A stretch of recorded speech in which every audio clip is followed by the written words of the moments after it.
A blood-soaked morning. The dilapidated city streets were eerily silent, the sound of teeth-chewing flesh echoing all around. This was the apocalypse, a week after the natural disaster. 3 furtive figures crouched low as they crept down the street, avoiding the rotting bodies feasting on their carcasses. They carried bulging backpacks, their trip had been quite fruitful, and they couldn't afford to waste it all before returning to the shelter. However, things didn't go as planned. Despite the 3 of them being very careful, a pack of bloody, dog-like creatures suddenly rushed out from the side. It's a rampaging virus dog? They charged at the 3 of them like sharks that had smelled blood. Damn it, run. Yezee gave a low shout and took the lead in the charge, with his 2 teammates, a man and a woman, closely following behind him, both running at full speed. The stench of blood filled the air, and the 3 fled for their lives. Fortunately, after turning a corner, the entrance to the emergency exit was right in front of them. Yezee glanced back and realized that the 3 virus-infected dogs weren't too close to them, they could easily escape.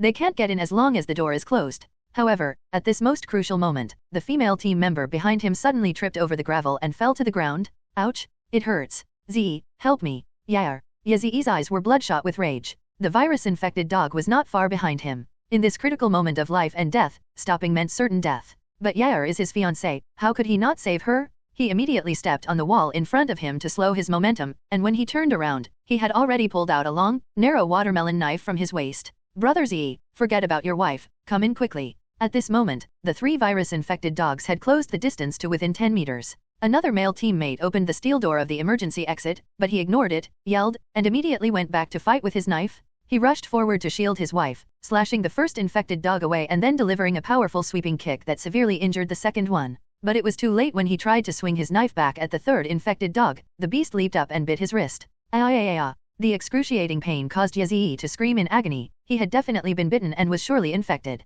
He called up the system and, sure enough, saw a prominent red notification in the status bar. You have been infected with the gen virus. My mind went completely blank for a moment. Ace. He turned around in a daze and found that his fiancée had safely run through the iron gate and was calling out to him. He instinctively turned to run inside, but the iron gate slammed shut. Brother Z, I'm sorry, but the person who was bitten can't come in. Varied. Yezee felt dizzy, and the virus-infected dog pounced on his legs again, tearing at them. He quickly beheaded them all. Dark blood flowed from the severed ends. The virus dogs died a gruesome death, but Yezee felt no satisfaction in his revenge. He's finished. He got bitten. He's finished. In no more than 10 minutes, he will turn into a mindless, rampaging zombie. He's going to die.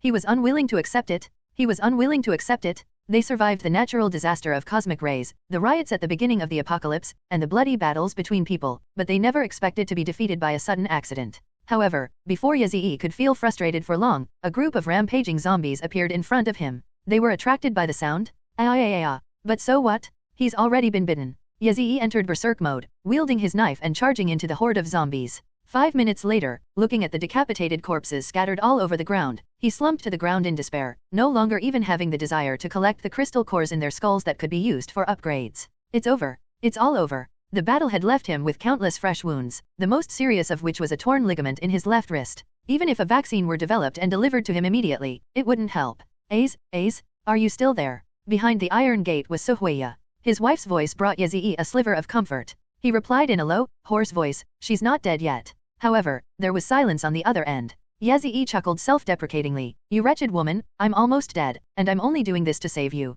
At least give me a word of comfort, okay? The person on the other end said, thank you, Ace. Yezee gave a self-deprecating laugh, and said forlornly, I don't need your thanks. I just want you to still have me in your heart from now on, that's enough. Sorry. Yezee's eyes widened. What does I'm sorry mean? Hihi, sorry, Brother Z. A sinister laugh came from behind the door. As expected of Sister Su, you really put on a great show just now. Yezee's eyes widened. What do you mean? Wang Jian, explain yourself clearly. He couldn't believe that what had just happened was intentional. He was betrayed by his closest fiancé? I'll let you die knowing the truth, Yezee. Wang Jian's sarcastic voice came smugly from behind the door. Sister Su has long since abandoned her evil ways and is with my uncle. You're just a level 7 mutant, what makes you think you can fight my uncle? My uncle is a level 10 mutant powerhouse, and he's even awakened elemental power. Yezee was so angry that his liver and gallbladder were about to burst.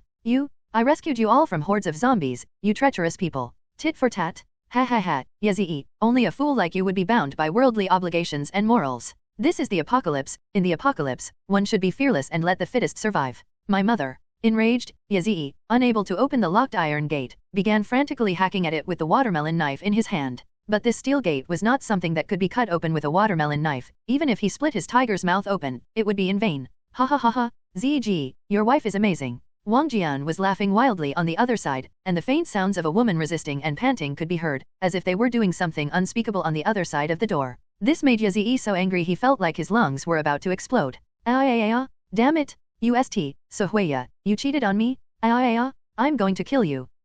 Don't blame me. Blame yourself for being such a pushover. You painstakingly collected crystal cores, but you didn't use them yourself, nor did you give them to me. Instead, you gave them to unrelated people, wasting so many precious resources. I admit I used to really like your kindness and helpfulness, but now I only hate your head full of morality and righteousness. You're completely unsuitable for this environment, Go in peace. I'll carry on your legacy. You damn BCH. Yazi's eyes were bloodshot, and he was grinding his teeth to powder. However, no matter how intense the shame and anger of being betrayed by his fiancée were, they were no match for the onslaught of the virus. He quickly lost consciousness. Yazi had a dream. He dreamt that he was floating in the vast void of the universe, weightless, unable to distinguish up from down from left from right, with distant stars light years away. Suddenly, he saw a ball of light moving at incredible speed, billions of light years away, shooting into his forehead in a spiral shape, like a shooting star traveling at trillions of times the speed of light. Yazi's eyes widened as a clear, ethereal voice suddenly echoed in his mind. Soul bound to the selected individual, permission level 1.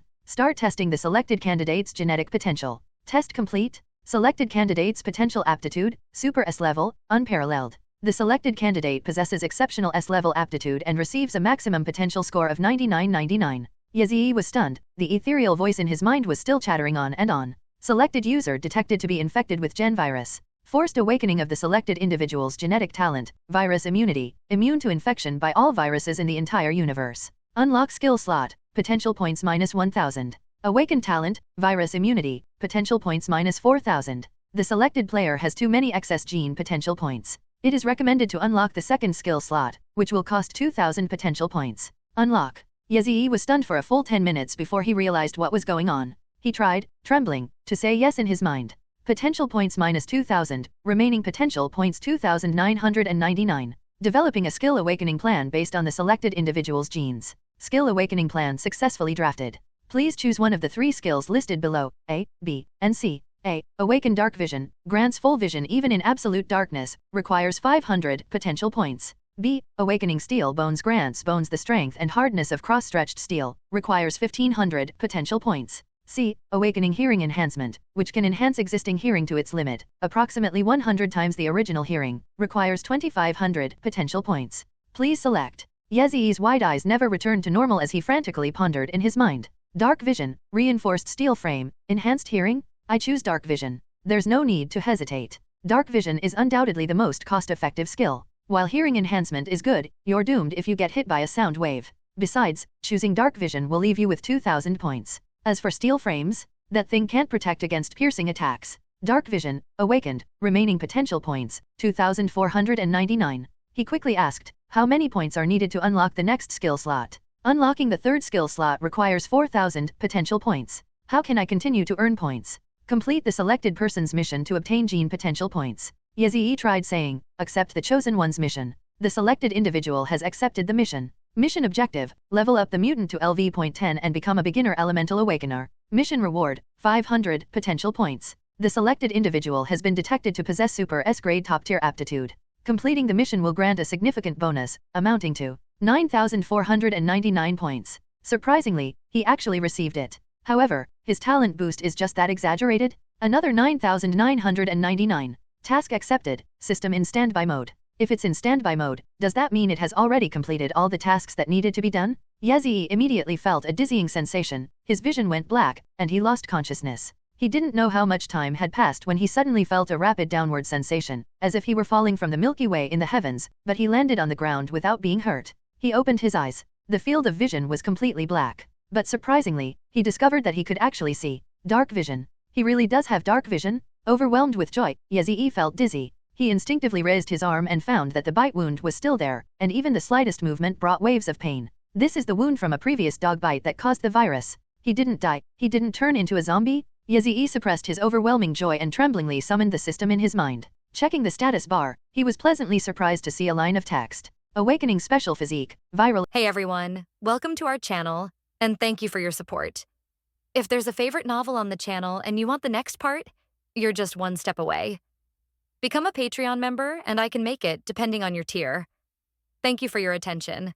Immunity. The system, which awakens all survivors after the natural disaster, is showing him their current state. Viral immunity, dark vision, he truly became a chosen one, unlike anyone else. Was he a special person selected by the system, or did he possess super S-level talent? The dream I just had was actually real. Another surprise left Yazee dizzy and disoriented. This was unheard of. Now he finally had the mind to consider what this really meant. Had he become humanity's savior? If his blood sample is sent to a research institute and given to the surviving scientists, then the remaining humans can be saved. However, his previous experience was like a bucket of cold water poured over Yazee's head. Is he going to do that? Will he continue to play the role of a self-sacrificing saint? His good intentions backfired, resulting in such a tragic outcome? No, absolutely not. Yazee bit his tongue hard, reminding him of the excruciating pain he had felt earlier. That was a heart-wrenching pain that even biting one's tongue at this moment could not compare to. He glanced at his watch. It was 5 in the morning. It had been almost 22 hours since he fell unconscious, a time when zombies are at their weakest. As is customary, their shelter would send out a scavenging team about 2 hours later.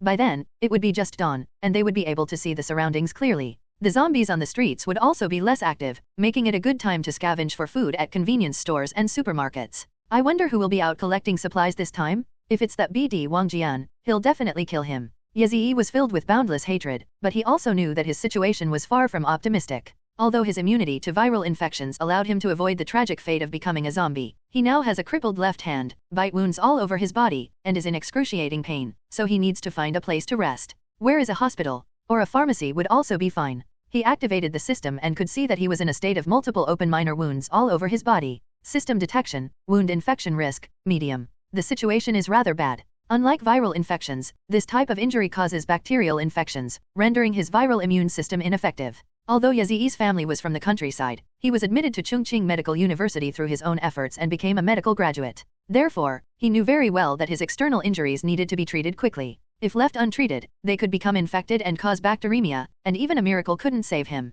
So he had no choice but to grit his teeth and endure it for the time being. He will definitely avenge this. But not now. He endured the pain and stood up, beginning to collect the crystal cores from the brains of the surrounding zombies. This white crystal can be absorbed simply by holding it. It contains a warm energy that can transform ordinary people into mutants or upgrade the level of mutants. Mutant? This is the name used within the system. A week ago, due to exposure to unknown and mysterious cosmic rays, more than 50% of humans and all other animals on Earth were infected with a virus called Gen. This virus swept the globe in just 1 hour. Cosmic rays can penetrate all matter, and no place in the world was spared. In Chongqing, where Yazee was located, and all over the world, terrifying scenes resembling those of a biohazard erupted. Rampaging zombies, mutated into cannibalistic monsters, have completely blocked major roads. People are screaming in terror and fleeing in all directions. The streets are stained with blood, but the smoke of battle is thinning. This is known as a natural disaster. This natural disaster was so sudden and unexpected, without any warning, that it was terrifyingly bizarre. What's even more bizarre is that 24 hours after the disaster, the surviving humans discovered that they had all awakened a system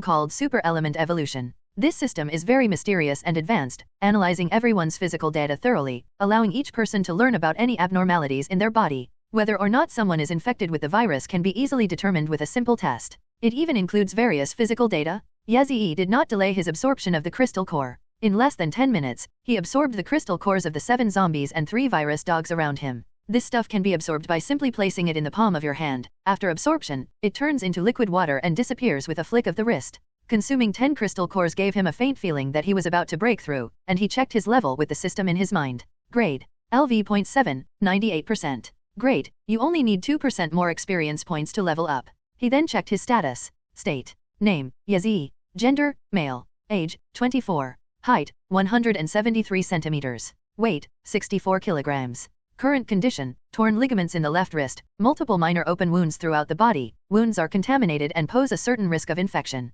Then there are the attributes. Property: Blood Chi, 12. Spirit, 12. Endurance, 12. Strength, 12. Agility, 12. Physical condition, 12. When he was level 1, all his attributes were 5, which is the level of an average person. Now his attributes are equivalent to more than 2 average people. After reviewing the attributes, he took one last look at the newly added column. Awakening skill: Viral immunity: your body can be immune to all virus-related infections. Dark vision: you can maintain normal vision even in completely dark environments. Awesome? Yazee couldn't help but smile, and even taking a step didn't hurt as much. Very good. He nodded and didn't look at the skills again. Instead, relying on his memory, he walked towards a nearby pharmacy. It was pitch black all around, but he could clearly see countless zombies standing dumbly in the street. The dark environment was as bright as day to him. They were dressed in dirty clothes, almost all of them covered in blood, and stood in strange postures, but all had their eyes closed, as if they were sleeping. They are currently in a dormant state and can be awakened by the slightest light. Yazii didn't disturb them, enduring the pain from his wounds as he carefully walked across the street.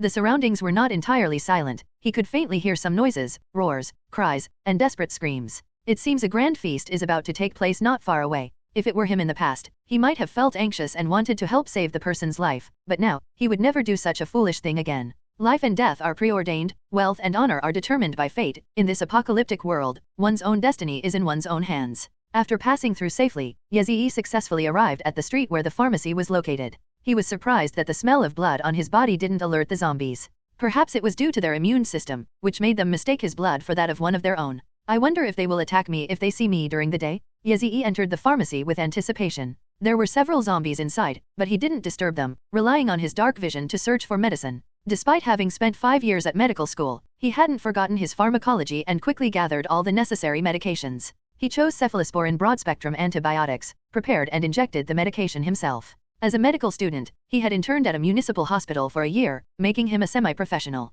After treating all the external wounds with iodine swabs and gauze, it was already getting light. I checked the system, which indicated that the risk of infection had been reduced to negligible levels. He stood up and stretched, feeling all right. His left hand injury was causing him a lot of trouble. It was a torn ligament, and he couldn't heal it on his own. With his hand injured and in a semi-disabled state, he has difficulty leveling up, which greatly reduces his efficiency in completing tasks. He needs at least one experienced surgeon to perform the repair surgery. Because of his hospital internship, he knew many doctors like this, more than he could count on his fingers. But he didn't know how many of them would survive the hellish week that followed the natural disaster. In short, you should go to the hospital to get checked out first. Revenge can wait. Yazii gritted his teeth. Wang Jian's uncle is a level 10 mutant who has awakened the ability to use fire elements. Even if his left hand is healed, he is no match for him. Now, you must first level up and complete the mission. Thinking of this, he glanced at the zombies in the pharmacy, his eyes flashing with a cold, sharp light. Yazii slowly pulled the watermelon knife from behind his waist. This knife has already chopped off the heads of more than a dozen zombies. It's starting to get a little dull, but that's okay. It'll still be sharp enough to chop off a few more. He held the knife in his right hand and carefully approached from behind a female zombie. These zombies are very common, making up the majority of all zombie types in the city. They are called rampaging zombies by the system. Their characteristic is that once they detect a living person, they will chase after them like mad dogs, regardless of whether there are mountains of knives or seas of fire in front of them. Brainless, fearless, even a pig is smarter than it. But he had to be careful, as these zombies still retained their sense of smell, hearing, and sight from human times, and disturbing them would have unimaginable consequences. To kill them, you have to destroy their brains. Alternatively, sever the connection between their brains and bodies. Commonly known as beheading. Fortunately, Yazii's advantage was that these zombies were blind like ordinary people without a light source, while he possessed dark vision. He raised his long blade, aimed at the zombie's neck, and slashed down with force. Swish! The head was severed from the body, and blood splattered everywhere. Thanks to his extensive decapitation experience over the past week, he successfully beheaded the zombie. However, the sound of the head hitting the ground startled the other zombies nearby, who suddenly turned around and began to move in the direction of the sound. Yazii wasn't lying, the zombies hadn't actually discovered him, they were just alerted. He carried the female zombie's head to the corner of the shelf. As expected, the zombies didn't chase after him, they all stupidly gathered around the headless corpse of the female zombie. He glanced at it and then ignored it, starting to extract the crystal core. He simply reached his hand into the bloodied skull. Although this behavior was disgusting, he was a medical student who had dissected more than one corpse, and with his experience over the past few days, he had almost become accustomed to it. The size of the crystal nucleus in each zombie's brain varies, and the amount of experience points it provides also differs. But they all follow one rule: the stronger the zombie or infected monster, the better the quality of the crystal core in its brain. Fortunately, he was about to level up as well. After absorbing this one, he successfully leveled up to LV.8. As before, all attributes increased by 1 point. Unsurprisingly, no additional skills were awakened. He estimated that he would be able to awaken his elemental power once he reached level 10. Because among the level 10 powerhouses he knew, there wasn't a single one who couldn't use elemental power. That was a magical power. Like magic, it can conjure fire, water spheres, ice mist, and so on out of thin air, and the only cost to create these elements is physical strength. However, each use of elemental power requires a significant amount of stamina, and there must be an interval of several seconds or even tens of seconds before it can be used again. These elemental forces are not ordinary fire or water, they are a mysterious energy with corrosive and adhesive properties. Once even a trace of them touches the human body, they will invade the entire body and cause considerable damage. Furthermore, its adhesion effect will last for a period of time. Even more terrifying is that these elements can trigger reactions between each other. In short, elemental power is a very powerful force that everyone desires to possess. Yezhi certainly wanted to awaken as well, but he had previously succumbed to his own kindness and righteousness, failing to refuse others' pleas and giving away the crystal cores he had painstakingly collected to someone else for mutation. If it weren't for his philanthropy, he would have already broken through the level 10 mark. If he had properly absorbed those crystal cores beforehand, Suhuya wouldn't have. No, Suhuya is a son of a BCH. He's lucky he saw through her true colors so early. Not only was it a shameful betrayal, but she also plotted against him, deliberately faking a fall at a crucial moment, almost killing him. Yezhi vowed to kill her. And Wang Jian, he likes being a NTR character, right? Then let him be one to his heart's content. However, it's in the underworld. Yezhi stood up and continued working. Kill zombies, absorb crystal cores, and level up? Because of his dark vision, he was incredibly efficient at doing this kind of thing in complete darkness. Unlike before, where he had to rack his brains to lure zombies over one by one and then kill them, this time he could just go over, behead them, and take the crystal cores. It was like picking fruit. Compared to before, this speed is like riding a rocket. The only downside is that I can't use my left hand, making everything inconvenient. Before long, all the zombies in the pharmacy became his experience points. It's 27%. He was filled with anticipation, eagerly awaiting the moment he would successfully awaken his elemental power at level 10 and reappear before Suhuya, wondering what expression that BCH would have on her face. She absolutely mustn't kneel down and beg for mercy, that wouldn't be fun. She likes to cheat on people, right? Well, I'll let her try cheating on everyone, and let her enjoy it to the fullest. I'll make her wish she were dead. The subconscious movement of raising my hand aggravated the wound, and I suddenly felt a sharp pain in my left wrist. Yezhi's face twitched violently a few times before he calmed down. The injury to my left hand must be treated first. Hateful? Although I am very unwilling, I can only suppress my desire for revenge for now. He stood up and realized it was already daylight outside. However, the zombies on the street still looked drowsy. They will only wake up when the light gets stronger. This period is the only chance for the survivors to come out and gather supplies. Because once zombies are fully conscious, even the slightest rustling or suspicious figure can attract them, making it extremely dangerous to go out and collect supplies. Yezhi had once tried to lure them out from a distant building window, but these zombies seemed blind and deaf. They would usually act as if nothing had happened if he couldn't catch up. But trying to lure them by getting close would be too dangerous. A person simply can't outrun a zombie. Speed isn't the key, endurance and stamina are.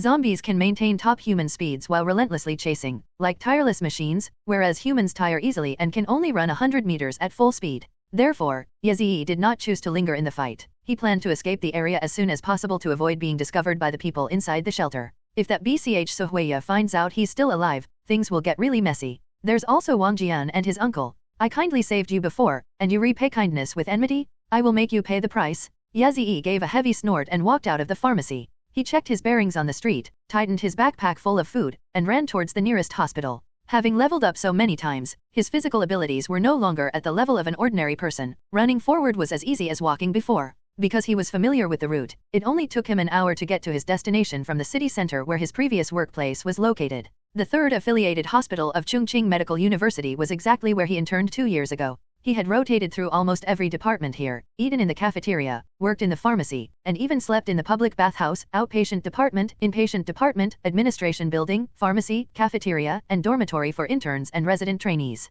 He was very familiar with all of these places. He ran to the street opposite the hospital gate and hid in the bushes by the roadside, panting. It was almost dawn, and the zombies around him were all awake. He had to think of a way to get in. Just then, he suddenly saw several young people wearing white coats and carrying bulging backpacks, moving through the traffic jam in the middle of the road. Are these guys hospital interns? It was like a pillow being delivered to someone who was about to fall asleep. By interacting with these interns, he could quickly grasp the situation of the survivors in the hospital. Just then, the interns startled a zombie stuck in a gap in the traffic. Roar! The zombie let out an excited roar, and the other zombies nearby sprang into action, charging wildly towards the terrified interns. Previous. Next. Oh no, what do I do? We've been found out. Damn, so many zombies. Run! The 4 interns immediately stood up straight and ran as fast as they could, with Yezhi also rushing out of the bushes to follow behind them. On this busy road filled with cars, he was confident he wouldn't be surrounded by zombies. Throw the bag away, saving your life is the priority. The intern running in front was tall and strong.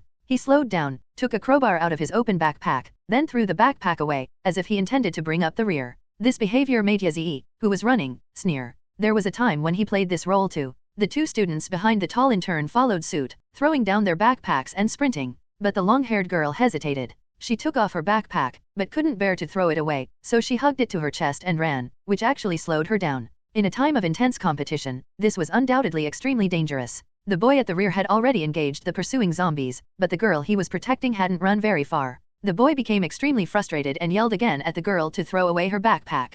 The girl glanced back, and in fright, quickly threw her backpack away. Yezee watched from behind and sneered. Bringing a girl like that out was basically playing with his life. The boy was quite skilled and seemed to be a mutant, but based on Yezee's experience, his level shouldn't exceed LV.3. Stopping 3 zombies was already his limit. He then threw out his crowbar and turned to run. In the same situation, Yezee was confident that he could stop 5 or 6 without any problem. 2 boys ran in front, a girl in the middle, and a boy at the rear, followed by more than 10 zombies chasing him. Thanks to them acting as bait, Yezee, who was at the very back, caught up with ease. Once a zombie's attention is drawn to something, it won't easily shift its focus. The quiet hospital suddenly became lively. The 2 boys running in the lead startled the zombies who were in a state of silence inside the hospital. They were fast enough that they were not chased. The girl happened to attract the zombies' attention and was relentlessly chased by 4 zombies, plunging her into a huge crisis. The girl turned pale with fright and ran for her life, but she couldn't prevent the distance between them from closing. Yezee's eyes showed pity. That girl was probably doomed. The girl realized her death was imminent and despair filled her eyes.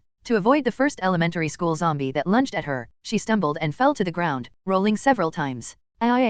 She fell very hard and seemed unable to get up for a while. She clutched her knee and cried out in despair. The boy behind her didn't have time to come forward to help her. 3 zombies lunged at her ferociously, the closest one snapping its jaws and biting her raised forearm. The girl screamed and curled up, covering her head. Lu Mengying dash. The boy behind her screamed in grief and anger, rushed forward, and kicked the biting zombie hard in the head, breaking its neck. Immediately afterwards, he stepped on another zombie, successfully attracting its attention. Then the boy ran out of time. He had to run away because more than a dozen zombies were chasing him relentlessly. He ran past the girl, and none of the zombies chasing him were distracted by her. They all went after him, including the one he stepped on. In the blink of an eye, only one zombie pounced on the girl and started biting her. The girl fought back frantically, and it couldn't really get a chance to bite her for a while. Whether it actually bit her or not is irrelevant now, because the girl had already been bitten. When Yezee, who was running at the back, caught up, the girl was still struggling and resisting. He kicked the zombie in the neck and broke it. "Are you alright, classmate?" There's still some time before the girl turns into a zombie, so he can still gather information.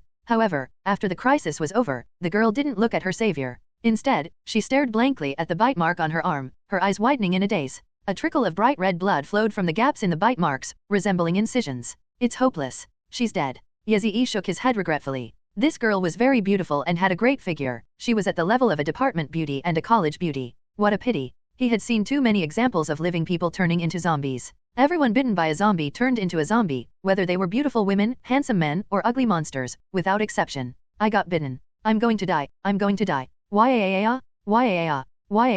The girl seemed to only then realize what was happening, and burst into tears, sobbing uncontrollably. Yezee didn't know how to calm her down. "But the person is about to die, and you're still calm? Fine, let this girl spend the rest of her time crying." Yezee shook his head, intending to leave, but after taking only a couple of steps, a bold idea suddenly popped into his head. He has an immune system, meaning his blood contains antibodies against the gen virus. If his blood is transfused into this girl, would she gain immunity? He happens to have type O blood, meaning his blood can be transfused to people of any blood type. As long as the amount is not too large, it will not cause a clotting reaction. Commonly known as a universal blood transfusion recipient. Yezee turned around and said to the girl who was crying in despair, "Don't cry, I have a way to save you." "Huh." The girl immediately looked up, staring blankly at Yezee. "Huh." Yezee calmly said, "I have an immune system and I'm blood type O. If I donate my blood to you, you can be saved." He took a syringe out of his backpack, a medical supply he had brought specifically for this occasion. Without hesitation, Yezee squatted down, inserted a needle into the vein in his left elbow, drew up about 20 ml of blood, pulled out the needle, and pressed the wound slightly to stop the bleeding. 13 points of health are no joke. The girl stared at him blankly, like someone with a mental disability. Yezee smiled and said, "Don't worry, I don't have hepatitis A, B, C, or AIDS. Hold out your hand." The girl nodded eagerly and extended her arm without the slightest hesitation. Yezee's movements were also very skillful. He had given acupuncture to countless patients in the hospital and was already a veteran. However, before the needle pierced the girl's vein, he suddenly recalled the scene of being betrayed. Those fawning smiles, those words of endless gratitude, that once beloved, radiant smile. Like a flawless mirror, it suddenly shattered in his heart. Yezee stopped moving. He withdrew the syringe, raised his stiff face, and said coldly, "I don't know you at all, why should I save you?" The girl was taken aback for a moment, then quickly said, "You've already drawn blood, you can't just throw it back in, can you? I can throw it away, or just leave it on the ground. You'd rather throw me away than save me. I don't do things that don't bring me any benefit." The girl fell silent. Being a highly educated person, she nodded and asked, "What do you want in return?" "An equivalent exchange, your life will be mine from now on." The girl gritted her teeth, "My dignity is more important than my life." "No problem. If you refuse my order, I will take back this vial of blood." "How do I take it back?" "I'll kill you." The girl was startled, then lowered her head, seemingly caught in a dilemma. However, she didn't hesitate for more than a few seconds before resolutely extending her arm. Her eyes were resolute, as if to say, "Even if I get killed later, it's better than becoming a zombie now." Yazii was pleased with her awareness. He grabbed her hand, located the vein, and inserted the needle into her elbow vein. After the injection, the girl joked self-deprecatingly, "With so few antibodies, if it could give me immunity, that would truly be an immunological miracle." Yazii said calmly, "If not, I will take responsibility for helping you find relief." The girl remained silent. Yazii took a few steps back, slowly drew the watermelon knife from his waist, and waited warily. The zombies that had been chasing the boys have now completely disappeared. Yazii looked around. There wasn't a single zombie left in the hospital. The number was ridiculously small, clearly indicating that it had been cleared out before. He asked the girl, "My name is Yazii. Please introduce yourself, and tell me how many survivors are here? Also, give me a general overview of the situation inside." The girl was using gauze she carried with her to bandage the bite wound on her arm. It's like even if you turn into a zombie, you still want to be a dignified one. "My name is Lu Mengying, and I'm an intern at Chongqing Medical University. There are over 30 survivors here, mostly teachers, a few other interns like me, family members of patients, and hospital leaders. In a hospital, the teachers are naturally the doctors. This is good news." Yazii nodded, then asked, "Why are you, a girl, out collecting supplies?" "Because it was Old Tan's poison, a requirement from the hospital leadership." "Is Lao Tan poisonous?" The familiar name reminded Yazii of his university days. Of course he knew this old man. He was a professor at the Clinical Medical College, vice president of Chongqing Medical University, vice president of the 3rd affiliated hospital, and a doctoral supervisor. There had been rumors that he had embezzled scholarships and sexually harassed female students. In fact, anyone who has met this old man knows that these are probably not just rumors. This old man is very wicked, none of his doctoral students don't curse him. Embezzling public funds, exploiting students, withholding students' scholarships and national welfare benefits, plagiarizing papers, and sexually harassing female students. He is truly the worst of the worst among the supposedly cultured scoundrels. How can someone like that still be alive? Good people don't live long, but wicked people live 1,000 years. You just listen to him like that. Lu Mengying said bitterly, "He's a level 7 mutant, very fierce, and also the teacher's leader. No one dares disobey him." Yazii nodded slightly. He guessed that this girl must have offended Old Tan, the drug addict, to be sent on such a dangerous mission. As for how he offended her, there's no need to guess. It was nothing more than refusing to be sexually harassed or confronting him on the spot, which enraged the old man. Yazii sneered inwardly. If it were his former self, he would probably have considered this and that, but now that he had died once, he didn't want to live with any resentment again. Die? From now on, anyone he dislikes, if he has the ability, he guarantees to kill them all. If one's anger is difficult to quell, then kill and punish. To survive in this crazy world, you have to be even crazier? He no longer wanted to have lived in vain. In the blink of an eye, 10 minutes had passed. Lu Mengying's health began to deteriorate. "I suddenly feel very hot." She stood up from the ground, then slumped back down, muttering to herself, "Weak limbs, sore muscles are these symptoms of a zombie turning into a zombie." Without saying a word, Yazii went over and touched her forehead with his hand. It was very hot, indicating a high fever. Zombies don't get fevers. Zombies have no metabolism, their bodies are very cold, just like corpses. "Looks like you won't turn into a zombie anytime soon. Let's go, let's find a place to cool you down, you need to rest." "I can't walk. I have no strength left." "What a hassle," Yazii complained, picked her up in his arms, and headed towards the outpatient building. The 3 boys had fled in the direction of the hospital's inpatient department, where the survivors should be gathered. "My left wrist hurts a bit, but I can't worry about it now." Lu Mengying didn't resist, she was just a little confused. "Aren't you afraid I might suddenly turn into a zombie and bite you?" "I have an immune system," Yazii sneered coldly. "Besides, I'm a level 8 mutant, you, an ordinary person, can't even bite me." Lu Mengying opened her mouth, then gave a self-deprecating laugh, and said no more. The girl's whole body was soft, and she had a scent similar to roses. Yazii carried her into the outpatient building. Throughout the process, she tried her best to push against Yazii's chest with her trembling hands, minimizing physical contact between the two.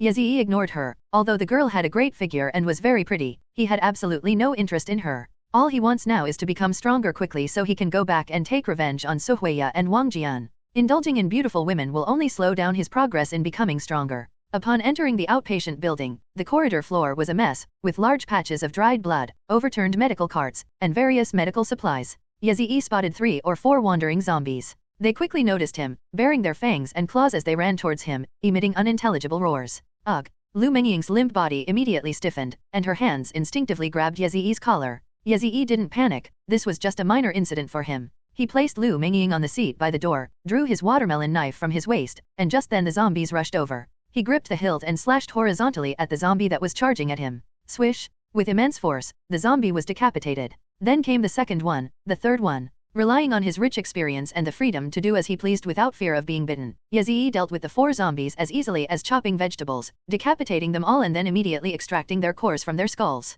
Get stronger, and even stronger? His actions left Lu Mengying stunned. The girl covered her mouth and stared wide-eyed. Yazzie himself was somewhat surprised, as he had never been able to perform so smoothly and freely before. As expected, there's no need to worry about being bitten. After absorbing the crystal cores of these 5 zombies, my experience points increased from 27% to 51%. If we get 10 more, we should be able to upgrade. Yazzie was well aware of his advantages. With his immune system and dark vision, his leveling speed would be comparable to a rocket. After wiping his bloody hands clean, Yazzie stood up and walked to Lu Mengying. How are you feeling? Very sleepy, very thirsty. Yazzie casually picked up a packet of saline solution from the ground and tossed it to her. She gave Yazzie a deep look, bit open the package, and drank the water. How do you know this water is drinkable? She finally couldn't help but ask. Yazzie knew she was testing him, and scoffed, something that can be injected directly into the bloodstream, why can't it be drunk? After drinking the water, she immediately felt so sleepy she could barely keep her eyes open. Still frowning, she said, I saw you drawing blood from yourself earlier, you seemed quite skilled at it. Lu Mengying suspected that Yazzie was a medical student like herself, but he wouldn't admit it. He went straight over, picked the girl up, found a random examination room, and put her on the bed. Rest here, don't leave. I'll come back to check on you before dark. I hope you don't turn into a zombie. After Yazzie finished speaking, he threw down a few packets of cookies and was about to leave when Lu Mengying called him back. Aren't you afraid I'll run away? Your legs are your own, you're free to go wherever you want. Yazzie added coldly, however, the price is that you'll be on my kill list. Were you an assassin before? You exude such a murderous aura, and you're not much older than me, Lu Mengying retorted. I wasn't an assassin before, Yazzie said, opening the door to the consultation room and turning back. But I will be. Bang! After the door slammed shut, only a cold silence remained in the examination room. Yazzie left the outpatient building and went straight to the inpatient department. He needs to find a doctor who can perform the surgery. As he walked cautiously along the garden corridor, he suddenly heard an extremely sharp scream. The sound filled him with genuine fear, and he immediately darted into the bushes in the nearby green belt. Looking up toward the source of the sound, he saw a monster flying in the sky.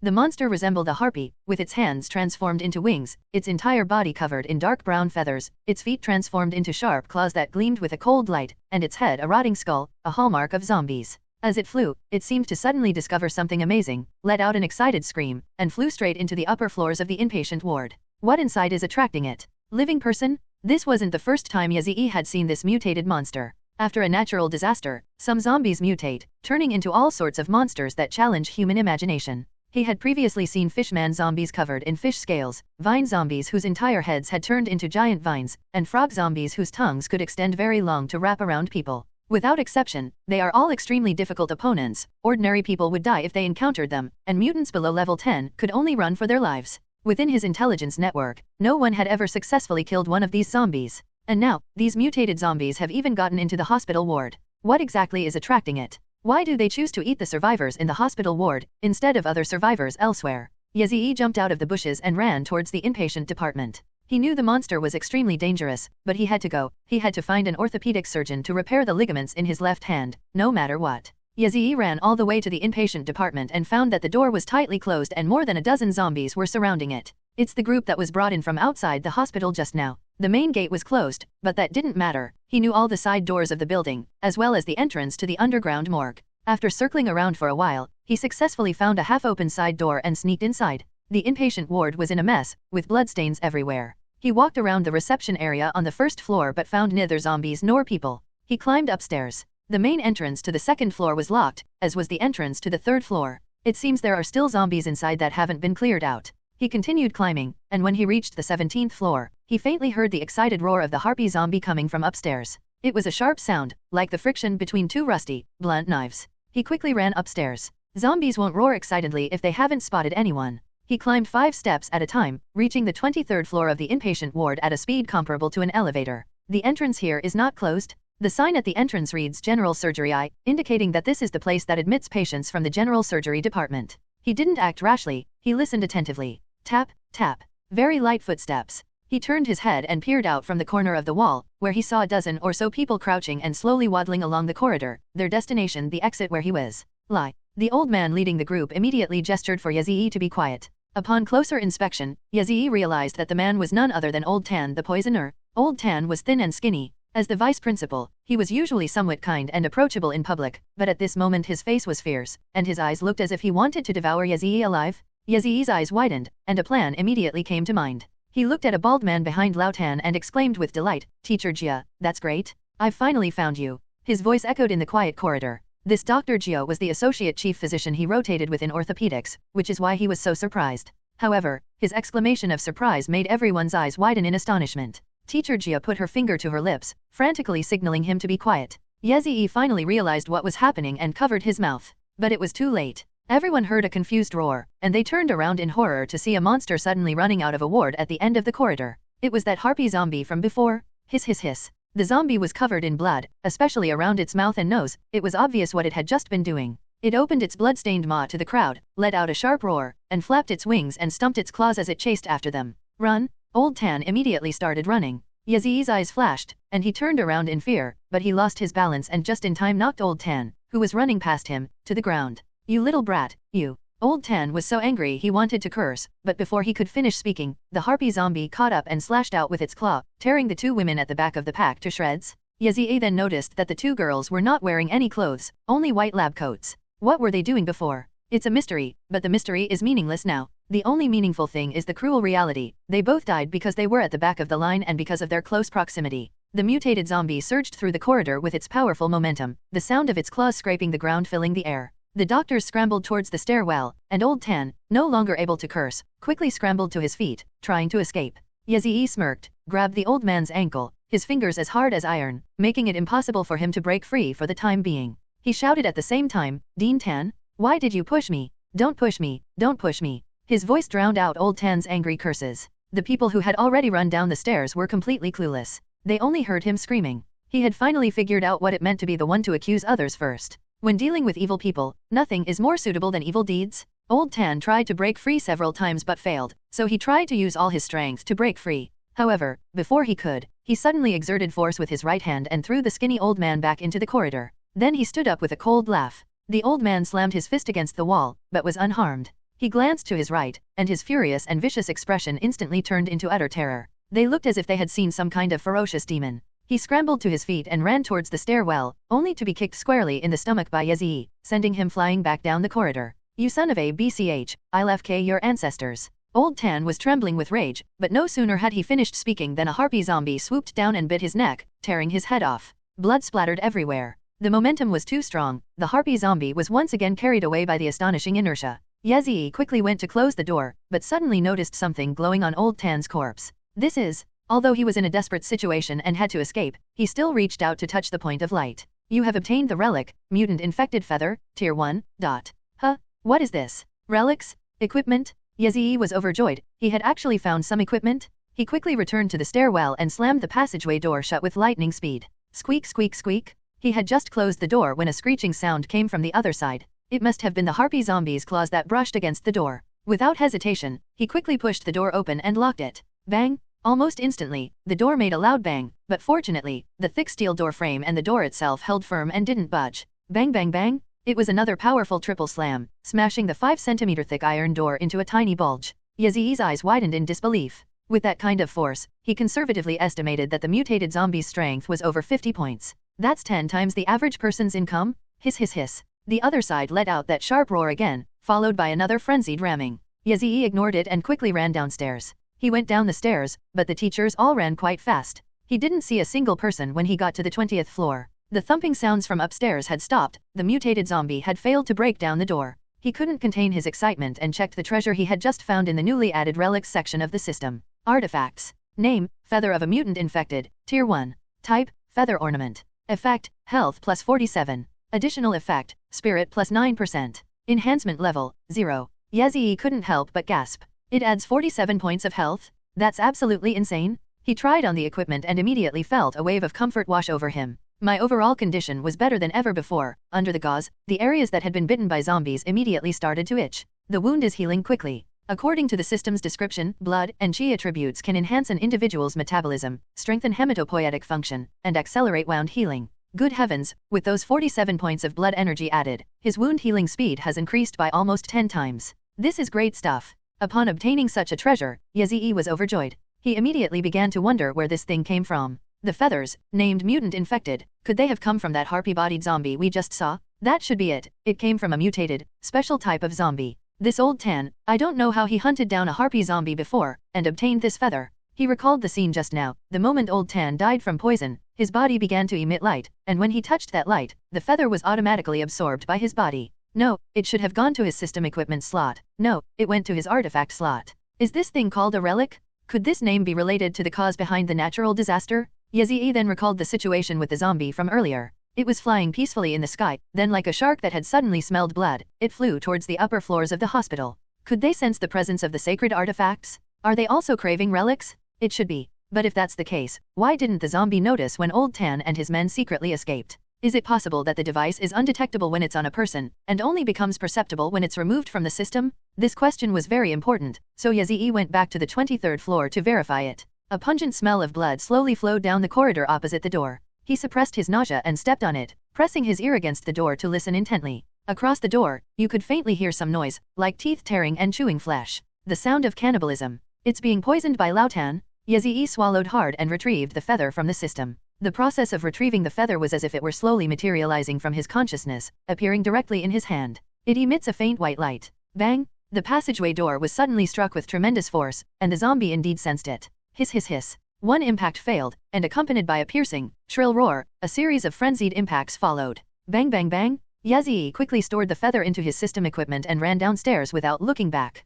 This time, he ran all the way down to the first floor, to the side exit where he had seen the person before. There were 7 or 8 people, both men and women, most of whom were teachers he recognized. He knew 2 of them. Hello, Teacher Jia? It's so good to be alive to meet you. Yazii pretended to be scared and ran over to shake hands with Teacher Jia. Teacher Jia was a bespectacled man in his 40s, quite tall and thin, slightly balding, with slightly sunken eyes. He looked like an expert in the medical field, and indeed he was highly skilled, never making a mistake on the operating table. At this moment, he looked just like most of the others, still shaken. When he shook hands with Yazii, he quickly asked, "Classmate, where is Dean Tan?" Yazii said angrily, "That Dean just tried to push me towards the zombies. I instinctively grabbed him, and we both fell down the corridor. He got bitten by a zombie, and I ran for my life." This statement caused quite a stir among everyone. Then, most people seemed to breathe a sigh of relief, and a look of relief appeared on their faces. Yazii saw all of this. Of the 8 people, only 2 looked unwell. Old Tan's death was what everyone had hoped for. Teacher Jia sighed for a moment, then gave an awkward smile.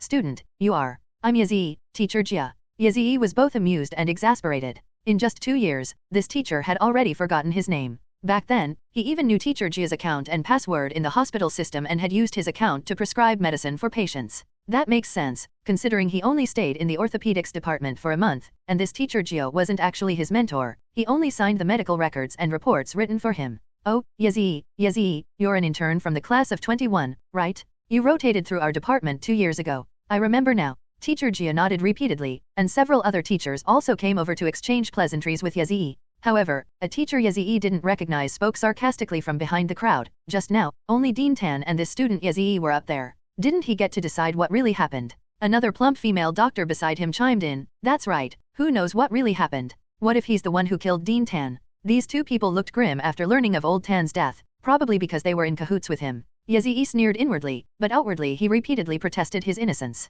"No, I'm telling the truth. It really is Dean Tan trying to push me towards the zombies. Dean Tan is a highly respected figure, and he especially likes the younger generation of students. How could he do such a harmful thing?" Upon hearing this, everyone's expressions turned somewhat strange. Everyone knew that Dean Tan didn't prefer younger students, but rather young and beautiful female students. Seeing the strange looks on everyone's faces, the teacher, who had just spoken, couldn't hold back any longer and said in a loud voice, "Why are you all looking at me like that? Am I wrong? Let's put Dean Tan's matter aside for now." Teacher Jia adjusted his glasses and asked Yazii, "Student, what's the situation with that mutated zombie from earlier?" "Oh, I closed the door to the passageway, it should still be on the 23rd floor." Yazii then asked about the sudden zombie attack, and Teacher Jia shook her head, replying, "I don't know either. We were waiting for Dean Tan to come to the meeting in the office next door when we suddenly heard a zombie roaring from there. A teacher added, the 2 female students were feeling unwell, and Dean Tan was examining them in their hospital room at the time. The zombie was flying in the sky, it probably saw it through the window. I have a feeling that the zombie was specifically targeting Dean Tan. Dean Tan killed its brother the day before yesterday, and it came for revenge.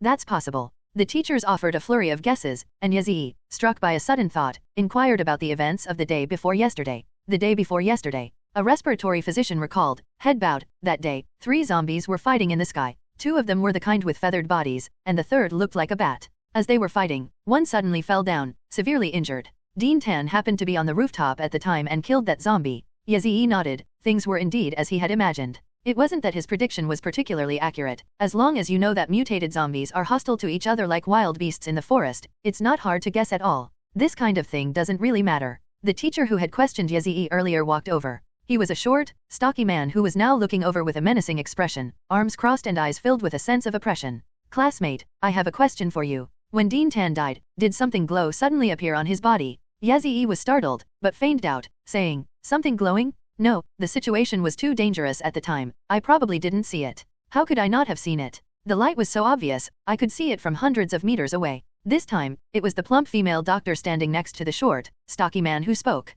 She pressed Yazii, tell me the truth, did you secretly hide the sacred relic? Upon hearing this, everyone else looked bewildered, not knowing what she meant by the sacred relic. Yazii sneered inwardly. These 2 people are indeed in cahoots with old Tan? A relic? I didn't know that. I really didn't notice. Maybe it's still on Dean Tan's body. He, of course, wouldn't admit it, and kept shaking his head.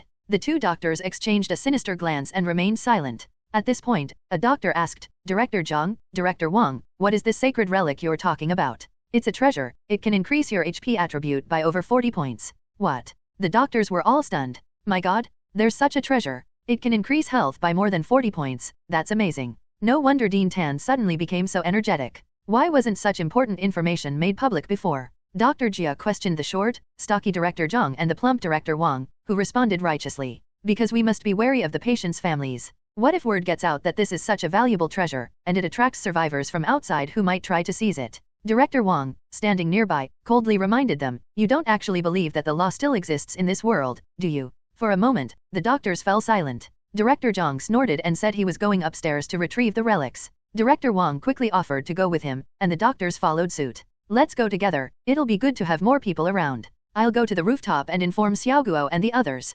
Suddenly, as if remembering something, Dr. Jia stayed behind and asked Yazii, by the way, Yazii, did you see any interns in white coats when you came in? Yazii deliberately waited until all the other doctors had entered the stairwell before nodding and saying, I saw them, I followed them in. Dr. Jia looked surprised. Aren't you afraid of zombies? It's all right. To be honest, Teacher Jia, I'm currently a level 8 mutant. Dr. Jia widened his eyes. Yazii smiled, raised his left hand and shook it, saying with a wry smile, I tore the ligaments in my left hand. I came here specifically to have my teacher treat my injury. A torn ligament? Let me see. Dr. Jia removed the gauze and gave him a cursory examination. It's nothing serious. No bones are broken, so surgery isn't necessary. I'll reposition it, clean the wound, and then immobilize it with a cast. Yazii was taken aback. That's simple. Dr. Jia gave him a deep look. Yazii's wound could only have been caused by a canine zombie bite. The fact that it hadn't become infected after so long could only be explained by one thing. Yazii has an immune system. But he didn't say anything. Your injury isn't too serious. There's no need for surgery. Just cleaning, suturing, and fixing the position will allow it to heal naturally, he said casually. Yazii pretended not to notice his gaze and said casually, that's great, then I'll trouble you, Teacher Jia. Once I've recovered, I'll present you with 30 crystal cores as a token of my gratitude. Dr. Jia's eyes lit up, and he politely waved his hand to refuse, but Yazii insisted, and he finally accepted. 30 crystal cores are enough to awaken an ordinary person into a mutant and then advance to level 3. In today's post-apocalyptic world, this is worth a fortune, and Dr. Jia simply cannot refuse. He knew this was essentially hush money from Yazii. Alright then, let's go to the operating room now, there's equipment there. Okay, thank you, Teacher Jia. After exchanging pleasantries, both were pleased with each other. As they went up the stairs, Teacher Jia began to compliment Yazii. You're truly a force to be reckoned with. This natural disaster has only been going on for a few days, and I never imagined you, Yazii, would already be a level 8 mutant powerhouse. Compared to you, I, as your teacher, am nothing, I'm just an ordinary person. You're incredibly brave, daring to fight those terrifying zombies. Yazii smiled wryly, it's all because I was forced into it. At first, I wasn't used to it at all, but after escaping death a few times, I got used to it. A narrow escape from death? That must have been thrilling. If it were me, I'd probably be dead by now. Sigh, I'm getting old, I can't keep up with you young people. Yezi's heart skipped a beat, and he asked, how did Dean Tan become a mutant? Was he actually fighting on the front lines? Dr. Jia looked embarrassed, scratched his head, and simply changed the subject. Oh, by the way, I heard you say earlier that you came in with Xiaoguo and the others, right? Did you see a girl? They said she was bitten by a zombie. Yezi nodded. Yes, I saw it, that's true. He subconsciously concealed the fact that he had saved Lu Mengying. Teacher Jia's expression darkened, and she explained with self-reproach, it's all my fault. It's all my fault for insisting she join the collection team. But if I hadn't done it, she would have been. Yezi raised an eyebrow. Will it happen again? Teacher Jia shook her head and said nothing more. To him, Yezi was ultimately an outsider, and there were many secrets within their survivor team that were not convenient to tell Yezi. Yezi, of course, had no interest in knowing. He had a pretty good idea of what was going on. He guessed that when Lu Mengying was being coerced by Lao Tan, Teacher Jia stood up to protect her, so Lao Tan assigned her to do the most dangerous work. Yezi has witnessed plenty of filth and darkness in this area over the past few days. He changed the subject, asking about Dr. Jia's situation these past few days. As he had expected, the place was controlled by Lao Tan and his cronies. Old Tan basically held absolute power, his word was law, and he did not tolerate any dissent. He used sweet talk and his authority as a teacher to entice students to do the most dangerous research work. Yezi didn't know how he had managed to bewitch him, but it seemed like his methods were quite sophisticated. They went up to the 23rd floor, where the blood on the floor had already begun to turn black. Director Zhang and Director Wang stepped on it without any hesitation, pressing their ears to the door to listen for any sounds. Several doctors leaned against the wall, their faces pale, looking ready to run away at any moment. No one dared to make a sound. Dr. Jia ignored them and took Yezi upstairs. As Yezi reached the corner of the stairs on this floor, he seemed to sense something and turned his head. In the instant his view was blocked by the stairs, he saw Master Zhang secretly staring at him with a pair of sinister eyes. This guy still suspects he picked up that relic? Zi snorted coldly and walked up the stairs. Now is not the time to deal with these two remnants. After he heals his hand injury and leaves, he will take them with him to meet the King of Hell. Those who dared to covet his treasures, Yezi had only one word for them. Die. Walking up to the floor below the rooftop,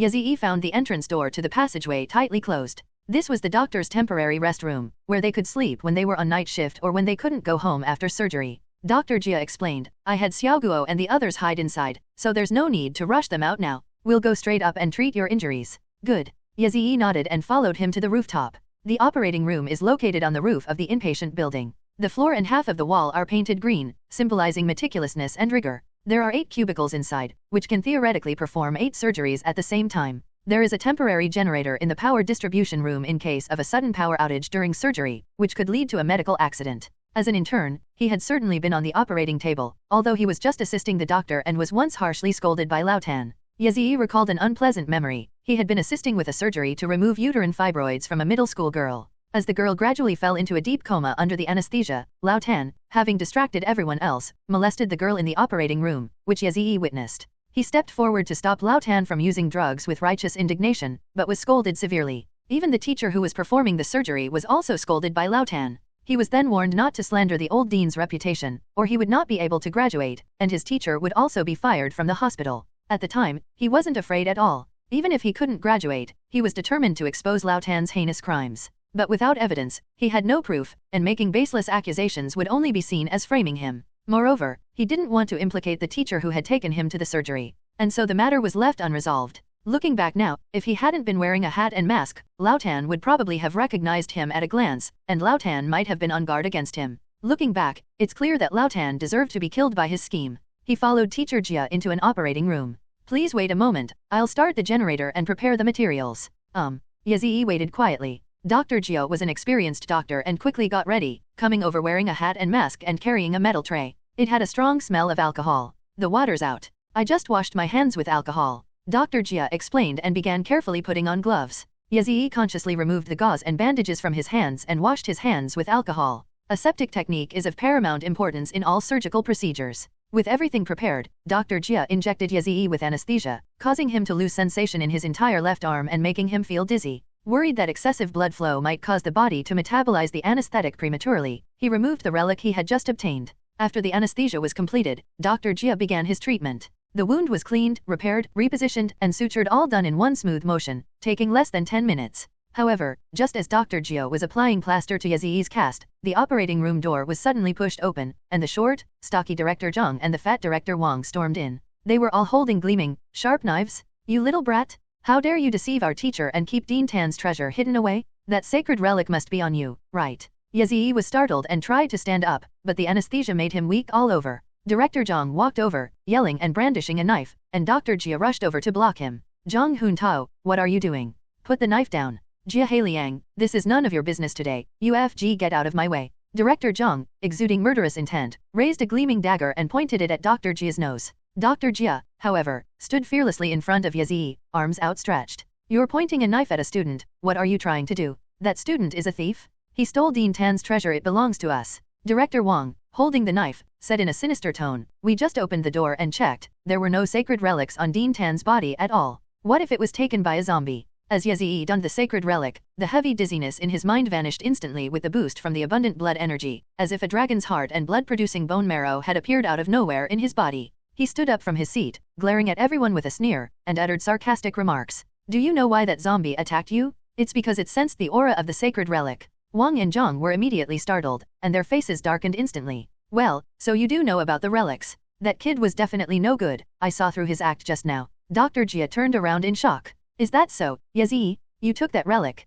He readily admitted that his left hand injury had been treated and now he just needed to wait for it to heal on its own. He had no more reservations. That's right, I took it. What? That old BD wanted to kill me, and I can't even take a single feather from him. You little brat? Dean Tan, being a level 7 mutant, has absolutely no reason to use you as a shield. You're the one who killed him, and now you're here falsely accusing him? Hand over the sacred relic. What's the point of talking to this kind of trash student? Director Zhang was so angry that he started cursing, but Director Wang was even more ruthless and swung his knife at Yazii. Yazii opened his eyes wide. Although Director Wang was obese, he was very agile and was definitely a mutant of a high level, at least level 5. But compared to him, who is at level 8, it's still far from enough. The difference in their combat experience was enormous. He dodged the knife, a cold smile playing on his lips. Even though his left hand was useless and his right hand was unarmed, dealing with this old woman would be a piece of cake. Taking advantage of the momentum from dodging the slash, Yazii retaliated by punching the fat woman in the face. He used all his strength this time, smashing the fat woman's nose so hard it dented. Blood splattered. The fat woman screamed and fell backward, clutching her face. The sharp knife in her hand clattered to the ground. Yazii rolled over and picked it up. When he looked up, he saw Director Zhang lunging at him with a ferocious expression. Die. Even though he hadn't quite regained his balance, Yazii wasn't panicked at all when the thugs charged at him. He was a ruthless man who had killed hundreds of zombies, and his combat experience had been honed long ago. He calmly rolled again to dodge the short, stocky man's attack, then crouched down, ready for battle. Ironically, his opponent resorted to a stabbing attack, a very narrow-range attack, which he dodged with a quick movement. In the instant the two switched positions, he reversed his grip on the dagger in his right hand and plunged it directly into Director Jiang's back. With Yazii's superhuman strength boost, the dagger lost its hilt, and the man let out a scream as the dagger clattered to the ground, causing him to collapse to his knees. Yazii gritted his teeth and pulled the dagger out with all his might. Fresh blood immediately poured out of the wound like a spring. To be honest, this was Yazii's first time killing someone, but he felt no emotion whatsoever. It was as if he had killed a zombie. No, this kind of scum was even worse than a zombie. He ignored the man's screams and walked towards the woman who had collapsed to the ground, clutching her nose. The fat woman hadn't even realized her companion was finished. She was only concerned with her own pain. She saw Yazii approaching, her face filled with resentment and rage, and struggled to get up to continue fighting him. Yazii had to admire her courage. Sometimes women are indeed bolder than men. Without the slightest hesitation, he plunged the sharp blade in his hand into her heart. Hello teacher, goodbye teacher. Only then did the woman realize the terror. Staring wide-eyed at the hiltless dagger embedded in her chest, she seemed unable to believe that Yazii had so easily plunged it into her heart. You little brat, you're also a mutant. She uttered these words while coughing up blood, then clutched her heart and lost consciousness. In the blink of an eye, 2 former colleagues died in front of her, instilling in Dr. Jia an intense fear of Yazii. He was breathing rapidly, covered in cold sweat, and pressed his back tightly against the wall, afraid to move. Yazii hadn't expected him to be such a timid person. He smiled and said, Teacher Jia, don't be afraid, I won't hurt you. You, who exactly are you? Yazii understood what he meant and shrugged, saying, you know, surviving in the apocalypse is very difficult. This is what you meant by not easy before? Dr. Jia's eyes were still filled with fear as he asked tremblingly, how many people have you killed? If you include the zombies, there must be over 100. Yazii nonchalantly slung his bag over his shoulder. He could feel his left hand injury healing rapidly, and he felt no discomfort whatsoever. He had achieved his purpose in coming here, and there was no need for him to linger any longer. Are you leaving? Yes, I will deliver the promised crystal cores within 2 days. Please be patient, Professor Jia. Jia Heiliang swallowed hard, but remained silent. Yazii tucked the watermelon knife into his waistband. When it came to cutting down zombies, this knife was much more effective. The sharp knives he had used before were too thin and couldn't cut off the zombies' heads at all. He didn't look back, but went straight out and headed down the stairs. Now, all he could think about was revenge. He couldn't care less about human relationships or curiosity. On his way downstairs, he encountered several familiar teachers who stopped him. Yazii, didn't you run into Director Zhang and Director Wang? They're looking for you with knives. Teacher Zhang and Teacher Wang? Oh, they're upstairs. A smile spread across his face, leaving the teachers stunned. They didn't cause you any trouble. Yazii chuckled softly, said nothing more, and left. The teachers looked at each other in bewilderment. Stepping out of the inpatient ward, Yazii was greeted by a clear, crisp autumn sky, which in turn refreshed him. He took a deep breath and felt as if the air in the world had become a little purer. To recover from his injuries, he didn't rush to clear out the zombies in the hospital. Instead, he went to the dormitory for resident trainees, found a room at random, ate some beef jerky, and then lay down on the bed to rest.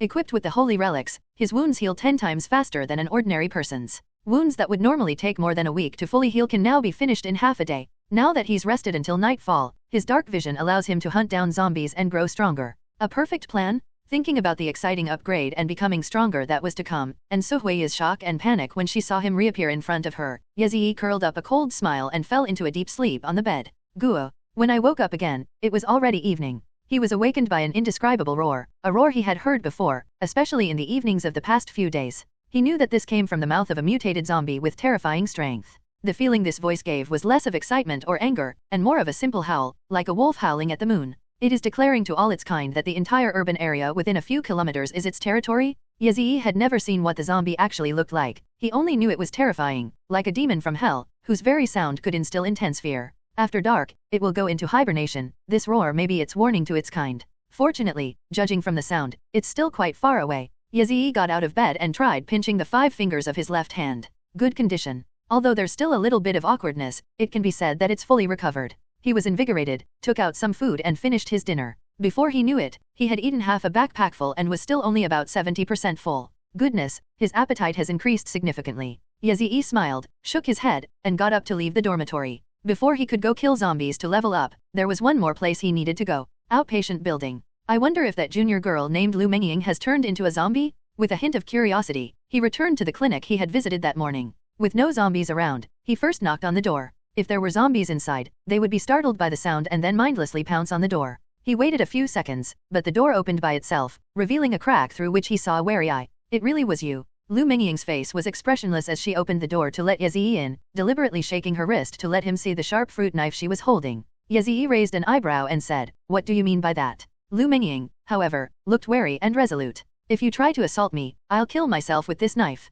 Yazii chuckled. What kind of harassment did this girl experience before? Old Tan is indeed a master of manipulation. He even managed to give that girl PTSD, post-traumatic stress disorder. He slowly walked to the bedside, sat down on the white coats the girl used as pillows, and chuckled. "I admit you are quite attractive, but let me make it clear first, that's not a reason for me to be interested in you. If you weren't interested in my body, why did you save me? And now you expect me to repay your kindness with my life." Lu Mengying's answer was spot on. In the apocalypse, men only have one motive for beautiful girls, but unfortunately, she met Yazii. Betrayed by his beloved fiancé, Yazii no longer trusts women. The reason Yazii made Lu Mengying repay his life-saving grace with her own was simply because he didn't want to be taken advantage of by women anymore. A life for a life, a fair trade, isn't it? "I have no obligation to explain anything to you," he said coldly. "You now have the freedom to choose, obey my orders, run away and be hunted down, refuse orders and be killed, or commit suicide." Lu Mengying's face turned pale. "You're now given a task, collect 3 zombie cores for me before dawn.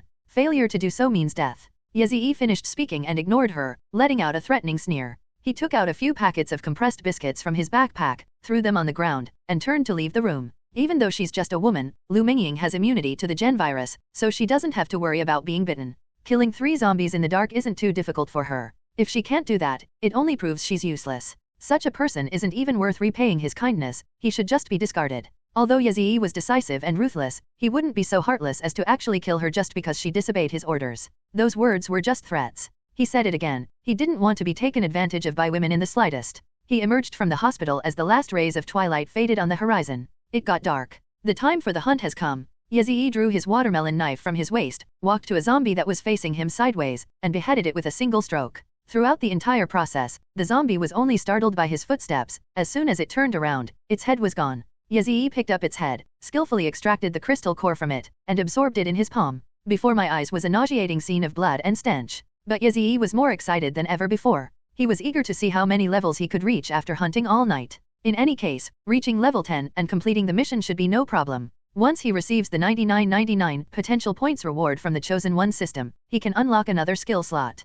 I wonder what skills will be used this time? Previous. Next. As Yazii sat in a dark corner of the street absorbing crystal cores, a clear, ethereal voice suddenly rang in his mind. Mutant level detected, LV.10, becoming a beginner elemental awakener. The Chosen One's mission is complete. Gene potential points plus 99.99. The selected player has too many excess gene potential points. It is recommended to unlock the third talent skill slot, which will cost 4,000 potential points. Unlock. Yazii felt a surge of excitement and quickly muttered unlock. Potential points minus 4,000, remaining potential points 8,998. Developing a skill awakening plan based on the selected individual's genes. Skill awakening plan successfully drafted. Please choose one of the following 3 skills, ABC. A. Awakening time reversal, allows for a complete reversal of a unit of time on the current planet. The reversal ability is affected by mental attributes and requires 8,000 potential points. B. Awakening of psychokinesis allows one to exert force on objects within a certain range through thought. The range and magnitude of the force are influenced by mental attributes. Requires 6,000 potential points. C. Awakening penetrating vision, which enhances existing vision into a special vision that allows for X-ray vision. The effects are affected by physical attributes and require 4,000 potential points. Please select. Yazii's eyes widened in disbelief. He never imagined that the skill he awakened after reaching level 10 would be so monstrous. Time travel? Telekinesis? Penetrating vision? He racked his brains, trying to figure out which one to choose. Decision paralysis PTSD? Without a doubt, the last skill, penetrating vision, is definitely out. While its effect is phenomenal and it's an excellent reconnaissance skill, it pales in comparison to time reversal and telekinesis. Absolutely incomparable? Time travel or telekinesis, which should you choose? Without a doubt, time reversal is an extremely powerful ability. It can be used to save lives in life or death situations, and it can be very useful in many other circumstances. However, telekinesis is also a very useful combat skill. If someone possesses telekinesis, not only can their combat power increase by many orders of magnitude, but they can even ride on something and fly on a sword. It's so hard to choose, so hard to choose. But Yazii knew he had to make a choice. After hesitating for a long time, he finally chose to go back in time. While telekinesis is certainly extraordinary, it still can't compare to time reversal. Time rewind, awakened, remaining potential points, 998. Yazii felt a pang of pain in his eyes. He asked in despair, how many points are needed to unlock the next skill slot?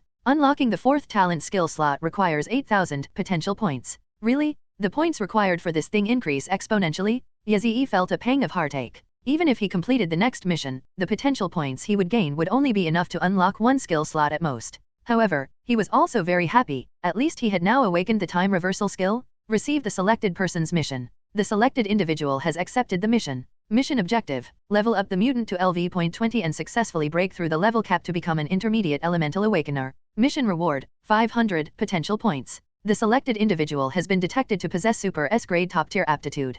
Completing the mission will grant a significant bonus, amounting to 9,499 points. Great, another 9,999. However, after reaching level 20, you still need to break through the level cap to become an intermediate awakened. Hopefully it won't be too difficult. The selected player has accepted the task. The system is now in a dormant state until the selected player completes the task. Yazii's eyes refocused. Despite the pitch-black surroundings, he could still see exceptionally clearly. A cockroach crawled across the blood-stained ground, which he stomped on with a sizzle. Moving the Doc Martens aside revealed the flattened corpse of a cockroach. This fellow was thoroughly dead. How about trying time travel? He noticed a strange sensation in his mind, a connection to the laws of time in the universe. This sensation told him that he could use the laws of the universe to rewind time at any time, if he wanted. It was as if he were born to be the chosen one of time. Backtrack. With the power of his will, time in the entire world suddenly stopped, and then began to rewind. Yazii witnessed the entire process of the flat cockroach on the ground coming back to life, and he himself was also brought back to his previous actions by the power of time reversal. He himself will be affected. But he soon discovered that he could break free from this influence at any time, as if stepping out of a membrane called the law of time, and he could choose to remain unaffected by time reversal. During this process, he is independent of the laws of time, he can still act freely. Before he could even feel overjoyed, he felt an astonishing fatigue. The feeling was like he was falling straight into the deep sea from the surface, the water pressure from all sides making it hard for him to breathe. My head hurts like there's a drill inside it. Stop. Time stopped and reversed, then returned to its normal flow. Yazii suddenly knelt down, his knees hitting the ground with a thud. The cockroach, which had come back to life, scurried away in terror. He clutched his head tightly, breathing rapidly, enduring the intense pain radiating from his brain. Ugh. The side effects are too severe? No, Yazii quickly realized what had happened after reviewing the situation. It must be because his mental strength was too weak, with only a pitiful 17 points, even though the artifact added 9%. He just rewound for about 6 seconds, which is far beyond his current mental capacity. It took him a while to recover, and he still felt completely drained, with a throbbing headache. The mental attribute is too low, there's not even time to provide feedback. It's like a critically ill heart patient suddenly running at full speed. Before the feedback can even reach the brain, the heart stops beating. It's a bit tricky. He paused for a moment, then continued trying. He quickly discovered that as long as he kept the rewind time within 1 second, it wouldn't cause any side effects. However, if this time is extended to 2 seconds, the headache starts. Furthermore, after using a skill, you will feel a sense of fatigue in your mind and need to take a break before you can use it again, which takes at least 5 seconds. He speculated that every 10 points of mental attribute could be converted into 1 second of unrestricted use time for this skill, and that each second of use time would generate a cooldown period of about 5 seconds. Yazii was somewhat at a loss for words. The skill's effects are incredibly powerful, but it also comes with significant limitations. However, even if it's only for a few seconds, because he can still move freely during the time reversal, this skill is still incredibly powerful. In other words, when he rewinds time, no one else can do anything but watch helplessly as he kills them. No, the other party couldn't even see him. From the other party's perspective, Yazii's actions were more like teleportation. Thinking of this, he laughed. With such incredible skill, who could possibly survive a single exchange with him? By the time the other person reacted, Yazii's knife was already piercing his chest. Without a doubt, he can now go back and seek revenge on Sonia. However, before that, Yazii had something else to be very happy about, and he needed to sort it out. That is, his elemental power awakened at level 10. Host mutant level detected has increased to LV.10, becoming a beginner elemental awakener. Analyzing host genes. Gene analysis complete. Host's elemental power has awakened. Awakened attribute, lightning. Lightning elemental power has awakened. Yazii's eyes lit up. When he leveled up just now, he had a feeling as if he had been enlightened, which must be a sign that his body was awakening the lightning element. He closed his eyes and carefully sensed the area, quickly finding the feeling he had felt before. A turbulent energy was lurking in his navel, or rather, his dantian, ready to erupt at the slightest provocation. He tried to channel this power, and immediately a tingling sensation began to spread throughout his body. Yazii's eyes widened. Suppressing his surprise, he guided the power and gathered it in his hand. Sizzle, sizzle, sizzle, sizzle. Purple lightning suddenly appeared, surging wildly in his palm. Good heavens, isn't this even more powerful than 100,000 volts? He continued to draw the lightning elemental power in his dantian, channeling it all to his right hand. The chaotic lightning elemental power grew increasingly concentrated, flowing and flickering between his palms, even beginning to become somewhat uncontrollable, seemingly trying to break free from his grasp. Yazii felt that the power of this lightning element was comparable to the thunder in the sky. Look at that dazzling purple light. Roar, row. The purple light immediately attracted the attention of the zombies in the distance, and they rushed towards Yazii like madmen.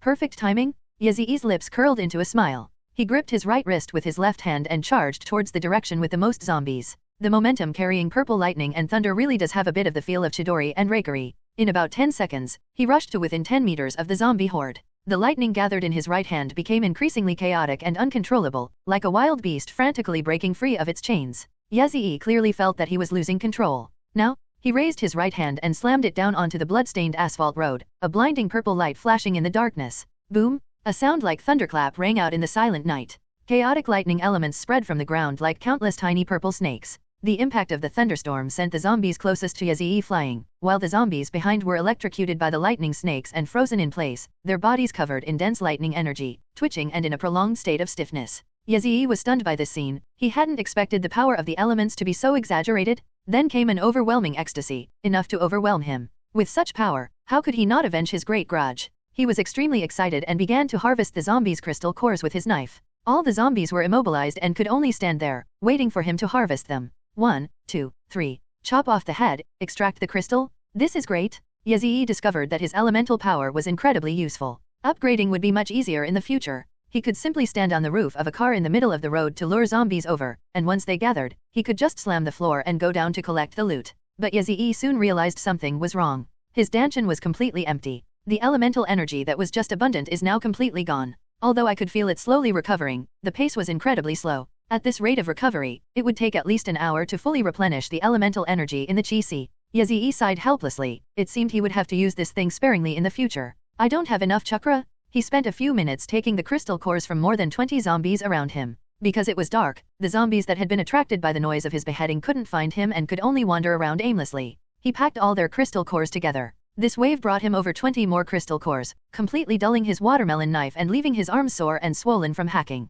He simply threw away the knife and found a corner to continue absorbing the crystal core. He quickly realized something was wrong. After breaking through level 10, his efficiency in absorbing crystal cores to gain experience points decreased significantly, with each core only producing less than 1/10 of the original effect. This situation was giving Yazii a headache. He still had more than 50 crystal cores left, but even if he absorbed all of them, it wouldn't be enough to gain 1/10 of his experience points. It's probably only enough for 1/30th. But these are over 50 crystal cores? Previously, that would have been enough to level him up a whole stage, and now they're only worth 3% of his experience? This is ridiculous.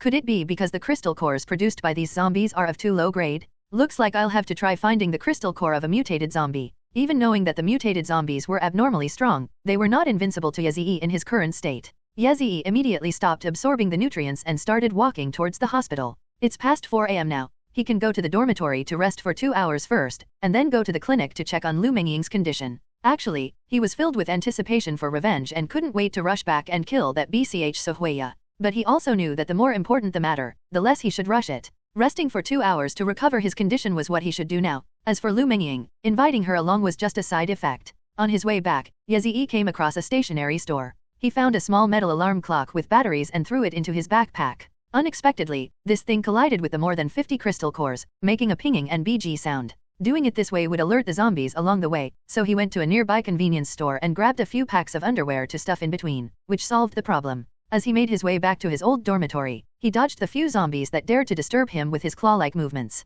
He repeatedly marveled at how useful dark vision was, proving it was worth having taken up one of his skill slots. After setting his alarm to rest, Yazii felt refreshed and energized when he woke up again. The elemental energy within the Chi-Si has also been restored to its fullness. He had slept for the entire afternoon, and when he woke up, the thought of going to take revenge filled him with extraordinary excitement. At 6 a.m., the sky over Chongqing began to lighten again after the natural disaster. The once prosperous city showed signs of desolation, and the new day would bring countless more bloody killings. The sky was a deep blue before dawn. He arrived at the outpatient building and knocked on the door of Lu Mengying's clinic. However, no one answered. He opened the door and went inside. The room was empty. What happened? He walked to the bedside and tentatively felt the warmth from the white coat she was using as a pillow. Yazii frowned. Did they run away? Did they go kill zombies and not come back? Regardless of the truth, Yazii will not concern himself with her for the time being. For him, revenge is the most important thing now. He absolutely will make that BCH Sohuya pay the price. Yazii vowed that even if Sohuya knelt at his feet begging for forgiveness, he would never show any mercy.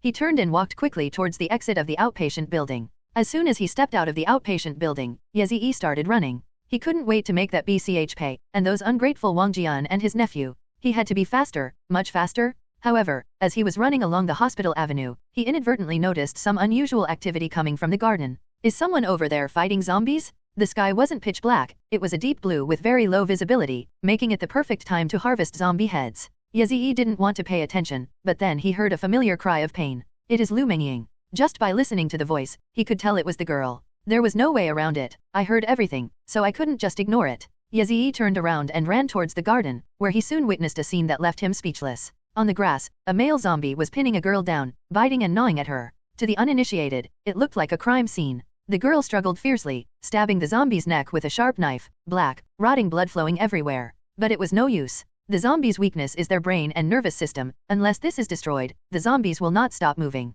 Yazii walked over, intending to draw his sword and chop off the zombie's head, only to realize that he had just thrown away the watermelon knife. He kicked the zombie in the neck, breaking it, and looked down at the blood-soaked girl who was panting heavily. So this is how you kill zombies. Hoo-ha, hoo-ha. Lu Mengying didn't have time to answer him. She knelt on the ground, panting, and simply took out 2 crystal cores from her pants pocket and slapped them on the grass. What you want? Huff, crystal core, the third one, inside its brain. She pointed with difficulty to the male zombie whose neck had been kicked off. Yazii narrowed his eyes slightly. Only then did he realize that the junior girl was covered in bite marks, with bite marks all over her arms and shoulders, and many places were bleeding. Although he was burning with rage for revenge, he waited until Lu Mengying had caught her breath before asking, "Well done. Can you walk now?" Lu Mengying nodded, enduring the excruciating pain, and stood up unsteadily. Yazii noticed that she also had many bite wounds on her legs. The bite marks were bloody and gruesome. He picked up the 2 crystal cores that Lu Mengying had risked her life to collect from the ground, stared at the resolute girl, and remained silent for a long time. The junior student needs treatment, antibiotics, cleaning and bandaging of the wound, followed by bed rest. He needed to leave to seek revenge on that BCH, Sohuya. This is a point of contradiction. He now faced two choices, leave directly and ignore Lu Mengying, letting the girl fend for herself. In that case, she would most likely die. In her current state, if she encountered another zombie, she would be doomed. She wouldn't even make it to the inpatient department, and she wouldn't be able to treat her own injuries. The second option is to send Lu Mengying to the inpatient department and hand her over to Dr. Jia. However, this will also mean that his immune system will no longer be a secret. Dr. Jia is a very good person, as evidenced by word of mouth within the third affiliated hospital. Even if Yazii knew his secret, he certainly wouldn't reveal it. Yazii was certain of that. But if he sends Lu Mengying to the inpatient department, then there's no way this matter can be kept secret. Yazii frowned. This secret was quite important to him. If it were exposed, it would bring him endless trouble. But was he really supposed to just stand by and watch Lu Mengying die? Or was it to carry out the task he assigned? Yazii couldn't get over this mental hurdle. Well, he sighed, took off his backpack, tossed it to the girl, and then, while she looked on in confusion, picked her up again. What are you going to do? The girl appeared very panicked, struggling like a little wild rabbit caught by humans. Yazii laughed and cursed, don't move. You're covered in zombie blood, even perverts would hold their noses and walk around you. Behave yourself. Lu Mengying then stopped moving. She was clutching her backpack, her body trembling. There were crystal cores in the backpack, I took them out and absorbed them all. Yazii said casually as he walked. Lu Mengying was stunned, her face full of confusion. Huh? What did you say? I told you to absorb the crystal cores in the backpack. What? You can't do it. He then remembered that Lu Mengying was still an ordinary person, not even a mutant, although it only takes 3 crystal cores to awaken a mutant in an ordinary person. The girl was filled with disbelief. She couldn't understand why Yazii would suddenly ask her to use the precious crystal cores. Wasn't this what Yazii wanted her to collect? Wasn't he trying to use her as cheap labor? Yazii, however, assumed she didn't know how to operate it and instructed her. Absorbing the crystal core is very simple. Just place this thing in your palm, concentrate your mind on your palm, and silently repeat absorb, absorb, absorb. Generally, after repeating it 3 times, your body will automatically begin to absorb it. This wasn't the first time he'd taught a beginner. He knew this was the easiest way for them to understand. Lu Mengying was stunned for a moment, then immediately did as she was told. With such a precious opportunity to use crystal cores, only a fool wouldn't seize it. She hurriedly opened the backpack in her arms, reached inside, and was once again shocked. Good heavens, there are so many crystal cores in here. Isn't this the most scarce and precious item? How can there be so much of it? Why doesn't he use it himself? Yazii noticed her gaze and chuckled. These things aren't very useful to me anymore. You should use them all quickly to reach level 10 and become my help. Lu Mengying narrowed her eyes. This guy was still going to exploit her labor? However, this also made Lu Mengying feel very at ease. She firmly believed that if a man was nice to a woman, he had ulterior motives: his money, his looks. Now that she knew Yazii was after her labor, she felt relieved. It's much better to put in the effort than to be cheated or taken advantage of. Moreover, Yazii seems to be a very promising partner. While everyone else treasured crystal cores, he already looked down on them. Lu Mengying sighed, then stopped thinking about it and quickly focused on absorbing the crystal core. Yazii carried her back to the previous clinic and noticed that the way she looked at him seemed a little strange. From initial awkwardness and resistance, he became somewhat approachable, giving the impression that she had opened her heart and was willing to accept him as a friend. These 50-odd crystal cores, are they really that fragrant? He cursed inwardly, then noticed that all the crystal cores in his backpack had vanished into thin air. Goodness, that's incredibly fast. What level are you? Yazii asked in a hoarse voice. Lu Mengying exclaimed excitedly, level 6. Almost level 7. Oh my god, it even increases my stats when it levels up.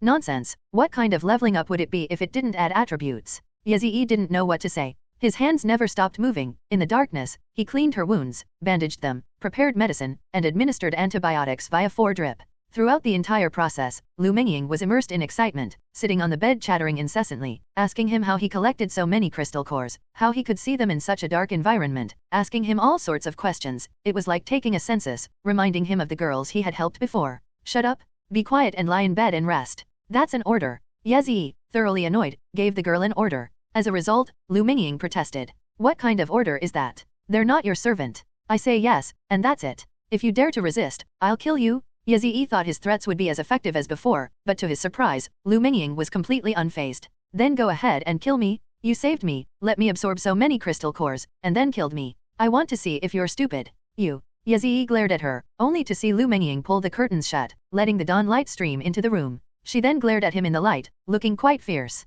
What do you mean? I'll never be anyone's servant, nor will I be your subordinate. At most, I'll be your client. You assign me tasks, I complete them, and then you give me a reward, something like that. I won't accept anything more than that. If you want to control me, to treat me like something you can do with as you please, then I'm sorry, I'll never agree to that. Yazii stared at her with cold eyes for a long time, but in the end, they parted ways. Okay, this isn't an order, it's a task, alright. Lu Mengying grinned, revealing her teeth. That's more like it. Yazii sighed. He didn't want to stay here anymore. Communicating with this girl would only slow down his revenge. All he wanted now was revenge. Although it's almost dawn, if they run, they should be able to reach his previous shelter in time. As long as you're careful, you won't alert the zombies on the road. Then, while the people in the shelter were out gathering food, they went in and went on a killing spree. The thought of that BCH Sohuya soon kneeling before him begging for forgiveness made Yazii's lips curl into a cruel smile. Just you wait, I'll make you wish you were dead. You just stay here and recover quietly. I'm leaving? He turned to open the door to the consultation room, but was stopped.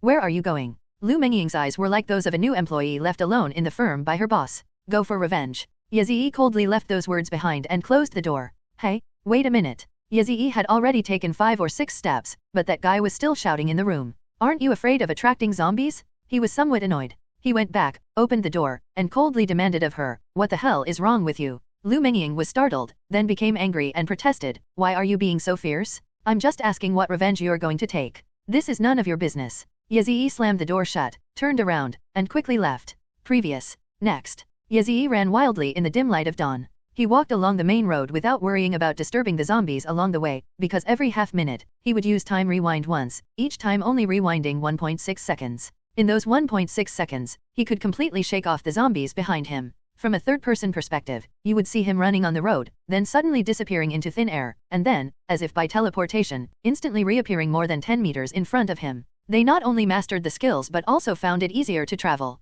It can be used once every half minute, so it doesn't require much mental effort. This is the most cost-effective way to revert usage time. Yazii gradually mastered the tricks of the trade, making his journey twice as efficient. Just as dawn was breaking, he arrived outside a building in the city center. His previous workplace was on a high floor of this building, and the underground parking garage of this building was the shelter where he had previously stayed, containing about 100 survivors. To enter from the outside, one can only use 2 emergency exits that are not yet completely blocked, or find a way to enter the building itself. They had been working to clear the zombies from inside the building. Their original plan was to clear the entire building and use it as their base. Yazii, a brave, skilled, and helpful man, was highly respected in the group and was a member of the leadership team. But all of that is insignificant now. News of his death has probably spread far and wide, and nobody cares about a dead man. He gently gripped the watermelon knife tucked behind his waist. He had just gotten the knife from a street fruit shop and had even sharpened it a couple of times on a whetstone. A week of living in the apocalypse had given him the habit of using a watermelon knife. Watermelon knife master? He gave a self-deprecating laugh and ducked into a thicket of bushes. Looking out at the plaza outside the building, he saw a large number of zombies gathered there. Even if he were trapped in them, he would definitely not be able to escape. He had to be careful. He concealed himself in the bushes and crept to the side. The entire city was as if it were dead, extremely quiet, with only the sound of wind rustling through the leaves. Relying on his familiarity with the terrain, he managed to reach the entrance to the emergency passage after some effort. The zombies outside the door had been cleared away. He glanced at the spot where he had been lying, where he could still vaguely see some dark bloodstains. That was blood flowing from his body, blood shed from betrayal. He clenched his fist and stepped forward to grasp the handle of the iron gate. It remained completely still. To his surprise, the door was locked from the inside. He then reached for another entrance, but it was also locked. There's no other way now but to find a way to get inside the building. He knew perfectly well that all the entrances and exits on the first floor of the building were blocked. The only way to get in was by climbing. Yazii began to wander around the outside of the building, looking for a feasible climbing point. He actually found one. It was an open window in the stairwell, and he tried to jump over it. The 15 points of strength and agility bonus allowed him to leap 5 meters high. He placed his hands directly on the lower railing of the window, and with a slight push of his arms, he flipped over like a nimble monkey. Successfully infiltrated? But before Yazii could be happy for long, he suddenly heard a loud bang sound. He quickly turned around and looked out the window. Damn, the watermelon knife had fallen to the bottom? This guy was too lazy to pick them up anymore, and walked into the building empty-handed. Anyway, this time his opponent isn't a zombie. Even empty-handed, his strength is more than enough to kill someone. He went down the stairwell, which led directly to the parking lot. At that moment, he heard voices coming from down the stairs and smelled smoke, but he ignored it and continued down. When he went down to the first floor, he indeed saw several young people gathered there smoking. Holy crap, isn't that Brother Z? The guy with small eyes was the first to spot Yazii, his cigarette butt falling to the ground with a thud. The others, like him, were all shocked. Yazii didn't intend to waste words with them and asked directly, "Where's Sohuya? And where's that kid Wang Jian?" "Brother Z, I heard from them that you weren't dead." "Yes, Wang Jian said you sacrificed yourself to protect your girlfriend, and now Sister Xiaosu is taking your place." Brother Z, why are you so murderous? Yezi's expression hardened. It seemed he was too kind usually, these guys weren't afraid of him at all and kept asking him all sorts of questions. Stop talking nonsense, Zhou Chaoyang? Tell me, where is Sohuya? Where are Wang Jian and his uncle? Zhou Chaoyang was the first to see Yezi, and he was startled by Yezi. Yezi is known here as a kind person. Everyone, regardless of gender, greets him with a smile. When did he become so fierce? Zhou Chaoyang had never seen Yezi like this before, and his two companions looked at each other in bewilderment. She should be in the conference room downstairs. Wang Jian and his uncle should be there too. Snort. Yezi walked through them without stopping. Over the past week, they've converted the parking lot into numerous cubicles. As an insider, he naturally knows where the meeting room is. He ignored the people behind him and went straight to the conference room. Along the way, every survivor he encountered looked on in astonishment, covering their mouths. Many people came over to greet him, but he ignored them and didn't stop for even a moment. Everyone who tried to get through to him met with a wall. What's wrong with Yezi? Why does he suddenly have that expression? Wasn't he dead? Both Xiao Wang and Xiao So said he was bitten by a zombie. They're doing this for no reason. What is this? If you ask me, there's definitely something big going on here. Let's go follow them and see. A few guys who loved watching the drama followed Yezi excitedly. He didn't care. He had helped these people to some extent before, and some of them had even awakened thanks to the crystal cores he had given them. Now that they see him return safely, none of them are happy for him, they are only surprised and puzzled. They only have gossip about him and are excited to see what happens. Yezi now truly understood what it meant for people's hearts to have changed. But he doesn't care about any of this nonsense right now, all he wants is revenge to kill Wang Jian and his nephew, and that St. Sohuya. He walked briskly to the conference room door and kicked the broken plastic door open. Bang! Yezi burst through the door, a traitor who was utterly dumbfounded. Huh? Damn? You're Yezi. Wang Jian's uncle, Wang Langjian, was sitting in the head seat. When he saw Yezi's face, he was immediately shocked. Sohuya and Wang Jian were sitting together, and Wang Jian's hand was still between that St's thighs. Wang Jian, I'll FK your mother. Yezi could no longer contain his rage. Ignoring the 4 or 5 equally surprised former companions beside him, he charged directly at Wang Langjian. To catch the thief, first catch the king. As the only person present who had awakened elemental power, Wang Jian's uncle was naturally his primary target to kill. Wang Langjian's reaction was incredibly fast. In an instant, a burst of blazing red flames ignited between his palms. Yezi had witnessed the power of the fire element firsthand. It could easily incinerate a human body and even melt steel, making it no less powerful than his lightning element. But Wang Langjian never expected that Yezi would have time to rewind this deadly weapon, and now, time has stopped for the entire world. Yezi didn't give Wang Langjian even a millisecond to say anything nonsense. He took advantage of the 1.6 seconds of time reversal to rush in front of him, guided the lightning element power accumulated in his danshin into his hand, and held his face with his 5 fingers spread open. In Wang Langjian's eyes, Yezi appeared in front of him in an instant. By the time he reacted, his entire body was already covered by powerful lightning elemental force, and his whole body was convulsing violently from the electric shock. Enraged, Yezi no longer wanted to control his strength and suddenly increased the output of his lightning element to its maximum. With a loud bang, Wang Langjian's head exploded because he used too much force. You have killed a novice elemental awakener and obtained 1 novice elemental awakener's soul crystal. The system suddenly gave him this prompt. However, Yezi didn't have time to look closely at that moment. He turned to look at Wang Jian and reached out his hand. Don't come any closer. Wang Jian was terrified. He instinctively jumped back to avoid Yezi's grab, but due to the excessive force, he fell backward off his seat. It's absolutely ridiculous. Yezi snorted coldly, rushed forward, grabbed the back of his neck, and immediately gave him a shock. Ugh!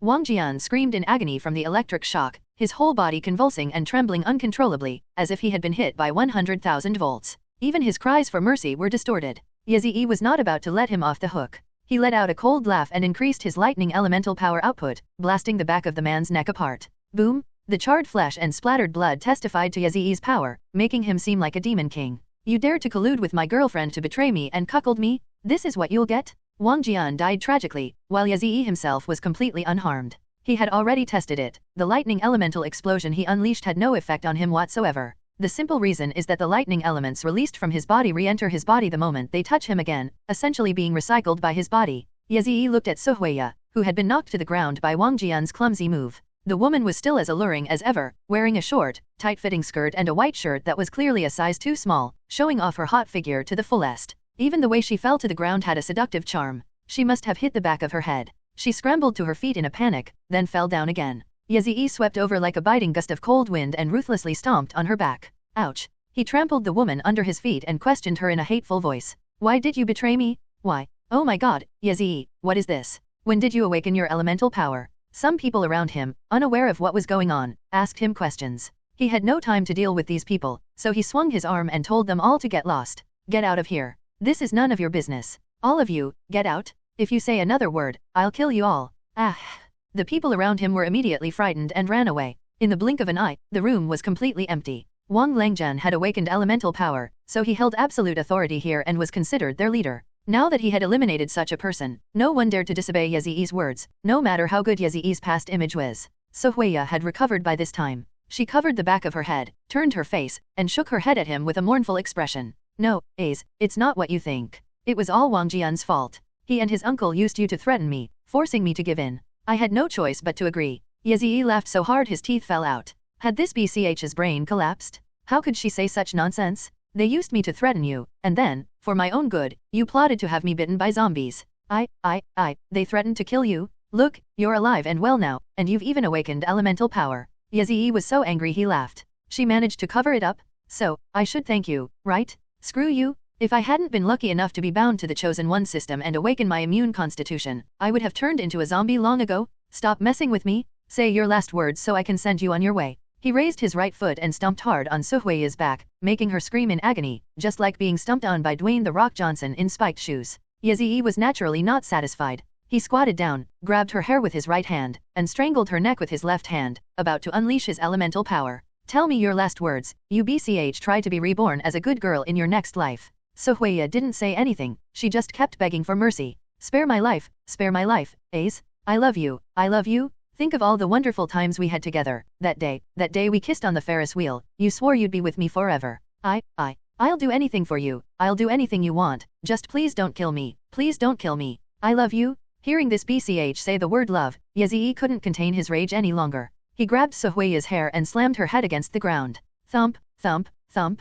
He slammed the man 3 times, and his forehead was already broken, with bright red blood flowing from the surface. His eyes rolled upwards, revealing only the whites, and he was on the verge of fainting. It's so gratifying to see. Suhuiya, this is what happens when you betray me? Ha ha ha, ah ha ha ha ha. Ye Ziyi burst into maniacal laughter. But in truth, his heart was breaking. He loved this girl with all his heart for 5 years. She was his first love, his first kiss, the first time he held hands, the first time he hugged her, the first time their lips and tongues intertwined. So many firsts, all with her. Now that she was being treated so cruelly and violently, Ye Ziyi felt like she was walking barefoot on shards of glass. Every step was excruciatingly painful, every blow was agonizingly heart-wrenching. But it's over. It's all over now. The two of them settled the score, and from then on, they had no further dealings. You won't talk, huh? Well, there's nothing I can do then. I'll send you to meet the King of Hell right now. Ye Ziyi grabbed Suhuiya's hair tightly, about to smash her down with all his might, when she suddenly screamed. I'll talk.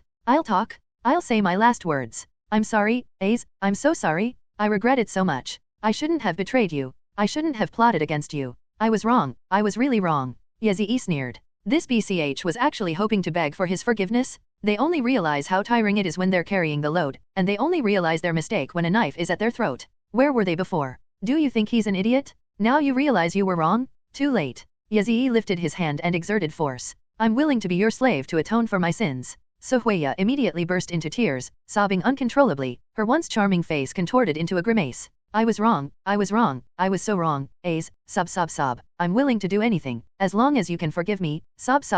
I'll be your dog, I'll be your slave, I'll never dare to do it again, sob. I really will never dare to do it again. Ye Ziyi's eyes were icy cold. He hadn't expected the girl he'd loved for 5 years to be such a spineless coward. To survive, she'd even forgo her human dignity, abandoning everything, and actually offered to be his dog? His slave? How could he have ever set his sights on such a despicable and shameless person? Her young and beautiful face? Her curvaceous figure? Beneath a beautiful exterior often lies a rotten core. Such a person is corrupt to the core. Ye Ziyi released her with disgust. Killing such scum would only dirty his hands. He'd give them a taste of their own medicine. Feed this rotten stuff to the zombies. You want to be a dog, huh? Fine, I'll grant your wish and let you be a dog to your heart's content. He walked to the door he had kicked open, startling everyone eavesdropping there. One fierce glare from him, and they all scattered like birds. He gave a cold snort, deliberately making sure everyone heard, then turned to Suhuiya and commanded, come on, follow me.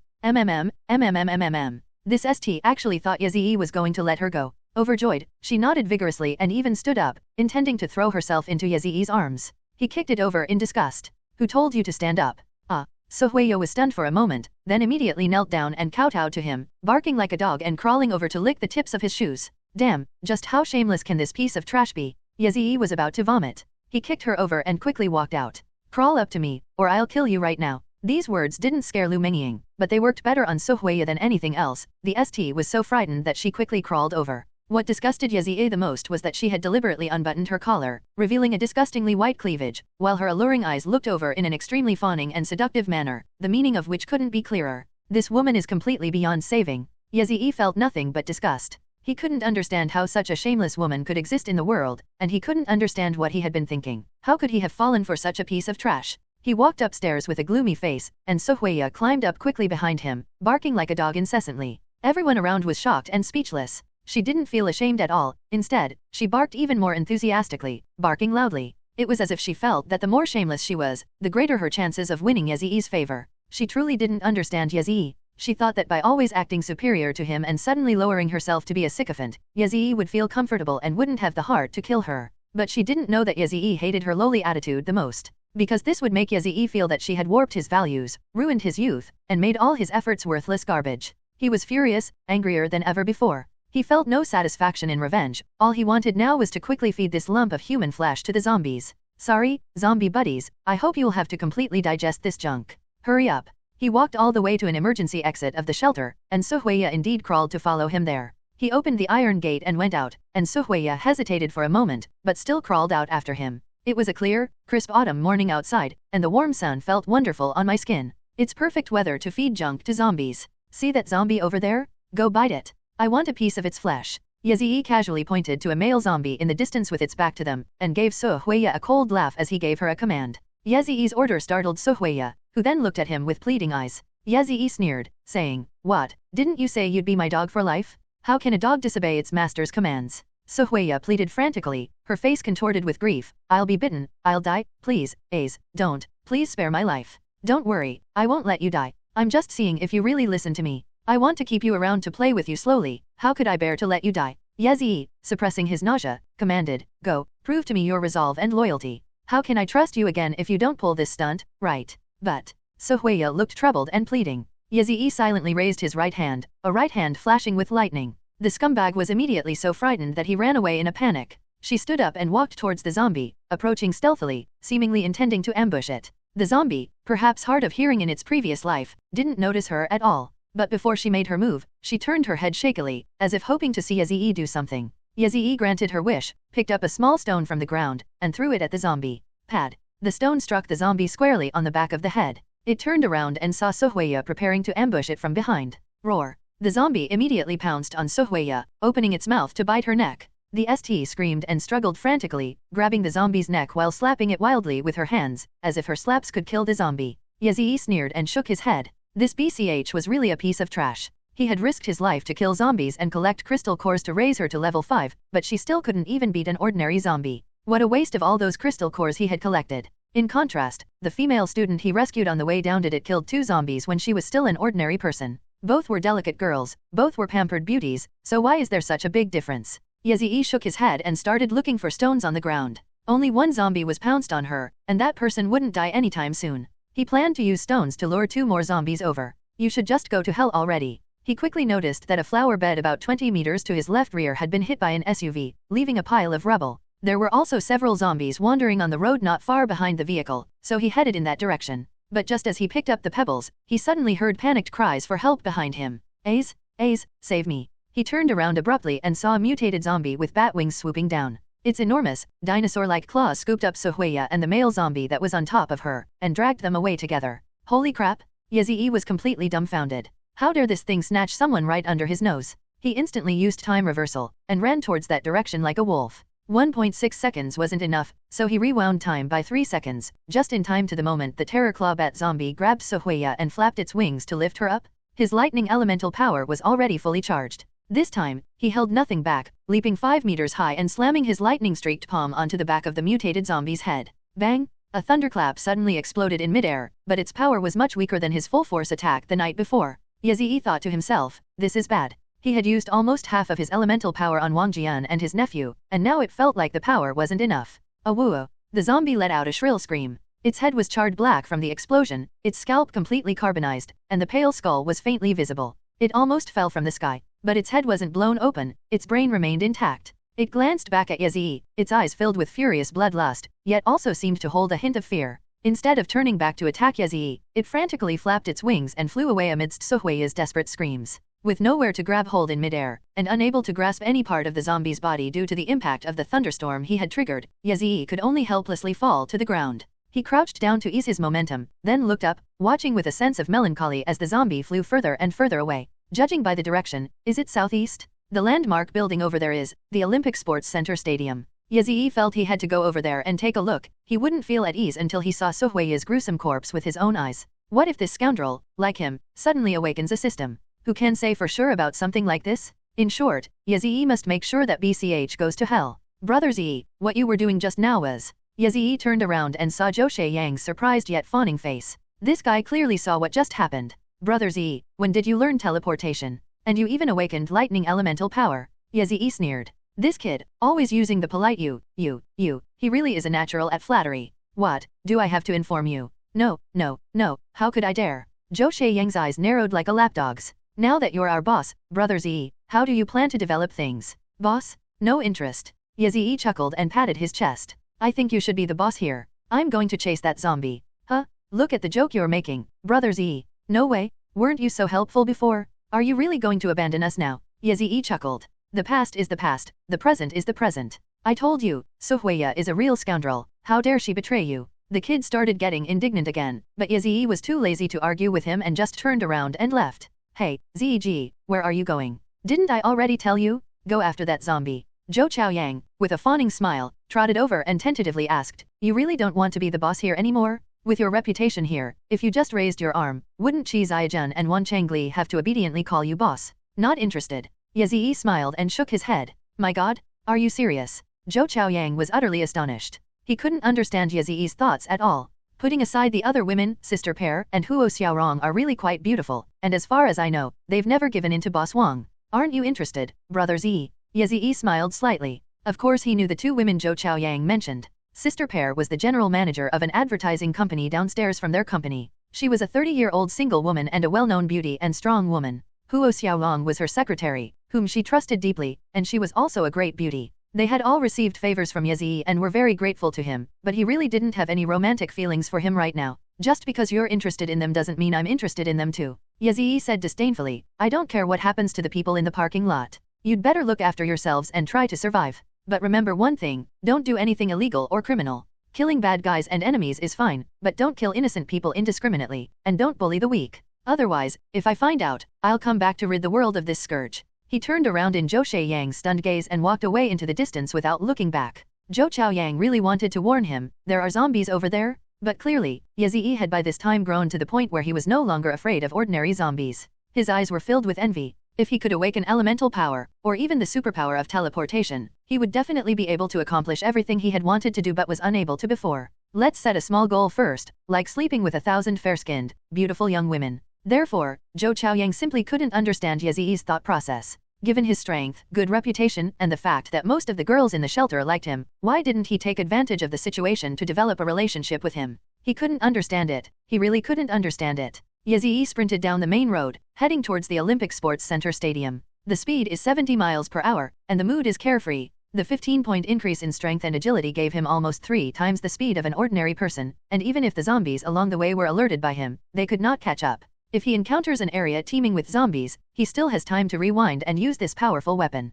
So he was surprised to find that he could now move freely during the day. This is something that current survivors can hardly imagine. The pattern they have learned from their life or death experiences is that day and night belong to the zombies, and only dawn belongs to humans. But this rule was broken by Yazii. His ability to rewind time was too abnormal. As he ran, he also conceived a rough search plan in his mind. It was really just about asking people. There might be survivors in the Olympic Sports Center. The view was open there, and he was sure he could find traces of the bat zombie. He planned to go inside and ask. As he ran, he came to a large supermarket. Yazii was a little thirsty, so he used a teleportation technique to shake off the zombies chasing him and entered the supermarket like a ghost. The supermarket was poorly lit, and after the power outage, it was practically dark inside, even during the day. But this had no effect on Yazii, who possessed dark vision. The surrounding area was littered with overturned shelves and blackened bloodstains. The wandering zombies heard the noise and chased after him, but Yazii dodged them with his nimble movements. He didn't want to waste his elemental power on these zombies, as he hadn't even recovered half of his elemental power in his dungeon yet.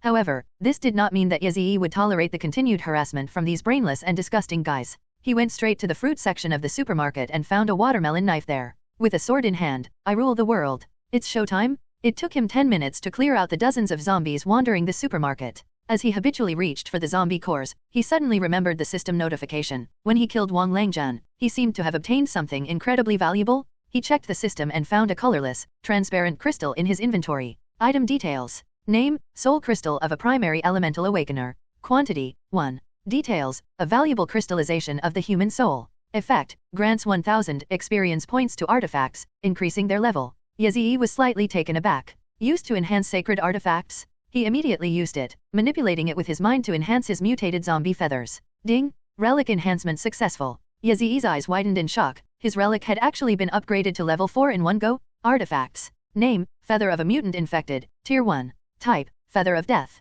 Effect, Health plus 87. Additional effects, Spirit plus 9%, Elemental Capacity plus 8%. Enhancement level, 4. Wow, it directly increased my HP by 40 points, and also gave me an extra secondary attribute that increases elemental capacity. Yazii was both surprised and delighted. In this way, his blood energy directly exceeded 100. Holy crap!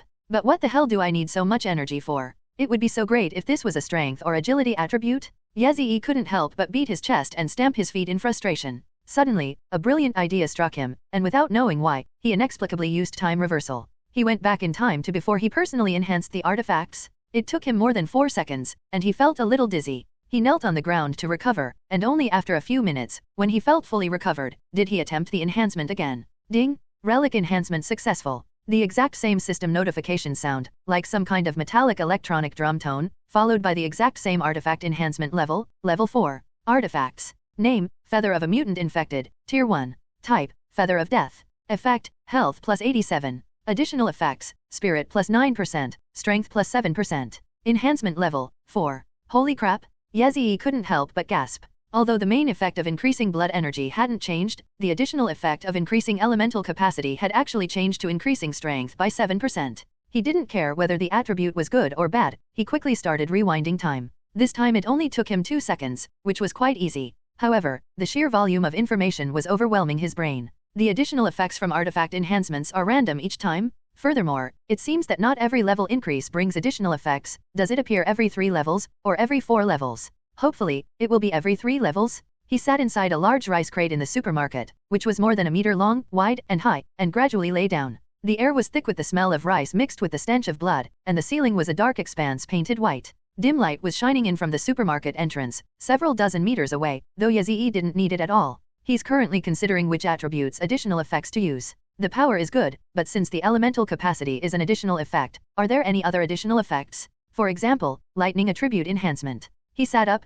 steadied his breathing, and began the experiment. Ding! Relic enhancement successful. Additional effects, Spirit plus 9%, Agility plus 8%. Rewinding time. Ding! Relic enhancement successful. Additional effects, Spirit plus 9%, Constitution plus 9%. Rewinding time. Ding! Double EXP boost. Effect, Health plus 127. Additional effects, Spirit plus 9%, Agility plus 8%, Strength plus 9%. Enhancement level, 8. Yazii was stunned. A double experience boost was actually happening? Holy crap, my main attribute increased by 127 points of health, which is 25 times that of an average person. He made a fortune. However, he didn't get carried away and quickly used time rewind again. Hoo-ha, hoo-ha. The multiple time rewinds in a short period, especially this time when the time reached 4 seconds again, caused Yazii to experience another wave of dizziness, even more intense than before. My head is throbbing like it's being drilled. He desperately needs a relic that can increase his spirit attribute? Damn, what kind of idiot is this?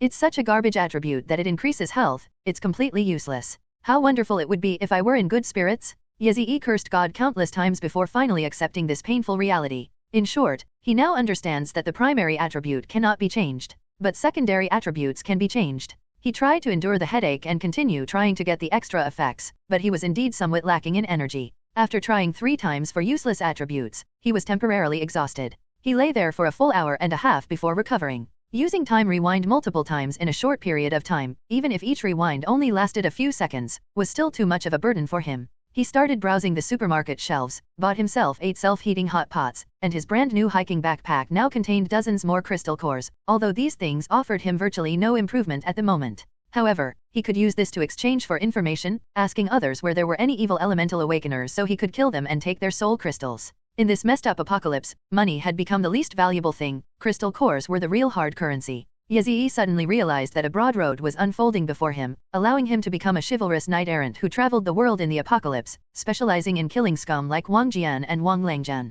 To become stronger and restore peace and order to the world, wouldn't that be wonderful? That's how it should be. After resting well, Yazii ate 8 delicious self-heating hot pots and then started working on his artifact attributes again. Ding! Relic enhancement successful. Additional effects, spirit plus 9%, agility plus 7%. Rewinding time. Ding! Relic enhancement successful. Additional effects, spirit plus 9%, elemental regeneration speed plus 9%. Yazii paused for a second, then continued the time rewind. He found that drilling this thing was kind of addictive. The main problem is that he never knows what additional effects might occur next. Let's continue. Ding! Relic enhancement successful. Additional effects, spirit plus 9%, elemental mastery plus 10. Rewinding time. New entries have appeared, but Yazii has already rewound time, so he can't see the specific function of this attribute. Elemental mastery, what's that for? He suppressed his doubts and continued to work on the indentation. Ding! Relic enhancement successful. Additional effects, spirit plus 9%, constitution plus 8%. Rewinding time. Ding! Relic enhancement successful. Additional effects, spirit plus 9%, stamina plus 8%. Time rewind. He tried the same technique dozens more times, until his head started throbbing again, but no new attributes appeared. It is now certain that the additional attributes will randomly appear among the following attributes: stamina, strength, dexterity, constitution, elemental mastery, elemental capacity, and elemental regeneration speed. The absence of blood and spirit attributes may be because attributes that have already appeared will not be increased again. So, we can pretty much confirm that these are the effects that artifacts can provide.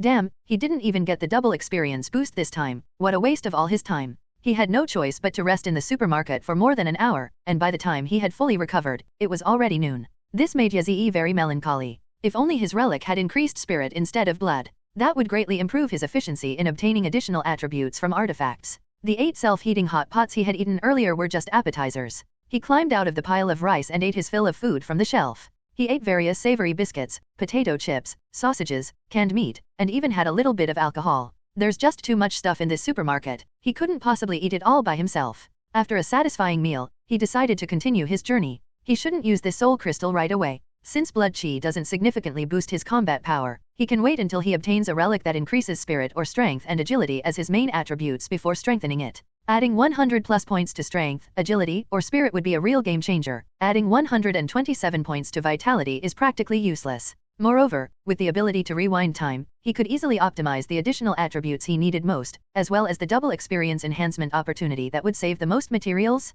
Yazii never imagined that his time reversal technique could have such a brilliant and ingenious use. After leaving the supermarket, he hurried towards the Olympic Sports Center. That place is about 10 kilometers away from here. Even considering the detour, it would only take him half an hour to run there at his speed. The main reason is that his physical attributes have improved, but another factor that cannot be ignored is that he can use time rewind from time to time while traveling. Yazii felt that if he got serious, he might be able to cover most of Chongqing's urban area in a single day. He ran through the usually bustling city streets, easily shaking off the zombies chasing him. After running for about 10 minutes, he suddenly came to a strange neighborhood. The place was filled with headless zombie corpses, and the air reeked of decay. Their heads were piled up in heaps, and when Yazii went over to take a look, he saw that their crystal cores had all been removed. Who did this? This is quite a big operation. He continued forward, finally reaching a place where there weren't so many zombie corpses. Jumping over a few cars parked sideways as a congestion, he came to a street without zombies and immediately sensed something was wrong. The road 100 meters ahead was also blocked by cars, and not a single zombie could be seen inside. It was a dead end.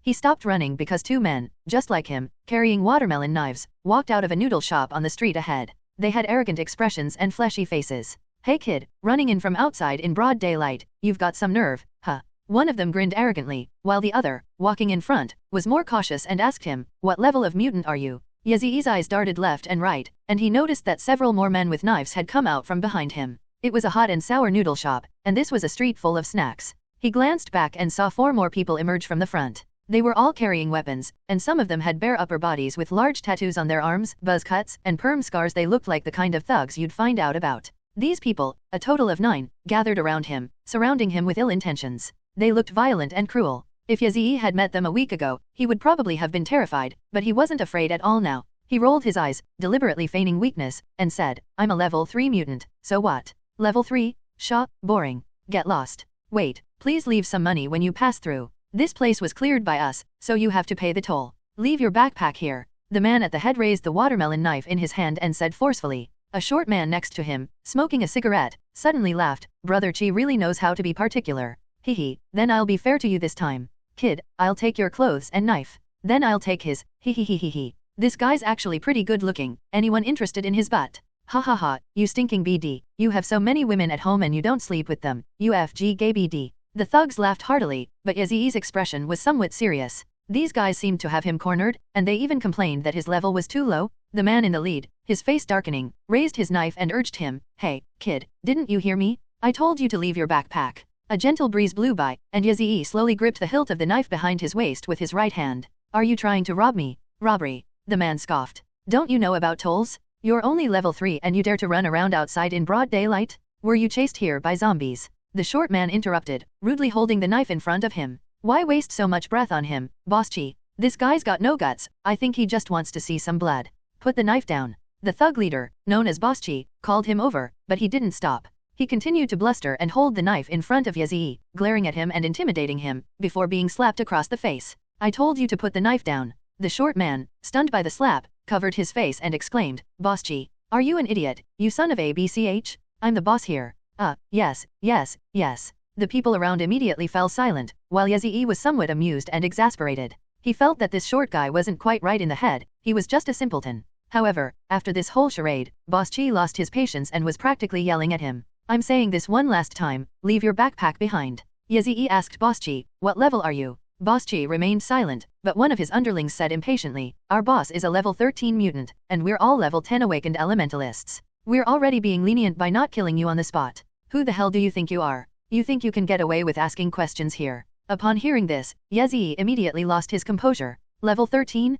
Keep in mind that after level 10, absorbing a crystal core only grants a few thousandths of the experience points. How many zombies would this guy have to kill to reach level 13? Or were they killing mutated zombies? And what's more, these guys are all elemental awakeners. All 9 people are? How could that be? You're all elemental awakeners? Stop trying to scare us. Yazii pretended not to believe them and showed them disdain. The thug who was questioned immediately got angry and raised his hand, igniting a burst of flames in his palm. Yazii was startled. His companions, as if showing off, also gathered their awakened elemental power in their palms. Red fire, blue water, white ice, purple lightning. In an instant, elements of various colors lit up with their own light, creating a scene that felt like 100 flowers blooming. Yazii was genuinely astonished this time. Just how many zombies had those thugs killed these past few days? As expected of a team effort, boldness leads to action, hence the phenomenal efficiency. You don't seem scared at all. When Chi Leida saw that there was only surprise in his eyes, he became puzzled. Then his eyebrows immediately furrowed. You're definitely more than level 3, aren't you?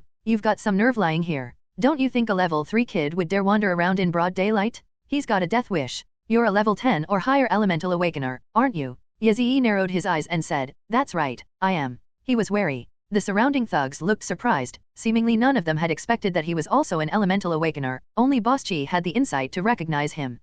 I guessed so. Since you're an elemental awakener, then show us your shield. Yazii silently raised his hand, gathering a bolt of lightning in his palm. Boss Chi grinned crookedly at the sight. Ha ha ha, very well. Since you're an awakened one, I'll give you face today. Kid, bow your head and call each of us grandpa, and we'll let you go. That's the rule of the underworld, it doesn't matter who comes. Yazii frowned.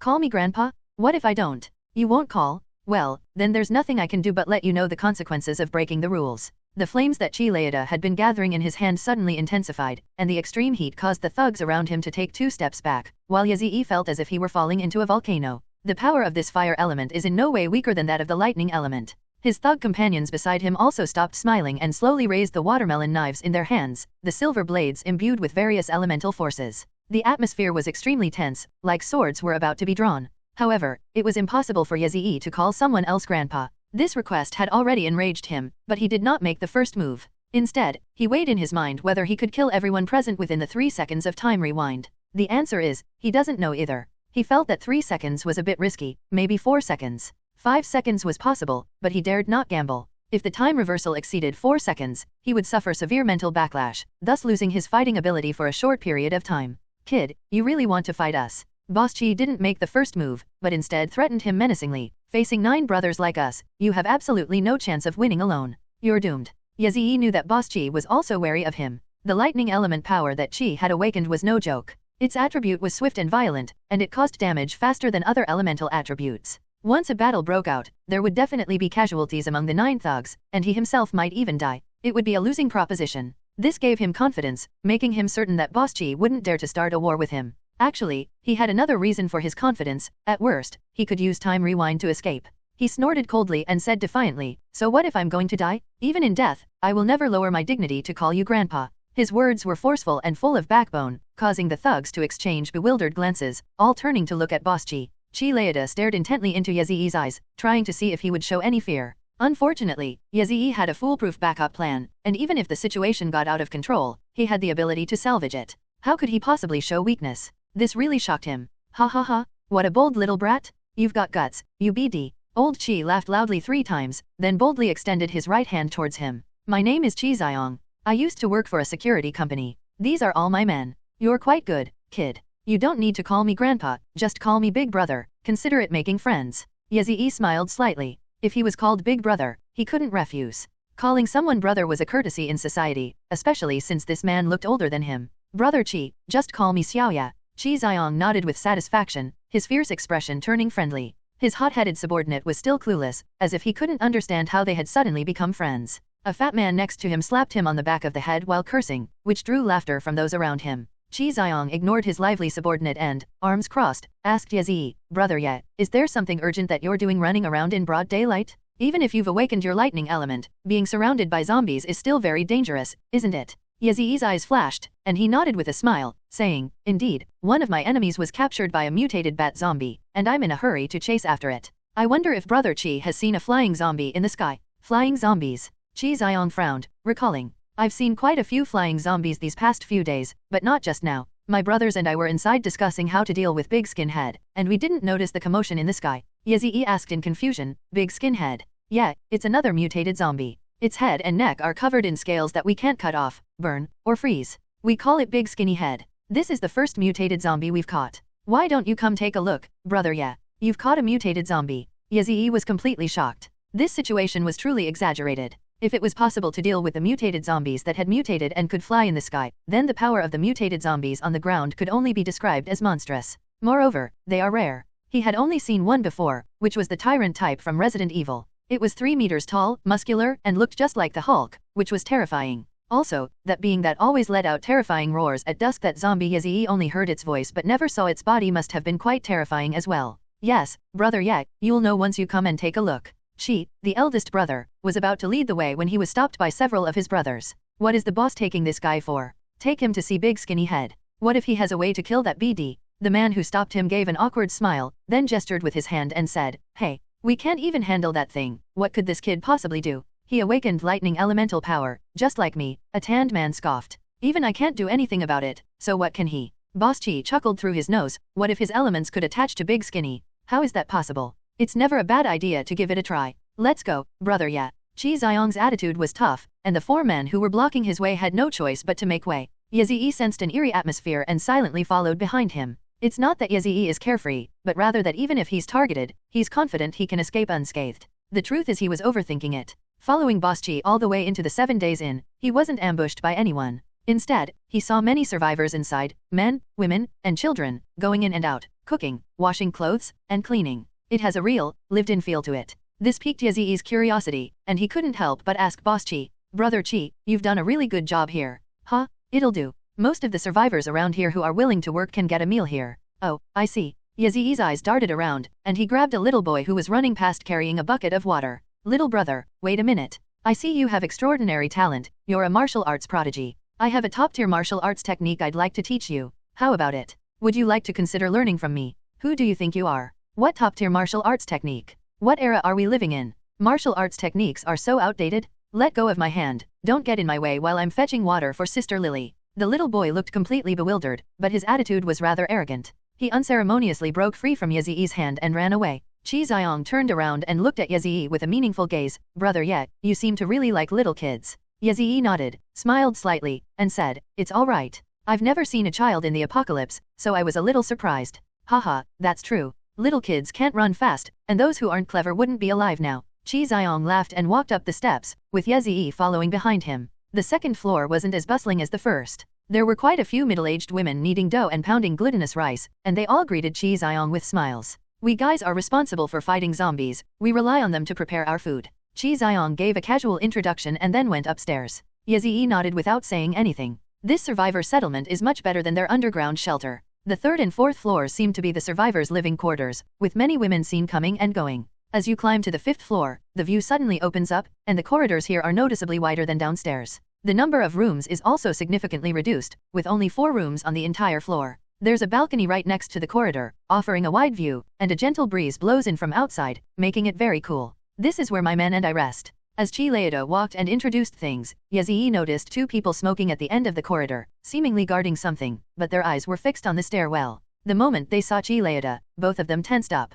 Qi Xiong narrowed his eyes slightly, strode over, and asked the 2 men, "What's going on? You 2 seem very nervous." No, boss. We're not nervous at all. But you, why did you come alone with just a newbie? Where are Scarface and the others? He spoke in a deliberately loud voice, and even took the initiative to ask others questions. Another underling followed suit and asked Ye about it as well. "Brother Qi, may I ask who this young man next to you is?" Qi Xiong frowned, as if he had sensed something, and ignored the guy's words, directly taking out his keys to open the door. "Boss, why did you just open the door like that?" The underling, who had suddenly taken the lead, exclaimed in surprise. Even Ye was now certain that something was wrong. As he had predicted, just as his underling cried out in alarm, and as Boss Qi was turning the key, a piece of ice spear burst through the door and pierced right through his chest. Pfft! Qi Xiong stared in utter horror at the ice spear piercing his chest, spitting a mouthful of blood onto the door. Ye was also stunned. The ice spear seemed to come alive, and with a sizzle, it split 3 more sharp branches into Chi Leida's body. Blood splattered on Ye's face, and Chi Leida collapsed to the ground.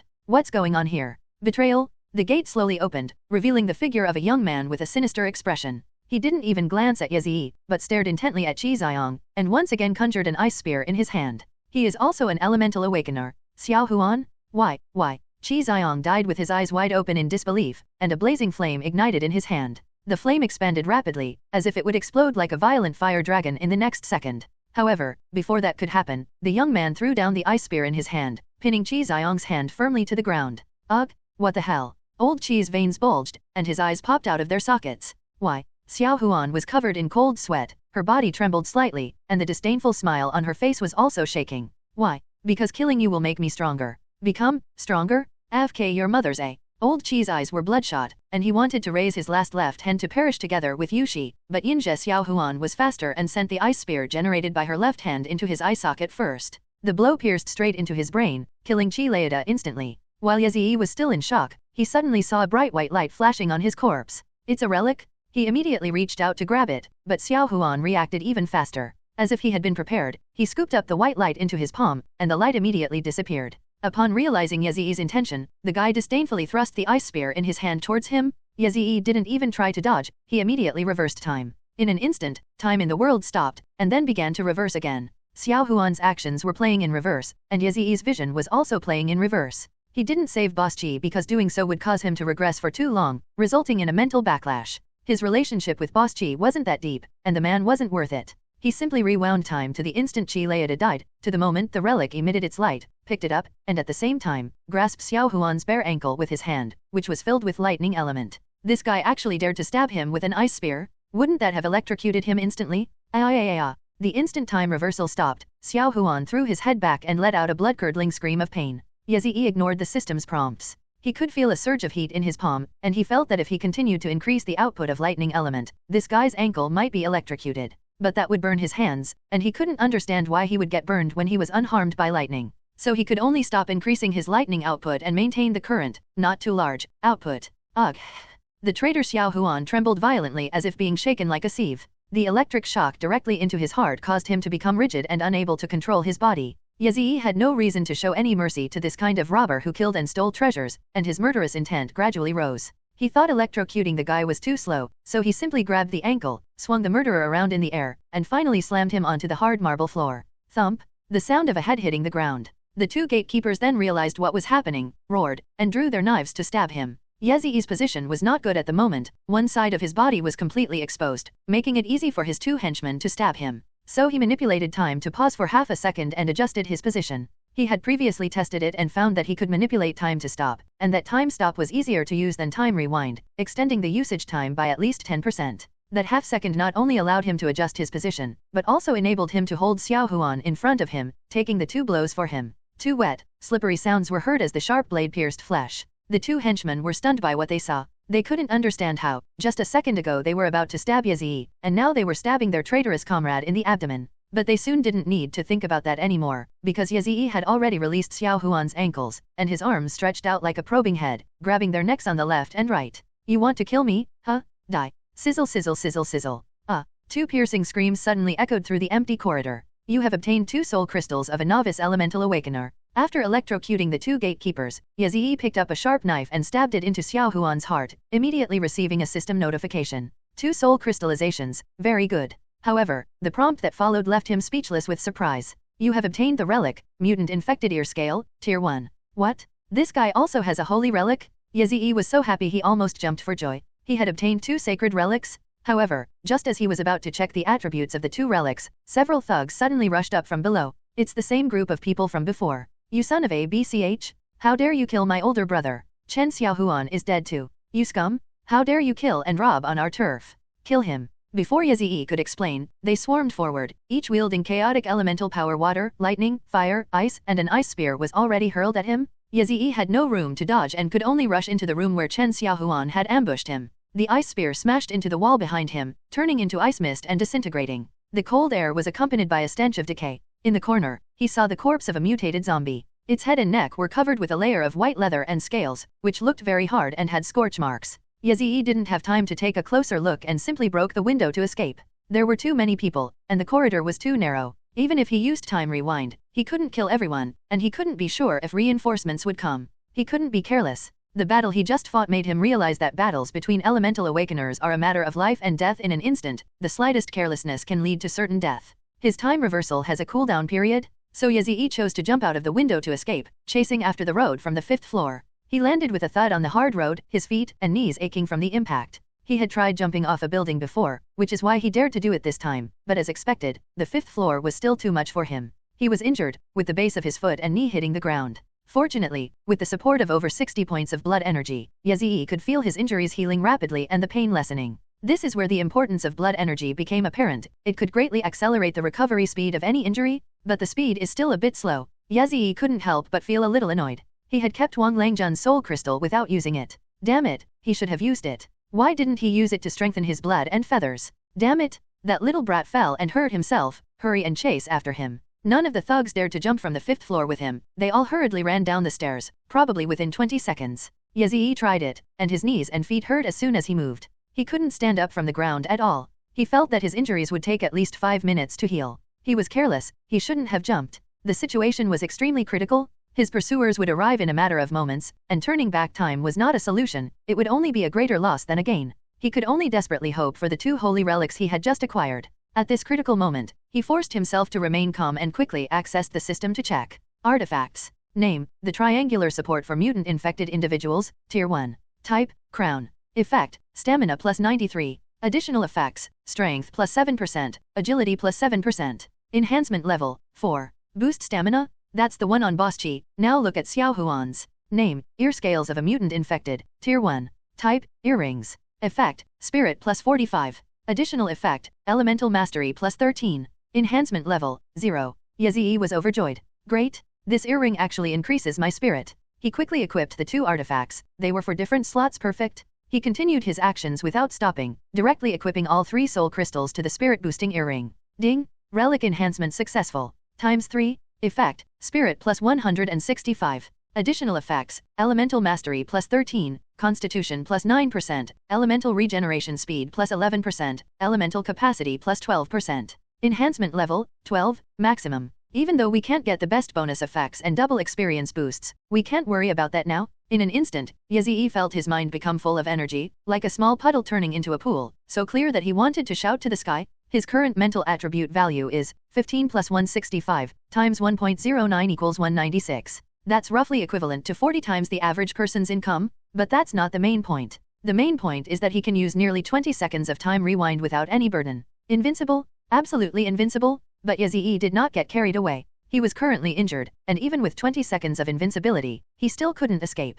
He must find a way to buy time. Just as Yazii was racking his brains, the group of people rushed downstairs in a flurry of activity. The short, hot-headed guy at the head of the group was the most indignant. Before he could even speak, the ice spear he had conjured was already being hurled at him. The ice spear was incredibly fast, forcing him to dodge it in half a second. He immediately raised his arms and shouted, "Wait. It's all a misunderstanding. I didn't kill Boss Chi, someone else did." "What did you say?" 3 people immediately stopped. The hothead looked at one of the scarred men, while the other 3, the same 3 who had previously stopped Boss Chi from taking him upstairs, continued to charge at him. "Don't listen to this guy's nonsense. The boss's relics and soul crystals are on him. Kill him now." Yazii hurriedly shouted, "Kill me, and you'll never know the truth." As he shouted, the 3 men charged at him, their hands filled with fireballs and water swords, which Yazii dodged using time slow. With his mental strength improved, he became more adept at using time reversal, and he succeeded in exploring paths he had never considered before with just a few tries. Furthermore, time slowing consumes less resources than time stopping, has almost no cooldown time, and can be used continuously.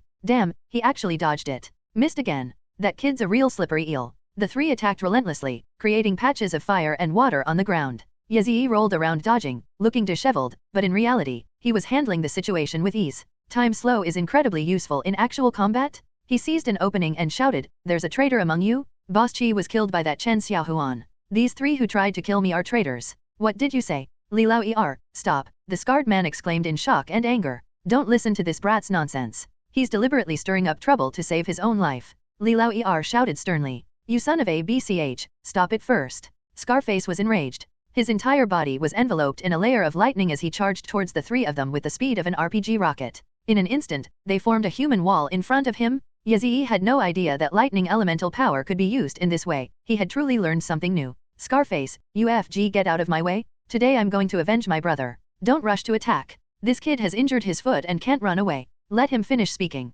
The 3 men, led by Li Lao Er, gritted their teeth and chose not to continue fighting. The other thugs came over and surrounded them warily. Scarface turned around and demanded sharply of Yazii, "Speak. What exactly happened just now?" The hothead and the other thugs also looked over angrily. "If you dare lie, we'll chop you up and feed you to the zombies." Yazii smirked as he sat up straight on the ground, his expression neither humble nor arrogant. "I have a clear conscience, so why should I lie?" The person who asked the question was caught off guard, and the scarred man urged him sharply, "Don't waste time. Just FG, get to the point." Yazii pointed to the 3 people behind him and said, "I can tell you quickly, but I must warn you first, be careful of those 3. They're in cahoots with that Chen Xiaohuan, they're the traitors among you. Grass percent, and asterisk." Li Lao Er, in a fit of rage, uttered a vulgar curse. "You little brat, watch your mouth. Saying I'm a traitor. Don't, stop making baseless accusations." The last person, however, grew anxious. "Let's kill him quickly." Scarface seemed to be the second in command of the group. He turned around and rudely reprimanded them, "Stop your nonsense.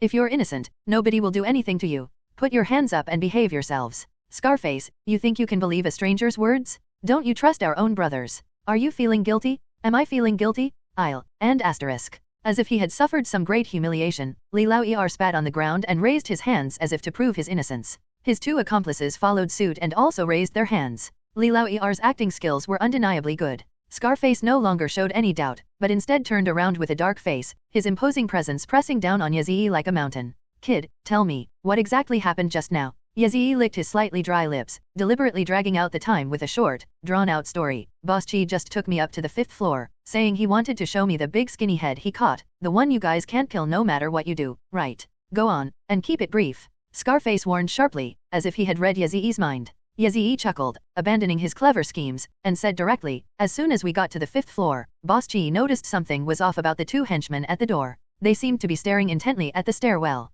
He went over to ask them, and the 2 henchmen deliberately spoke loudly, tipping off Chen Xiaohuan inside." Yazii gestured with his chin towards Li Lao Er, reminding him, "You guys can recall, when Boss Chi wanted to take me upstairs, didn't those 3 try to stop him? That's because they knew Chen Xiaohuan was secretly trying to kill zombies on the 5th floor, and they were buying him time."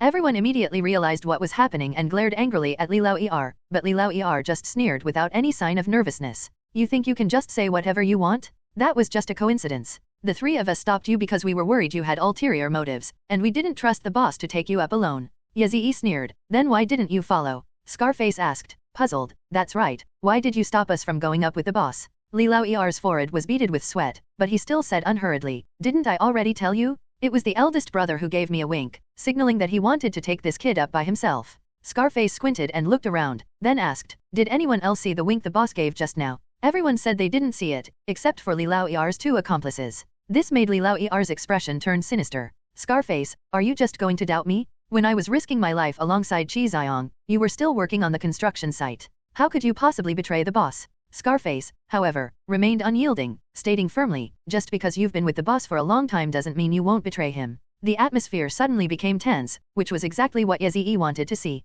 He tested his injured foot and felt he could move it a little. In another 2 minutes, the injury would be almost healed. At this moment, the hothead, seemingly unable to bear seeing his brothers arguing any longer, jumped in and said, I think I just saw it. The eldest brother seemed to wink at Li Lao Er. Li Lao Er breathed a sigh of relief and sneered, see? Not everyone is blind. His veiled insult made everyone uncomfortable. Scarface snorted coldly, turned around, and continued to question Yazii, and then, continue from where you left off. Sometimes, lies intended to be well-intentioned only lead to greater tragedies. Yazii looked at the naive young man and said meaningfully, if you summarize the patterns of history, it's not hard to see that it's often the most innocent and kind wishes that lead people into the darkest hell. The hothead lowered his head with a complicated expression, not daring to look at Yazii. What kind of nonsense are you spouting? Just tell me, what happened next? That scarred guy is really an impatient, roughneck. Yazii shrugged. Chen Xiaohuan was in the room at the time. Boss Qi had no idea. When he was taking out his keys to open the door, Chen Xiaohuan attacked him from behind. A steel rod-thick ice spear pierced through the door and went straight through his chest. He continued slowly, you can recall, didn't Boss Qi's corpse have a hole in his chest? Didn't it have a hole in his right palm? Wasn't one of his eye sockets pierced? Weren't those caused by ice spears? You all saw it just now, the element I awakened wasn't ice. Everyone present was taken aback, then exchanged bewildered glances. This was logic even a primary school student would understand. How could they have overlooked it? You're too impatient? Li Lao Er's expression changed rapidly. Suddenly, he spat on the ground and cursed, damn it. Chen Xiaohuan, how dare you betray the boss? The moment he opened his mouth, the thugs immediately confirmed that Chen Xiaohuan was the murderer, because there was no way to deny it. The bloody wound was simply too obvious. That beast Chen Xiaohuan. I misjudged him. I knew this guy was an ingrate all along. I touched him, he's got a treacherous bone in his head. Immediately, the crowd was enraged, and curses erupted everywhere. Li Lao Er led them to vehemently denounce Chen Xiaohuan, completely distancing himself from any connection with him. Finally, he perfectly shifted the blame onto Yazii. But this guy can't escape either, the boss's sacred relic is on him. Make him hand it over. Yes, make him hand it over. Damn it, hand over the relic right now. The thugs immediately realized what was happening and started demanding that he hand over the sacred relic. Yazii, of course, wouldn't hand it over. He stalled for time, saying, I can hand it over, but who should I give it to? Don't all rush in and fight over it when I take out the sacred relic. The thugs exchanged glances, most looking at Scarface, a few at Li Lao Er, who stared at each other. Li Lao Er said in a sinister tone, Scarface, I'm the second brother. Since the eldest brother is gone, it's natural for me to inherit his position. Are you trying to take it from me? Scarface sneered, you want to be the boss? You'll have to ask the brothers if they agree first. The two sides clashed again, resembling a feud between brothers. Yazii chuckled to himself. Great, it's best if they fight amongst themselves. He continued to slack off on the sidelines, waiting until his injuries healed before reaping them all in one fell swoop. Wait a moment. The two gangs of thugs were facing off when Li Lao Er, as if suddenly remembering something, glared at Yazii and asked, you said Chen Xiaohuan killed the boss, but who killed Chen Xiaohuan? Yazii's eyes flashed, and he said, he came to kill me, but I killed him instead. How about that? You killed him? Humph, what else? Am I not allowed to defend myself? Li Lao Er chuckled and said to Scarface, this kid killed Chen Xiaohuan. I think we shouldn't fight over the boss's relics anymore. Big Skinny upstairs is dead, and the relics it dropped are definitely on Chen Xiaohuan. This kid has probably already taken them. Let's kill him, and we can each take one. Yazii's expression changed. This boss Li knew how to shift the focus of his attacks, he would definitely kill him later. Scarface didn't seem to have any objections. He didn't care about Yazii's life at all. The reason he stepped in front of Yazii just now was simply because he wanted to know the truth. Now that the truth is out, there is no longer any need for Yazii to exist. He looked at Yazii with cold, indifferent eyes and asked, you have two holy relics. Yazii pointed at Li Lao Er, grinning mockingly, you believe everything he says. What do you mean? Think about it carefully. He says he's not with Chen Xiaohuan, but is that really believable? If the people below weren't properly taken care of, would Chen Xiaohuan dare to secretly kill zombies up there? He then added slowly, and don't forget, those two gatekeepers are in cahoots with Chen Xiaohuan. Don't you think they have absolutely no connection to this Li Lao Er? Li Lao Er flew into a rage, you little brat, try stirring up trouble again. He gathered a blazing fire in his hand, intending to kill Yazii, but was violently pushed away by Scarface. Li Lao Xiao Wangzhe, and Xiao Niba were both promoted by you. What do you have to say about this now? What can I say? It's true I promoted them, but what does it matter to me if they're involved with that traitor Chen Xiaohuan? I had no idea. A tanned man next to Scarface was already gathering lightning in his hand. He threatened, swear you didn't betray the boss, or I'll be the first to FG kill you. Li Lao immediately raised his hand and swore an oath. For an old fox like him, making a false oath was easier than spitting on someone. Shouldn't we at least take this kid down first? He has 2 relics, just enough for me and Scarface to each have. Be careful, the boss's artifact can add over 90 stamina. Finish him off in one go, don't fight a protracted battle. The thugs looked at Yazii again, their eyes fierce and malicious, and they gradually revealed their elemental power. Unfortunately, it was too late. Yazii slowly stood up from the ground. He let out a few muffled laughs. Sorry, you scumbags. I don't have 2 artifacts equipped, I have 3. What? Time seemed to stand still amidst the astonished and delighted looks of the thugs. Yazii suddenly raised his arm, from which a burst of intense lightning erupted. It's time for cleaning. He charged at Li Lao first, his hand, brimming with lightning, grabbed Li Lao's face and detonated it. Boom! You have obtained a soul crystal of a novice elemental awakener ×1. Ignoring the system notifications, Yazii unleashed a frenzied slaughter on these scumbags during the paused time. He tried to coat his palms with lightning element, hoping to make them sharper, like the thunder god in Naruto. But as expected, reality is not the same as anime. His lightning element simply didn't possess that property. The only 2 techniques he currently possesses are guiding lightning elements to create lightning explosions in his palms and slamming the ground. But both the Thunderburst palm and the ground slam consumed too much elemental energy. After killing 2 of them, he simply took a fat-headed, broad-bladed machete from a thug. This knife is much better than a watermelon knife. It's a controlled weapon, designed specifically for humans. It's even more powerful than a Japanese samurai sword, and it requires less effort to swing. He wielded this knife and chopped off all the guys' heads like he was hacking at zombies. It didn't even take 20 seconds, he only used 15 seconds. When everything settled down and time returned to normal, the consciousness of the 8 scoundrels vanished from the world, their heads rolled off, and blood flowed everywhere. May you be reborn as an honest and law-abiding person in your next life. Yazii never kills innocent people indiscriminately, but these 8 people truly deserve to die. The fact that not a single one of them objected to Li Lao's suggestion and they all agreed to kill Yazii already shows that they are no good. Yazii, carrying a blood-dripping machete, strode away towards the Olympic Sports Center. Outside the hotel and on the balcony by the window, a group of survivors were gathered, mostly thugs and curious women. They were all stunned, speechless, unable to believe what had just happened. In their eyes, Yazii had taken care of everyone in an instant. That's ridiculously strong, it's simply unbelievable. All that pathetic scrambling when I fell to the ground to dodge was just an act. So many soul crystals and relics, which originally belonged to them, have all been taken away by Yazii. The thugs were seething with hatred, but seeing him swagger away, none of them dared to stop him. On the one hand, they were extremely unwilling, but on the other hand, they couldn't wait for this plague to leave, so they all stared intently at his back. However, as Yazii walked, he suddenly turned around. These people suddenly trembled, not one of them was not frightened. Yazii smiled and said, "Oh, right, I forgot to tell you, I think you've done a pretty good job here. Keep it up. Anyone who dares to oppress the weak, enslave the people, or play those feudal slave-owning tricks, if I find out, I'll kill them on sight." After saying that, he laughed loudly 3 times, ran to the end of the block, leaped over the wall, and disappeared from people's sight. The survivors in the hotel were left looking at each other in bewilderment. The weather was perfect in the afternoon, sunny and breezy. Yazii ran along the sidewalk of the city street, with lush trees overhead. Traffic was congested, with rows of cars stopped in the middle of the road and zombies weaving through them. When they spotted a running target on the road, they excitedly chased after him. But the zombies soon discovered that their targets would suddenly vanish with a snap. Their mindless brains couldn't comprehend this situation, and they reverted to their previous aimless wandering. Yazii ran all the way to the Olympic Sports Center. Now that he has improved his stamina, he won't get tired even if he runs at full speed all the time. He also had a lot of soul crystals, and he upgraded all 3 artifacts to the maximum level of 12. Now, his physical strength, stamina, and mental attributes far surpass those of other awakened individuals of the same level. In addition, his divine skill, time reversal, has also seen new uses after his mental strength increased, time stop and time slowing. The 20-second duration allowed him to easily kill 8 elemental awakeners. Absolutely unbeatable. Yazii was in high spirits. In this apocalyptic world where others were still struggling to survive, he could already walk around with impunity. With skill comes boldness, and he ran straight into the Olympic Sports Center. The area was very open and spacious, with only a few cars and a handful of zombies wandering aimlessly on the lush green grass. Without pausing, he ran straight into the stadium. But just then, he suddenly heard a shout coming from behind him. Yazii! Yazii turned around, but he couldn't see a single person behind him, only a few SUVs parked crookedly. Who's calling him? Over here, under the car. Yazii looked under the car, and lo and behold, wasn't that Ying Daotao? This girl was his college classmate. She had a very cheerful and lively personality and was keen on participating in various social groups during her school days. She was always at the bottom of the class academically and had an ordinary appearance. Although they were university classmates, their relationship was not deep. They were merely nodding acquaintances, the kind who would greet each other briefly when they met. However, since they were acquaintances,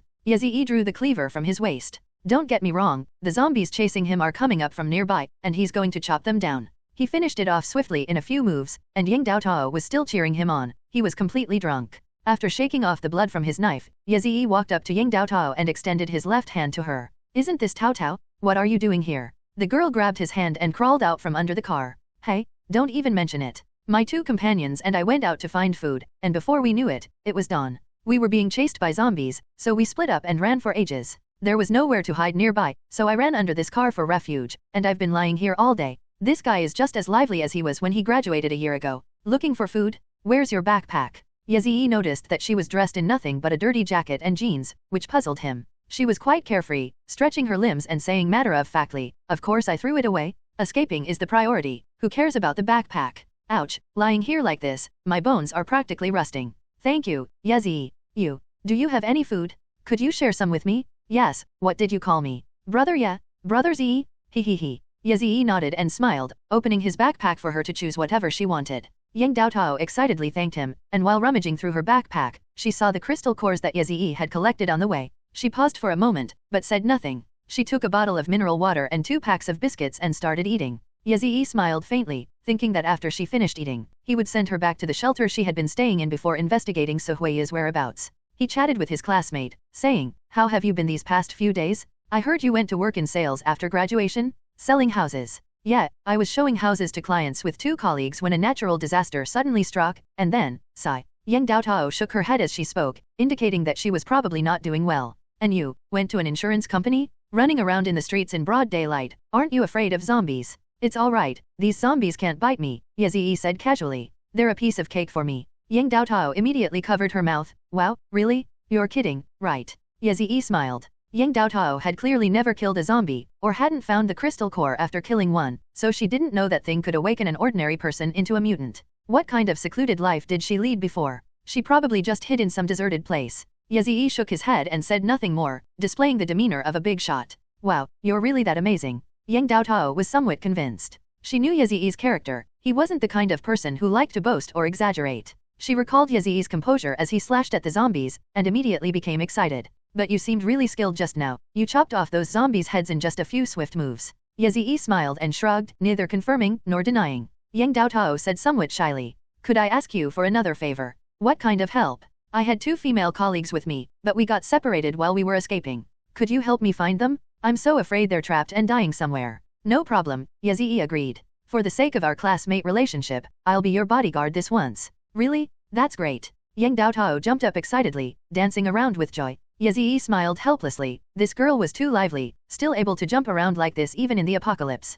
"Let's go. Which direction did you come from?" Over here, over here." Yang Daotao pointed in a direction outside the stadium and started jogging ahead, with Yazee following closely behind. Suhuiya is probably already rotten flesh inside a zombie's belly, so there's no rush to find her. Yazee glanced back at the stadium, then ignored it. Yang Daotao was in a hurry. Yazee followed her all the way to a street outside the Olympic Sports Center and said, "This is it, the place where we got separated." Yazee nodded. Some zombies had already spotted them and were excitedly chasing after them. "There are quite a few. Come behind me." Yazee drew his machete and rushed forward, shielding Yang Daotao behind him. He became somewhat hesitant when slashing at the zombies. Several zombies abandoned him and went straight for Yang Daotao, and it took him a few seconds to slow down and finish them off. "Hide behind that car over there, don't let the zombies notice you." Yazee pointed to an SUV behind him, and Yang Daotao quickly ran over to hide. To make it easier to find people later, he decided to fight the zombies in the middle of the street. This was a stupid idea, as the noise of killing the zombies attracted new ones, and the zombies kept coming one after another, seemingly without end.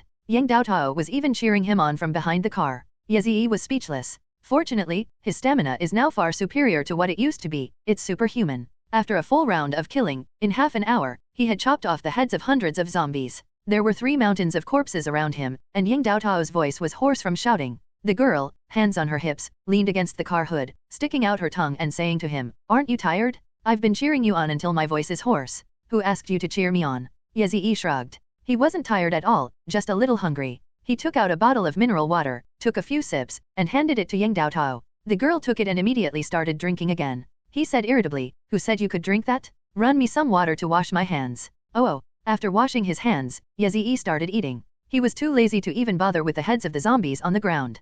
Crystal cores were like air to him now, they were everywhere, and he could take as many as he wanted. He can slowly level up after he finishes dealing with Yang Daotao and Su Huiya. Yang Daotao finished the rest of the water and showered Yazii with compliments, flattering him until he blushed. Yazii laughed and scolded her, telling her to hurry up and find someone. She stuck out her tongue, threw away the bottle, and walked towards the road, shouting as she went. "Yao Xiang, Li Yuking, where are you?" Yazii followed behind her, casually observing the surroundings. Yang Daotao continued to shout, "Yao Xiang, Li Yuking." She screamed so loudly that Yazii could confirm there wasn't a single zombie left nearby. After calling out for about 300 meters, sporadic zombies began to emerge from the shops along the street. After Yazii cleared them away, the head of a girl in her early 20s peeked out from a nearby eyeglasses shop. Yang Daotao. Yazii looked at her and was immediately stunned. The reason is very simple and straightforward. This girl is incredibly beautiful, with skin as smooth as porcelain and eyes as captivating as peach blossoms. She is the epitome of an internet celebrity face and an angel among devilish figures. For a moment, he thought he was seeing Venus, the goddess of beauty.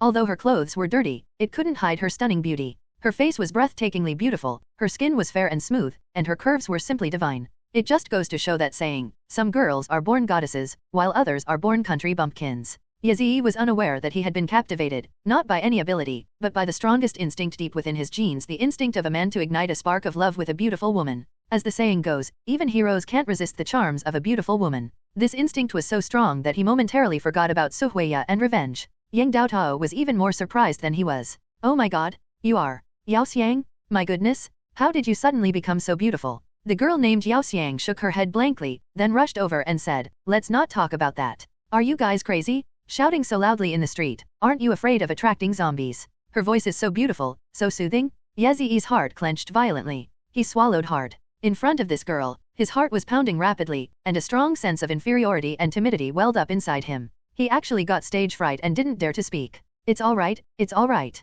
With Yazii here, let me tell you, he's incredibly skilled. He can easily take care of an entire street of zombies. Let me tell you about him." Yang Daotao excitedly extended her hand to Yazii. "This is Yazii, my college classmate. We were both in the 3rd clinical class." She then extended her hand to the stunningly beautiful woman. "This is Yao Xiang, my colleague. She joined the company with me and studied marketing in college. Yazii, she was pretty before, but not nearly as beautiful as she is now. It's amazing. When did your figure become so amazing? And that waist, it's so incredibly thin. I'm not quite sure either." Yao wanted to slap away Yang Daotao's groping hand, secretly glanced at Yazii a few times, covered her head, and said with a troubled expression, "I just had a hazy dream, and this is what happened when I woke up." Yazii's eyes flashed, but he remained silent. Yang Daotao then remembered the important matter. "By the way, where's Li Yuking? Didn't you two run away together?" Yuking. "I'm sorry, it's all my fault." Yao Xiang suddenly knelt down on the ground, covering her face and weeping. "Why, it's all my fault, it's all my fault. She was attacked and eaten by a zombie while protecting me. Why.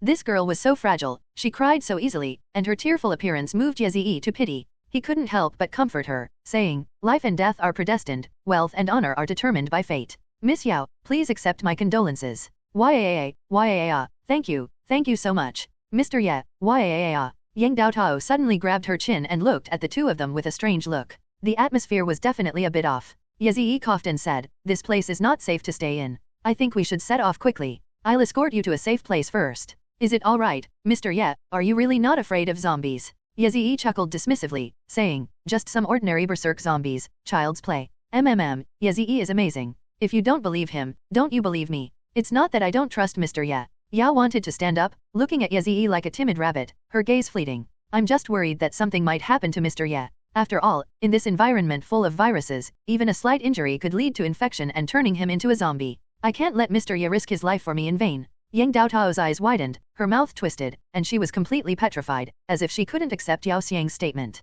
Yazii didn't know her before and didn't know what kind of person she was, but after this short time together, he felt very good about her. He nodded and said, "You're right, but I'm not risking my life for you. Helping you is just a side thing, my main goal is to help my old classmate." Yang Daotao covered her mouth. "Oh my god, Yazii, how can I ever repay you for what you said?" Yazii joked, "Offer yourself in return." "Offer yourself to me? What a load of rubbish." Yang Daotao blushed. "Don't you already have Su Huiya? Besides, I don't have any romantic feelings for you. Speaking of which, where's Su Huiya? I haven't seen her with you." Upon hearing the name Suhuiya, Yezi's expression immediately turned ugly, while Yang Daotao, that thick-skinned girl, kept pressing for answers. Huh? What happened between you two? He did not answer in detail. We broke up. Let's go. Where was your previous hiding place? Yang Daotao opened her mouth, rolled her eyes a few times, and changed the subject. She had known since college that Suhuiya was not a good girl, and at this moment she was very happy for Yezi. She pointed north, in that upscale neighborhood over there. We were showing a house to a client when the natural disaster struck, and suddenly he turned into a zombie. She deliberately jogged ahead so that Yezi and Yao Xiang could walk together. With her sharp eyes, she had already noticed that Yezi and Yao Xiang had hit it off. Since Yao Xiang was single and Yezi had broken up with his girlfriend, she instinctively wanted to bring them together. Yezi was fully aware of the situation, and he had no reason to refuse. If such a perfect girl really wanted to be with him, he would certainly be happy. He was overjoyed. He even felt that this girl was the destined soulmate that God had arranged for him. Moreover, Yao Xiang didn't seem to have any resistance. She walked silently with her head down, as if she was a little embarrassed. Yezi really had little resistance to girls with such reserved personalities. After walking for a while, he suddenly thought of a topic and couldn't help but take the initiative to start a conversation with her. Miss Yao, you mentioned having a dream before, right? What kind of dream was it? Yao wanted to look at Yezi, but her eyes immediately looked away. I'm not really sure, it was all hazy and I forgot everything as soon as I woke up. I only remember it was a very bizarre dream, the kind that's fantastical and fantastical. Bizarre and fantastical. Yezi nodded thoughtfully, and Yao Xiang asked in a sweet, clear voice, Mr. Yezi, have you had similar dreams before? Maybe, but my dream wasn't just bizarre or fantastical, it was simply incredibly magical, almost unbelievably magical. Incredibly amazing. Could you elaborate? I can't describe it. Yezi isn't stupid, why would he reveal that he was chosen? He now suspects that Yao Xiang is also a chosen one, but he doesn't know what her qualifications are. The two fell silent, as Yang Daotao ahead was already encountering zombies. He drew his knife from his waist and strode forward. Also wanting to show off in front of the beautiful women, he deliberately performed an extremely cool set of moves. He leaped up and delivered a handstand slash in midair, slicing down a zombie, followed by a Thomas landing spinning kick. The immense force sent two zombies tumbling upside down, and he decapitated them midair. This set of moves was incredibly cool. He did it while time was slowed down, which prompted Yang Daotao to clap and shout like a rooster. Wow, so handsome? Oh my god, Yezi, you're so handsome. Yes, so handsome? Mr. Yezi, you're amazing. Yao Xiang clapped her hands loudly, a surprised smile on her face. She was so beautiful that Yezi was almost stunned. It's just so-so. He put away his machete, looking embarrassed. Yang Daotao teased him, oh, so this level is just so-so. Yao wanted to smile from the side. Yezi was a little embarrassed. He led the way, slaying more than a dozen zombies. As the three passed a supermarket, Yao Xiang suddenly suggested, Tao, I think we shouldn't go back to our old apartment complex. How about we just use this place as our hideout? There's so much food here, it'll keep us eating for a long time. Yang Daotao turned around, a smile of excitement on her face. Oh yeah, Yao, how come I didn't think of that? You really are a little genius. Yezi looked into the supermarket and spotted several zombies deep in the aisle, so he went over and killed them. While the two girls were happily browsing the shelves and eating snacks, he went over and pulled down the supermarket's roller shutter, making a loud noise. He also noticed that there was a lock on the shutter. This door doesn't close properly. However, as soon as the door closed, the supermarket went dark. Yang Daotao immediately screamed deliberately from the shelf, oh my god, Yezi, are you finally going to make your move on us? Across the shelf, Yezi said irritably, what are you talking about? I'm testing if this door can be closed properly. Eek, it's so dark. Yezi ignored her and opened the door. He then went to check the back door of the supermarket and found it was locked. It couldn't be opened without the key. You should pack some things and take them with you. This place isn't safe, Yezi said to the two girls as he walked behind the shelves. The supermarket only has one exit at the front. Opening the door will cause a huge commotion. Unless you don't want to stay here and get trapped to death, you will be fine. Huh? How could this be? What a pity. The two girls looked very upset. Yezi opened a drink from the shelf. Actually, there was another downside to hiding here. He would become a target for passing survivors. While ordinary people can't break through the roller shutter door, Ma Buzone could easily smash it to pieces with a single slap if any elemental awakener happened to pass by. Okay, this street doesn't seem too congested. I'll go outside and find you a car that can carry more stuff. Yang Daotao's eyes lit up. Oh my god, you actually used a car? Yezi, I just realized how nice you are. Yezi smiled faintly, turned around, and prepared to go out to find a car. However, his sleeve was suddenly tugged. Turning my head, I saw it was Yao Xiang. Thank you so much, Mr. Yezi. I really don't know how to repay you. If you don't mind, just call me Yezi. Helping each other out is nothing between friends. Yezi extended his right hand to her, signifying that they were now officially friends. He had only intended to shake the girl's fingers as a token gesture, but to his surprise, she was very enthusiastic, tightly enveloping his hand in her own and waving it up and down. Yes, thank you so much, Yazii. You're such a nice person, such a gentleman, and so handsome. I'm so glad I know you. The touch of these hands was incredibly smooth and soft. Yazii had held girls' hands before, but these hands felt exceptionally comfortable. He was momentarily distracted and reluctant to remove his hand, but ultimately didn't want to lose his composure in front of the beautiful woman, so he gently released her hand and said, "You flatter me. I was just helping with a small matter." He noticed Yang Daotao frantically giving him meaningful glances from the side, and couldn't help but blush a little. However, his heart was still wounded from Suhui's betrayal, and although he liked Yao Xiang very much, he really couldn't take the initiative. He pointed to a spot by the supermarket wall. "There's a flashlight over there. I need to pull the door down temporarily. You can use that for now. I promise I'll be back in 10 minutes. All right." Yang Daotao looked disappointed, shook her head and pouted at him, then turned to get a flashlight. Yazii pretended not to see her and walked to the supermarket to open the door when Yao Xiang suddenly ran over, looking at him with a flushed face.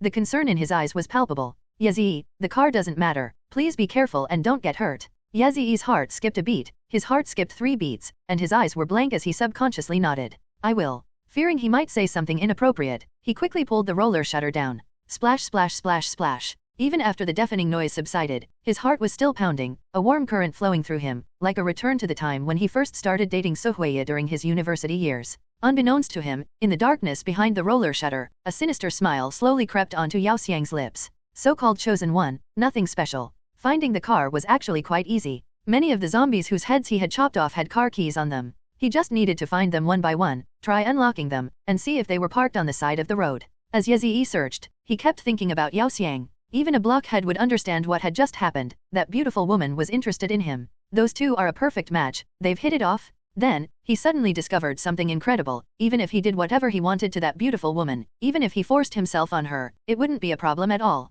No matter what happened, he could use time rewind to turn back time and pretend that nothing had happened. The other party has no idea what happened to them in another time and space, all because of Yazii. But that was still too absurd. Yazii had become powerful enough that he wouldn't stoop to doing such a thing. But even if you use it in a gentlemanly way, it's still incredibly unfair. He could confess his feelings to Yao Xiang directly and see how she would react, whether she was truly interested in him. If he failed, he could simply rewind time and their relationship would return to normal. Within 20 seconds, the truth is revealed. It's not just romantic relationships, he tests people in any situation. Whether a stranger seeking help has ulterior motives, whether the bond between brothers is merely nominal, or whether a couple is truly loving and loyal, nothing can be hidden from him. The ingenious applications of time reversal still have much room for development. Beep. A BMW parked to the left rear of Yazii made a sound. He put the car keys in his pocket, turned around and opened the car door. He got his driver's license the summer before graduation, so driving was not difficult for him. However, the interior of this BMW was quite different from the cars in the driving school. It took him a few minutes to figure it out. After starting the car, he drove it out of the parking space and drove all the way to the supermarket. The car's gas tank was quite full. He pressed the parking brake button, opened the trunk, turned off the engine, opened the door, and got out of the car. He opened the roller shutter door. In fact, he had only been out for 5 or 6 minutes, but Yao Xiang still rushed over immediately. Seeing that he was safe and sound, she seemed to breathe a sigh of relief. But she was too embarrassed to say anything to him, so she just kept putting things into the bag. "You guys stay here and do the work, I'll go over there." Yang Daotao took several bags and went to the other end of the supermarket. Before leaving, she winked at Yazii. The meaning couldn't be clearer. Yazii's heart raced. He wanted to test the waters. After all, if he made a fool of himself, he could just rewind time. But then he suddenly remembered Suhuiya. But the matter of that woman was like a thorn stuck in his heart, something that he could never get over. He didn't want to trust any woman anymore. Yet I can't help but want to believe. A beauty is by my side, within reach. One glance could topple a city, a second glance could topple a nation. Her fragrance and beauty are simply too alluring and tempting. No, I must restrain myself, I must restrain myself. Yazii was torn between his thoughts and his own mind. He decided to stop cleaning the shelves with Yao Xiang and instead moved the cases of bottled water, milk, and beer that had been piled up there into the trunk of the BMW. But after 3 rounds, Yao Xiang also started moving the heavy objects. The girl seemed to really want to help him, even in such a trivial way. But as a girl, she was indeed a little weak. She tried to carry 3 boxes of milk at once, just like Yazii, but she almost fell as soon as she started. She staggered over, and Yazii quickly went over to help her. However, it was too late. Yao Xiang couldn't hold on any longer and fell forward. Fortunately, Yazii rushed over and caught her. Boom! 3 boxes of milk were lying on the ground, ignored by everyone. Yazii was supporting Yao Xiang's belly with one arm. She quickly turned around, and now he was supporting her slender waist. Their current posture resembles a prince embracing a princess who has fallen backward. Yao Xiang's face turned bright red, but she didn't avoid his gaze. Instead, she stared straight into Yezi's eyes, her left hand slowly climbing up his neck. Yezi was completely stunned. What kind of restraint is this? The beauty was as lovely as jade, soft and fragrant in his arms, gazing at him with tender affection. Her two cherry-red lips were moist and glossy, so alluring that Yezi could not resist and lowered his head to kiss her. He broke the vow of lust, but thinking that at worst time he could turn back time after it was over, he could no longer hold back. He held the beauty in his arms tightly and kissed her passionately. Yao Xiang let out a bitter groan and weakly pushed him away, but this level of resistance was merely a coy refusal, a lady's reserve, which only made Yezi kiss her more wildly. Yao Xiang's texture is completely different from Suhui's. It's softer, smoother, and more fragrant. It was like a long-awaited rain after a drought, so delightful that Yezi lingered there, reluctant to leave. Feeling that about 20 seconds had passed, he sighed reluctantly in his heart and used time rewind. But in that instant, his eyes suddenly widened to their limit, because he discovered that he had suddenly lost control of time. That innate feeling, that connection to the laws of time, vanished. Like a fleeting dream, it never existed. How is that possible? Shocked, Yezi hurriedly checked the system and found that his awakened skill, time reversal, had become completely dim and without any light, and there was a message following it. Theft in progress, recovery countdown, 23 hours 59 minutes and 36 seconds. Damn, my skill was stolen. Yezi stared wide-eyed at Yao Xiang in his arms, only to find that Yao Xiang was also staring wide-eyed at him. Her already large eyes looked even larger as she stared, appearing 10 times more shocked than him.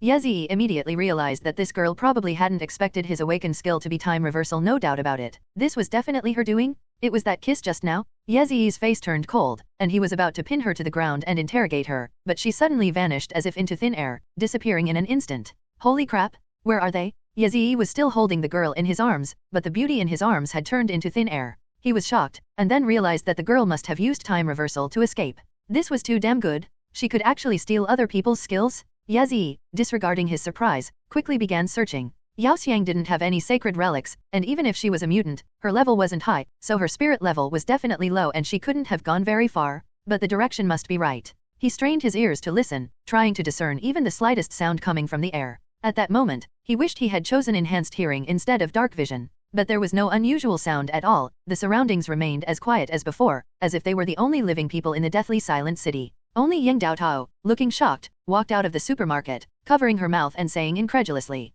"What happened? How could a kiss make her disappear? Where is Yao Yao?" So this guy was secretly watching the whole time? Yezi didn't have time to pay attention to her at this moment. He gestured for her to be quiet and continued to listen. Although Yang Daotao didn't understand what Yezi was doing, she didn't ask any more questions and tightly covered her mouth. Yezi still couldn't hear anything unusual, so he simply closed his eyes and listened intently. But I still couldn't hear it. Damn, where is everyone? Did she not run away, but instead hide? Yezi decisively pointed to the right side of the street and ordered Yang Daotao, "Go look over there, inside the shops, behind the cars, and under the cars. She might be hiding." Huh? Why is she hiding? How did she disappear? Don't ask. Go find it first. Yang Daotao was intimidated by Yezi's imposing manner and quickly ran to the right side of the street to search, while Yezi himself went to the left side of the street. She's here? Before 3 seconds had passed, Yang Daotao had already done her job. Yezi turned around and saw her lying on the ground, pointing at the bottom of a white SUV and yelling, "Good grief, so they all like crawling under cars, huh?"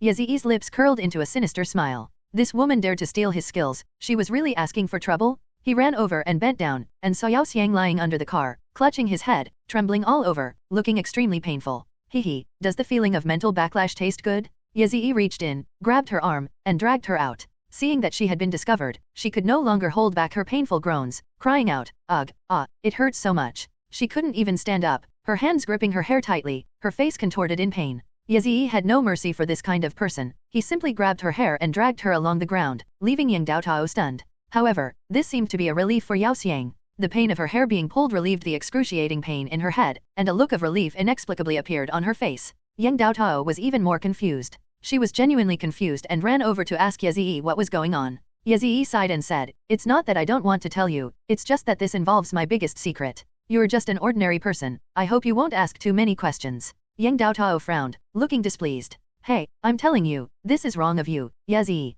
We were classmates, and we finally met again in the apocalypse. Is there anything you can't tell me?" "I can tell you." Yezi decided to test his old classmate's tolerance. "Go out and let a zombie bite you, then come back and I'll tell you." "Hey, I'm talking to you. If you don't want to talk about it, fine, but you're making it seem like I really want to know." Sure enough, the girl was angered by him. No normal person would take such a statement seriously. She didn't know, and couldn't possibly know, that even if she were bitten by a zombie, Yazii could save her and even give her a gen virus immune constitution. Yang Daotao went off to sulk, while he dragged Yao Xiang into the BMW, locked the doors, and started the car. Yang Daotao immediately ran over and asked him, "Where are you going?" "Go to the old Olympic Sports Center Plaza, it's convenient to handle things there." "And what about me?" "Wait here, I'll come pick you up in a bit. Don't let the zombies find you." After saying that, he floored the accelerator and drove off, leaving Yang Daotao alone and bewildered on the street. He drove back the way he came and stopped on the open lawn of the Olympic Sports Center. There were no zombies along the way, he had cleared them all out earlier. "Give me one reason not to kill you."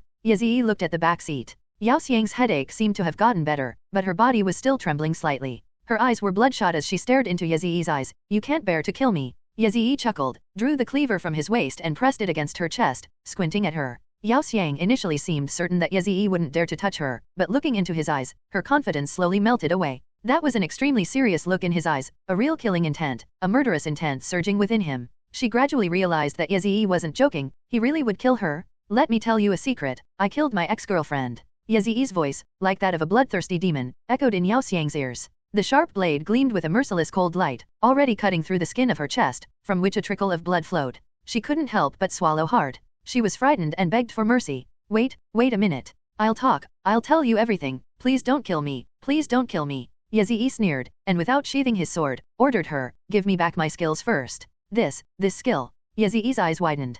"Can't I pay it back early?" Yao Xiang's guilty conscience couldn't be more obvious, and Yazii reached out with his left hand and slapped her hard across the face. If you dare lie again, next time I'll slap you with a knife." "I said it? I was wrong? I said it." Yao, with a long face, said, "We have to kiss again. We have to kiss again. Damn it, that's disgusting." Yazii grabbed her and kissed her briefly, then pulled away immediately. When he checked the system, it was still the same as before. Yazii was enraged. He held a cleaver to the woman's neck.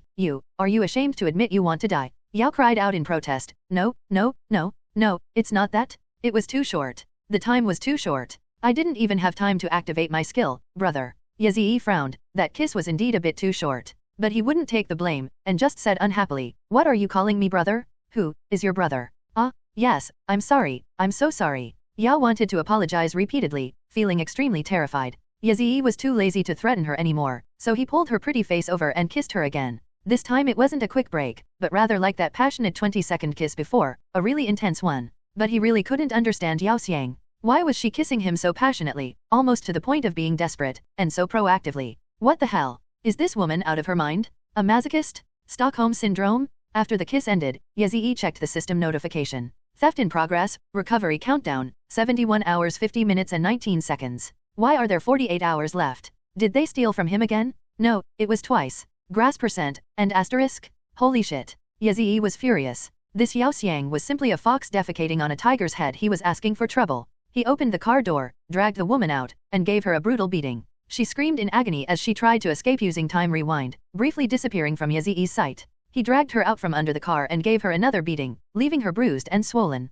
Yazii had initially doubted whether this girl was out of her mind, until he heard her tearful explanation. "I didn't want to either, but I just couldn't resist the temptation. I thought that if I could completely steal your skills, you wouldn't dare kill me anymore. But who knew it would fail again? The system told me the success rate would be much higher the second time, so why can't I steal them?" After she finished speaking, she broke down in tears, sat on the ground and kicked her legs wildly, as if she had been wronged by the beating. Yazii slapped her to the ground. "If you cry again, I'll slap you again." The girl covered her face and quickly shook her head, afraid to cry anymore. Yazii drew the machete from his waist and fell to the ground with a thud. "I'm giving you one last chance. Return my skills, or I guarantee your head will be ripped off right now." This intimidation was very effective. Yao Xiang was already terrified of him, and she knelt on the ground, indicating that she would definitely return the money this time. Only then did Yazii grab her chin and kiss her, his mouth full of the taste of blood. This guy didn't try to be clever again. After the kiss, his time rewind function finally worked again. "Go on, tell me your skills one by one." Yazii continued to threaten her. Yao Xiang was initially unwilling to talk until Yazii put a cleaver to her neck. I'll talk. Can you please put the knife down? You've almost killed me, and you're still threatening me with this knife. I'm a girl, you know?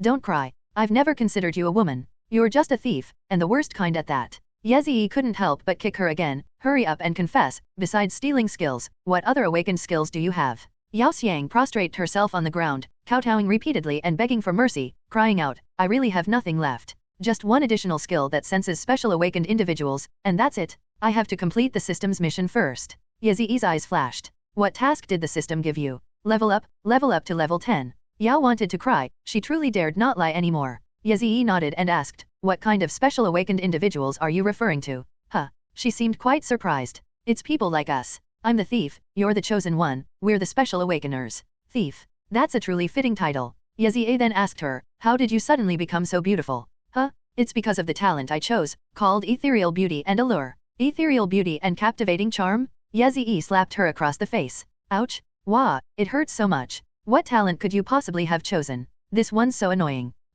You really like seducing men, huh? I'll teach you to seduce. I'll teach you to seduce. Snap, snap, snap. Several more hard slaps followed, making the woman, who deserved a beating, scream in agony. Ouch, ouch, it hurts so much. Why? Ugh, why? Yao Xiang was speechless, tears welling up in her eyes. What was wrong with her choosing a talent she liked? Was it wrong for a woman to love beauty? Was she being beaten for that? How can this damned man be so unreasonable? I feel so wronged. So wronged? Yezi raised his hand, and she immediately shut up, no longer daring to cry. What exactly are the effects of your stealth skill? It's about stealing an awakened technique by stealing genes from the DNA of a specially awakened individual. By reading the genes of awakened beings. It's about ingesting a certain amount of bodily fluids from someone else. Yezi felt a chill run down his spine. What kind of ridiculous skill was this? It was utterly disgusting. Can it be stolen permanently? Well, as long as enough genes are ingested. The amount of genes taken in? Damn, doesn't that mean if I have S*X with her, I'll definitely lose all my skills? Yezi's lips twitched, then he asked her, when did you awaken? Yao wanted to roll her eyes, just a few days ago. A few days ago? Want to get slapped again? Good morning? It's this morning. Yao Xiang is the type who won't shed tears until she sees the coffin, she only tells the truth when she's about to be slapped in the face. Yezi sneered and asked her, what triggered your awakening? I said, what triggered this awakening? What happened this morning? Yao immediately looked away, but Yezi reminded her, you can lie to me, as long as you can withstand a beating from me. Yao Xiang immediately tensed up in fright. No, please, no, I really don't want to be hit anymore. Then hurry up and tell the truth. It's because of me. I was betrayed by my companion, Li Yuking, the one Ying Dao Tao mentioned before. She pushed me into the zombies so she could escape. I survived by the skin of my teeth, and then I awakened. Yao Xiang really couldn't lie, her eyes kept darting around. But upon closer reflection, her reason might very well be true, since that's exactly how Yezi awakened. Unable to be certain, he simply picked up his machete and, with a swift stroke, severed Yao Xiang's left hand. Blood splattered on his face. My hand hurts so much. Yao screamed in agony, staring in disbelief at the spot where his arm had been severed, writhing in pain on the grass. Yezi stomped his foot on her chest, his expression icy cold, and said, I told you, if you dare lie again, I'll kill you. That's not what you said. If you said that, how could I dare lie? Ouch, it hurts. It hurts so much. It really hurts, my hand. Yezi sighed and activated time rewind, going back to before he severed Yao Xiang's hand. The world fell silent, the woman's scream was more piercing than a high-pitched electric guitar. Yezi sighed and simply held the machete upright above the head of this woman with an unusually strong sense of luck. This is your last chance. If you dare lie again, I'll kill you. Yao Xiang swallowed hard and secretly glanced at him. You even tested me? How is that possible? Just how many seconds can you rewind? That's not your question. Tell me, how exactly did Li Yuking die? I'll talk. Yao Xiang had truly given up this time. In front of Yezi, who possessed the ability to rewind time, all her pretense was in vain, and she could be easily exposed. She was incredibly jealous, wishing she could steal Yezi's skill time reversal. It could turn back time without affecting her own life. She was so envious of Yezi's skills that she almost lost her mind, which is why she made such a brainless move just now. Li Yuking, she was killed because of me. What exactly happened? Yezi asked in a deep voice. Yao Xiang lay on the ground, suddenly falling silent, as if she had lost her soul, staring blankly at a broken blade of grass in front of her. Didn't you just ask me how I awakened the system? This is how I awakened it. We were hiding under a car, surrounded by zombies, and just as we were about to be bitten, I suddenly fell into a hazy, dreamlike state. When I woke up, the system was awakened. To complete the mission, and to survive, I suddenly pushed her out from under the car. She was bitten, and the smell of blood attracted all the zombies nearby. I took advantage of the chaos and escaped. Yezi remained expressionless, calmly weighing the options in his mind. Now it seems that Yao Xiang is indeed a vicious woman, but she is not unusable for his purposes. Her abilities are truly insidious, and she could definitely become his strongest trump card. Besides, this woman is so beautiful, with an ethereal charm, she'd be nice to have as a decorative object by my side. It would be such a waste to kill her. The main reason is that I can't bear to part with her abilities. If I kill her, I'll lose my trump card. Moreover, this woman seems to possess a very valuable sensory skill, making her a very necessary choice as a sensory tool. Being able to sense other special awakened individuals in the apocalypse was a life or death ability for Yazii. Although this woman deserves to die, killing her would result in a devastating loss for Yazii. Stay calm, stay calm. Don't act impulsively. You can kill her to vent your anger, but wait for the right opportunity. What exactly did you mean by being able to sense the skills of specially awakened individuals? Yazii's mind raced, his thoughts wandering, generating many wonderful ideas. If he could make good use of this ability, wouldn't he be able to build a team of specially awakened individuals around him in the future? Furthermore, he can control the awakened under his command by controlling Yao Xiang. If anyone dares to disobey, we'll let Yao try to steal his skills. Are you scared yet? That is, I can tell whether the person in front of me is an awakened. Kneeling on the grass, Yao Xiang hunched her shoulders, avoiding eye contact, and whispered. Yazii frowned. You only recognize someone when they're right in front of you. Yes, that's right. This woman never tells the truth. Lying has become a habit, but her lying skills are so bad they're laughable. She has absolutely no talent for lying, and she won't change. Even beating her won't help. However, Yazii already knew how to get her to tell the truth. He raised the machete again and chopped off Yao Xiang's hand with one stroke. A cacophony of screams. Yazii let out a cold laugh through his nose. Go on lying, go on deceiving.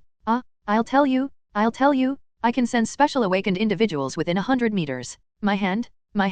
Yao Xianghua's face contorted in agony as she screamed repeatedly. What exactly are the effects? It's like a radar. My hand, it hurts so much. Rewind time, reversing the tragic scene from just moments ago. Yao Xiang snapped out of it and returned to her previous evasive state. Yazii was a bit annoyed. Although he already knew the truth, Yao Xiang didn't have the memory of what had just happened. If he just let it go like this, she would probably think that he had successfully fooled him. This won't do. We have to teach this woman, who never tells the truth, a lesson she'll learn. He said in a cold voice, I just used time reversal. Yao was stunned for a moment, then a bitter look appeared on his face. You figured it out. What do you think? Guess what method I used? Did you do something really bad to me? Yao clutched her chest, tears welling up in her eyes. She thought Yazii had completely taken advantage of her, and her expression was one of utter despair, a deep sense of utter despair. Yazii didn't bother to explain. As long as it achieved the desired effect, that was enough. Although he wouldn't actually force himself on a woman, he didn't mind letting Yao Xiang think that way. As long as this woman knows her place and obeys her, that's enough. Her abilities are disgusting, but it's something that can be solved with a few condoms. Come on, follow me. Yazii walked in front, and Yao Xiang shakily stood up from the ground and followed behind him. The two walked towards the venue of the Olympic Sports Center. What am I to you now? A prisoner? Or a slave? She realized the limitations of her own power and asked with a hint of despair. That's right, I will take back the price you deserve until you pay it all. Yao seemed somewhat surprised and asked, what do you mean? Don't understand? It means you'll work for me for free, paying with your labor for your 2 attempts to steal my skills. If you're willing to work hard, I won't make things difficult for you. Really? Yao Xiang's eyes gleamed with hope. Then after I've paid my price, will you let me go? Are you sure you can repay it? Yazii turned around with a mocking look. Do you know what kind of situation it is that you tried to steal my skills twice in a row? You should be able to imagine how important the time reversal skill is to me. Yao fell silent. She could clearly sense that the debt she was carrying was quite substantial. Thieves who are caught will pay the price. Yazii coldly said, I'm arresting you for theft. From now on, you'll stay with me in jail, undergoing labor reform. When I feel you've contributed enough to me, I'll release you. Yao protested, you're not a police officer. What right do you have to arrest me? Who told you I'm not a cop? Yazii simply pretended to be a police officer. I'm a legitimate criminal investigator. Catching a petty thief like you is more than enough. You're a criminal investigator. Yao Xiang was shocked, her mouth agape. But aren't you Tao Tao's classmate? Aren't you studying medicine? Who told you medical students can't be police officers? Don't forensic pathologists know that? You're a forensic pathologist. Otherwise what? A woo. Yao couldn't help but burst into tears, angrily denouncing him. You're clearly a police officer, yet you just used violence against me, forcibly forcing me to submit, and you even RD me? Don't think I wouldn't know just because you used time rewind? You bad cop? A disgrace to the police force. Faced with Yao Xiang's scathing rebuke, Yazii simply grinned. So what if it is? What can you do to me? You've completely disgraced the people's police? You shameless scoundrel? Our criminal? Scum. Yazii raised his hand with a smile. You dare to curse again. Yao wanted to shut up, her face turning pale with anger. Yazii couldn't help but sneer. I don't know how a shameful thief and murderer like you has the nerve to insult me. Let me make this clear first, the R accusation is just your own imagination. Don't make baseless accusations without evidence, or you'll get a slap in the face. I didn't kill anyone. If I hadn't done that, we would both be dead. What I did was emergency avoidance? You're a forensic doctor, and you don't even know this basic law. It's truly laughable how a murderer defends himself. I'm not defending myself, this is simply the truth. Fact. Yazii ended the pointless conversation with a disdainful sneer. They had already entered the venue. Several wandering zombies spotted them and charged at them, howling. Yazii stepped forward and hacked them down, then turned to Yao Xiang and instructed her.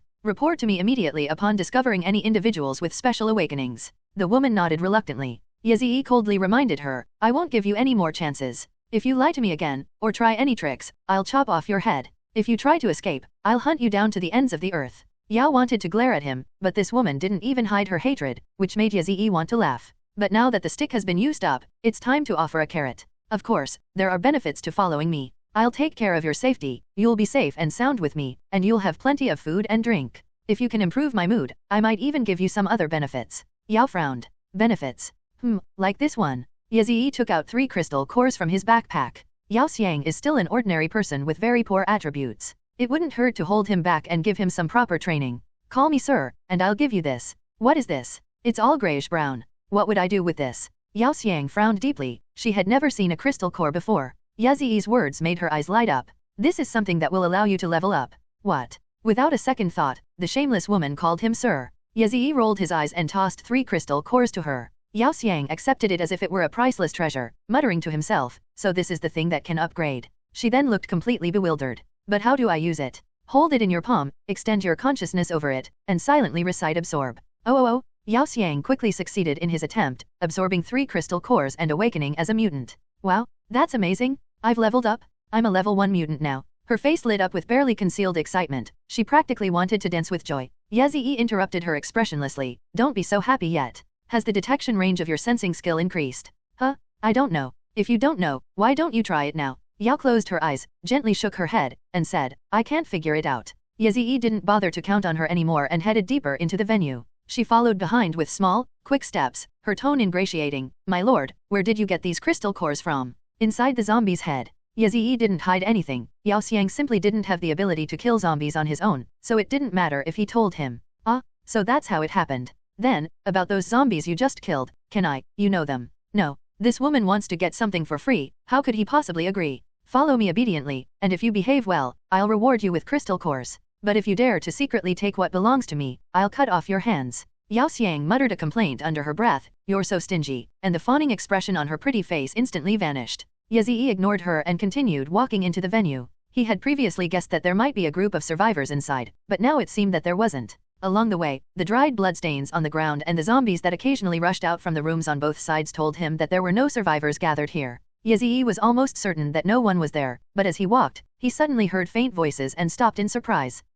Someone's there. Yao looked rather adorable when she realized what was happening, but thankfully her stunningly beautiful face was quite swollen at the moment. Yazii listened carefully, confirmed the direction, and ran quickly in that direction. He deliberately kept his footsteps low, and Yao Xiang, the vase-like follower, imitated him. The voices came from the indoor skating rink. The rink was a maze of entrances and exits. When Yazii arrived, he saw 7 or 8 people standing in the open space in the middle, so he hid behind a pillar to eavesdrop. A woman's voice said, this place is great. It's spacious, has few zombies, and most importantly, it's perfect for the kids' entertainment. Honey, how about we go to the mall tomorrow morning and get some roller skates? The kids have been so scared these past few days, they need some fun to relax. A man with a deep voice, no problem, we'll go once we've brought enough food and supplies. Another man with a slightly effeminate voice said, Brother Guo, didn't I tell you this place is great? There are basketball courts, badminton courts, table tennis courts, plenty of facilities. The soccer field in the very center is huge. After Brother Guo and his people move in, they can even bring in soil by truck to grow vegetables and raise chickens.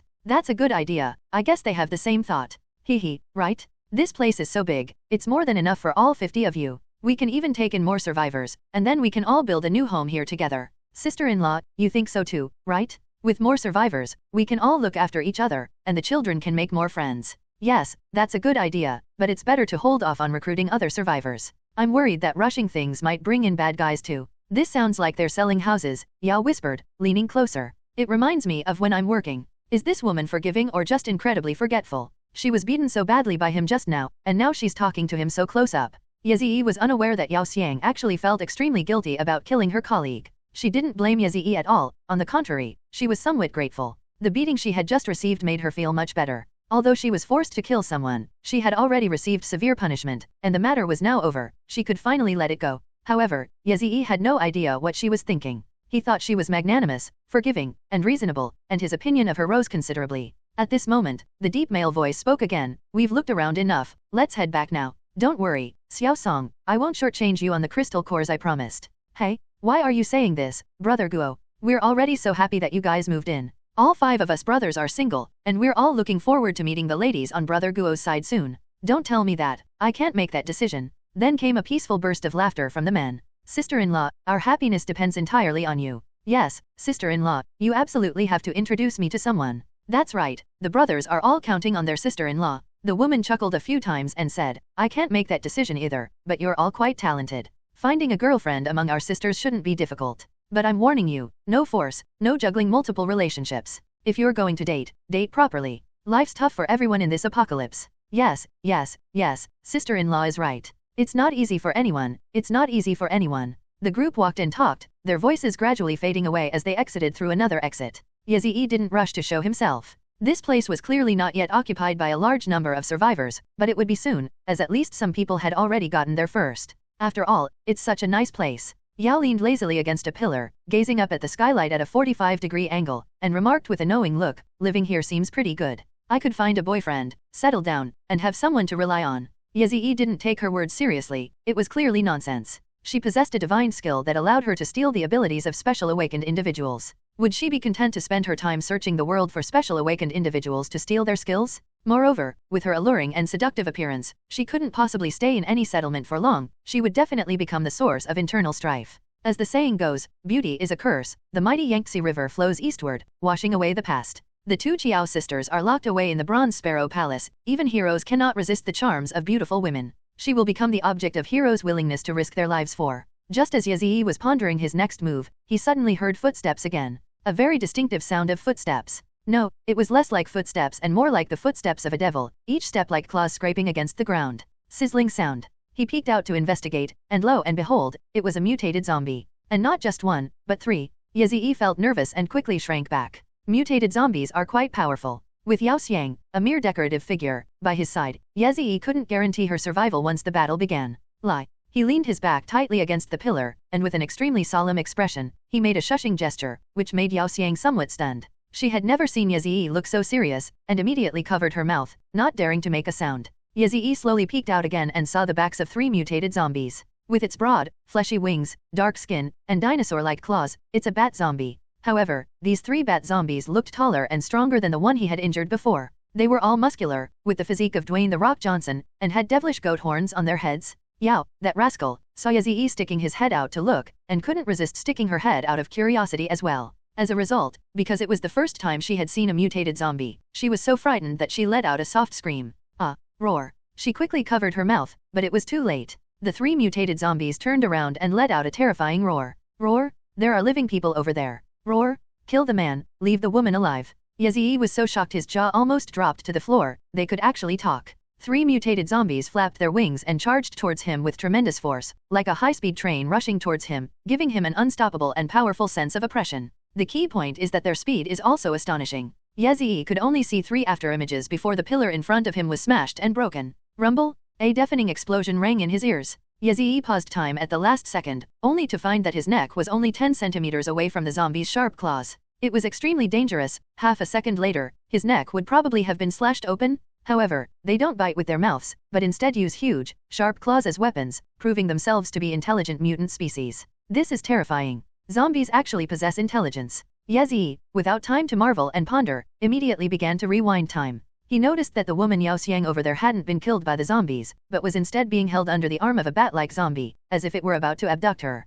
The man was killed, but the woman was spared? Do these zombies have a thing for beautiful women? Yazii didn't have time to think it through. He turned back time to when they hadn't yet discovered the mutated zombies. 20-second limit? This time, Yazii covered Yao Xiang's mouth directly from behind, because he couldn't use the rewind ability again for a short time, so he had to be careful this time. The rewind is complete, and time resumes its normal flow. Suddenly, Yao Xiang's vision blurred, and she felt as if someone was hugging her from behind. Startled, she struggled and was about to scream when she suddenly heard Yazii's soft rebuke. Don't shout, it's dangerous. Yao Xiang stiffened and immediately became obedient. Inside the empty and quiet stadium, a strange sound of footsteps suddenly rang out. Sizzle, sizzle, sizzle. Yazii didn't look back. He had already seen it, so there was no need to look again. Besides, his time reversal was now in cooldown, so he had to be careful. Given the fighting prowess displayed by those 3 mutated zombies, if he were exposed, he would be certain to die. Yazii tightly covered the woman's mouth in his arms, not daring to relax for a moment. Yao wanted to pinch him because he was covering her, but she didn't dare to use her fingers to pinch the skin on Yazii's outer thigh. Pinch the flesh of this great demon king? Well, let's just forget about it. Yazii was completely focused on his hearing and didn't notice Yao Xiang's subtle movements. He only knew that the footsteps beside him suddenly stopped, followed by the sound of knees falling to the ground, and then the effeminate man from before started speaking. My esteemed lords, our mission is progressing smoothly. We expect to have over 50 humans arrive by tomorrow morning. A hoarse, deep, inhuman voice said. How many women? Our lord needs women, beautiful women, big breasts, big buttocks, and they must never have had children. Although it speaks with some difficulty, and its speech even sounds somewhat comical, giving the impression that it is not very intelligent, it is undoubtedly intelligent. The effeminate man quickly replied, there are over 30 women, and we've all seen them. Quite a few meet the Supreme Lord's criteria. Not a small amount. How much is it? Yes.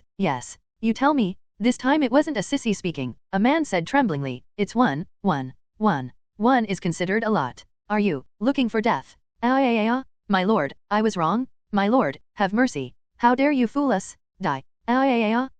With a thud, it sounded like someone had fallen to the ground. There were no other unusual sounds besides that. Keep searching for him, especially beautiful women, or you'll end up like him dead. Yes.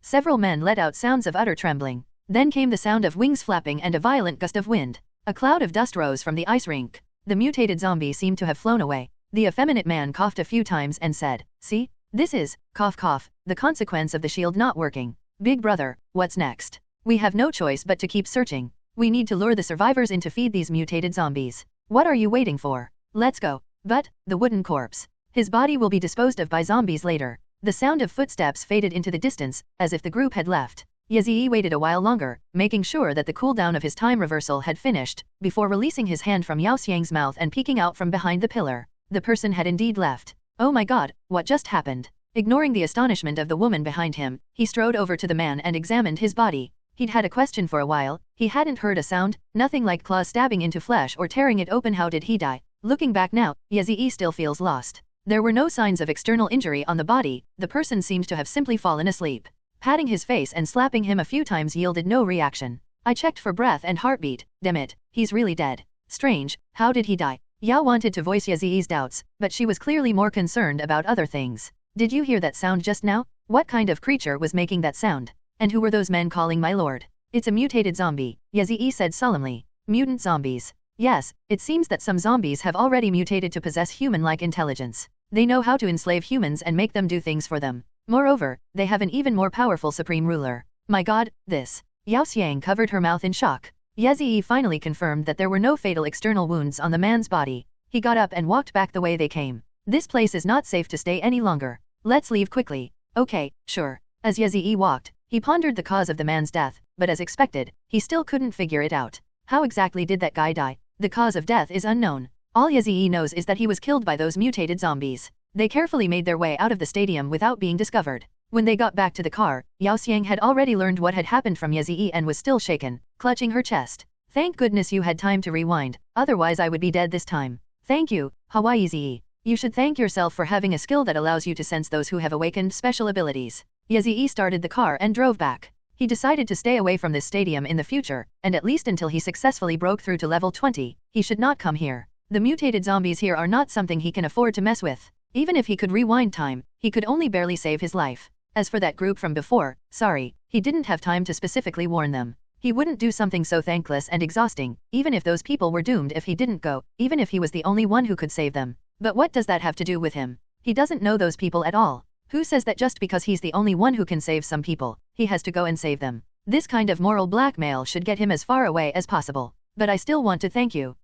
I'll never try anything funny again. My god, the outside world is terrifying. There are even intelligent zombies? I feel like we're not far from being ruled by zombies. Yao Xiang's attitude was pessimistic, and her tone was sincere, but this did not make Yazii lower his guard against her. Women are the best at acting and deception, and he had already been burned once, he would never be burned a second time. Don't worry, we're still a long way from humanity being dominated. Well, that's true, there's no way you can be ruled. Yazii drove to the entrance of the supermarket where they had met before. Yang Daotao had been waiting there and looked excited when she saw him coming. Yazii, you're finally back, and Yao too. When she saw the large red 5-finger marks on Yao Xiang's face, the words she was about to say suddenly caught in her throat. what are you doing here? We resolved some disputes and reached some consensus, Yazii said ambiguously. Is everything packed? All packed up, that's all. Come down and help me carry these. When Yazii went down, he found that the food was all very cost-effective for survival: rice, millet, soybeans, peanuts, corn flour, in bags, and there was even a generator.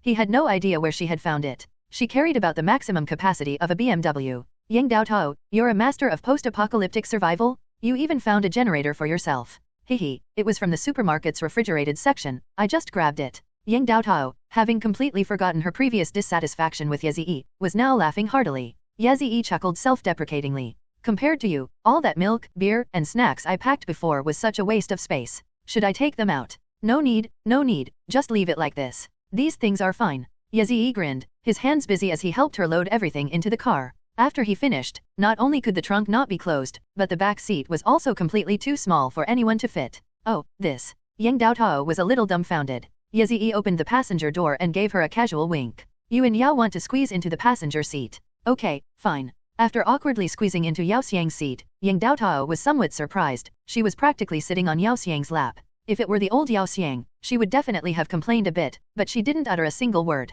This made Yang Daotao wonder what had just happened between Yazii and Yao Xiang. What exactly did Yazii do to make this woman, whom even their manager found difficult, so obedient? They're all completely submissive now. Yazii didn't care about anything else, stepped on the gas, and drove off. Inside the luxury car, with beautiful women by his side, he could have enjoyed a leisurely drive, but he had no time for romance or pleasure. All he could think about was how to level up. Once he leveled up, he would have the strength to explore that stadium. Weren't those mutated zombies searching for beautiful women? He guessed that Su Huiya might be inside. Damn it, he's already been cheated on once by Wang Jian and his nephew. Is he going to get cheated on again by a zombie? That's so lame. However, this cannot be described as being cheated on, since Su Huiya and he have no further connection. There is no question of whether it's green or not. He just needed to make sure that BCH was really dead. Yazii's face was grim. He lightly tapped the brake and began turning the steering wheel at the intersection. Yazii drove around in circles, forcing his way through the congested roads, leaving the perfectly good BMW battered and bruised, before finally managing to drive the car to the outside of the residential area where Yang Daotao had previously sought refuge.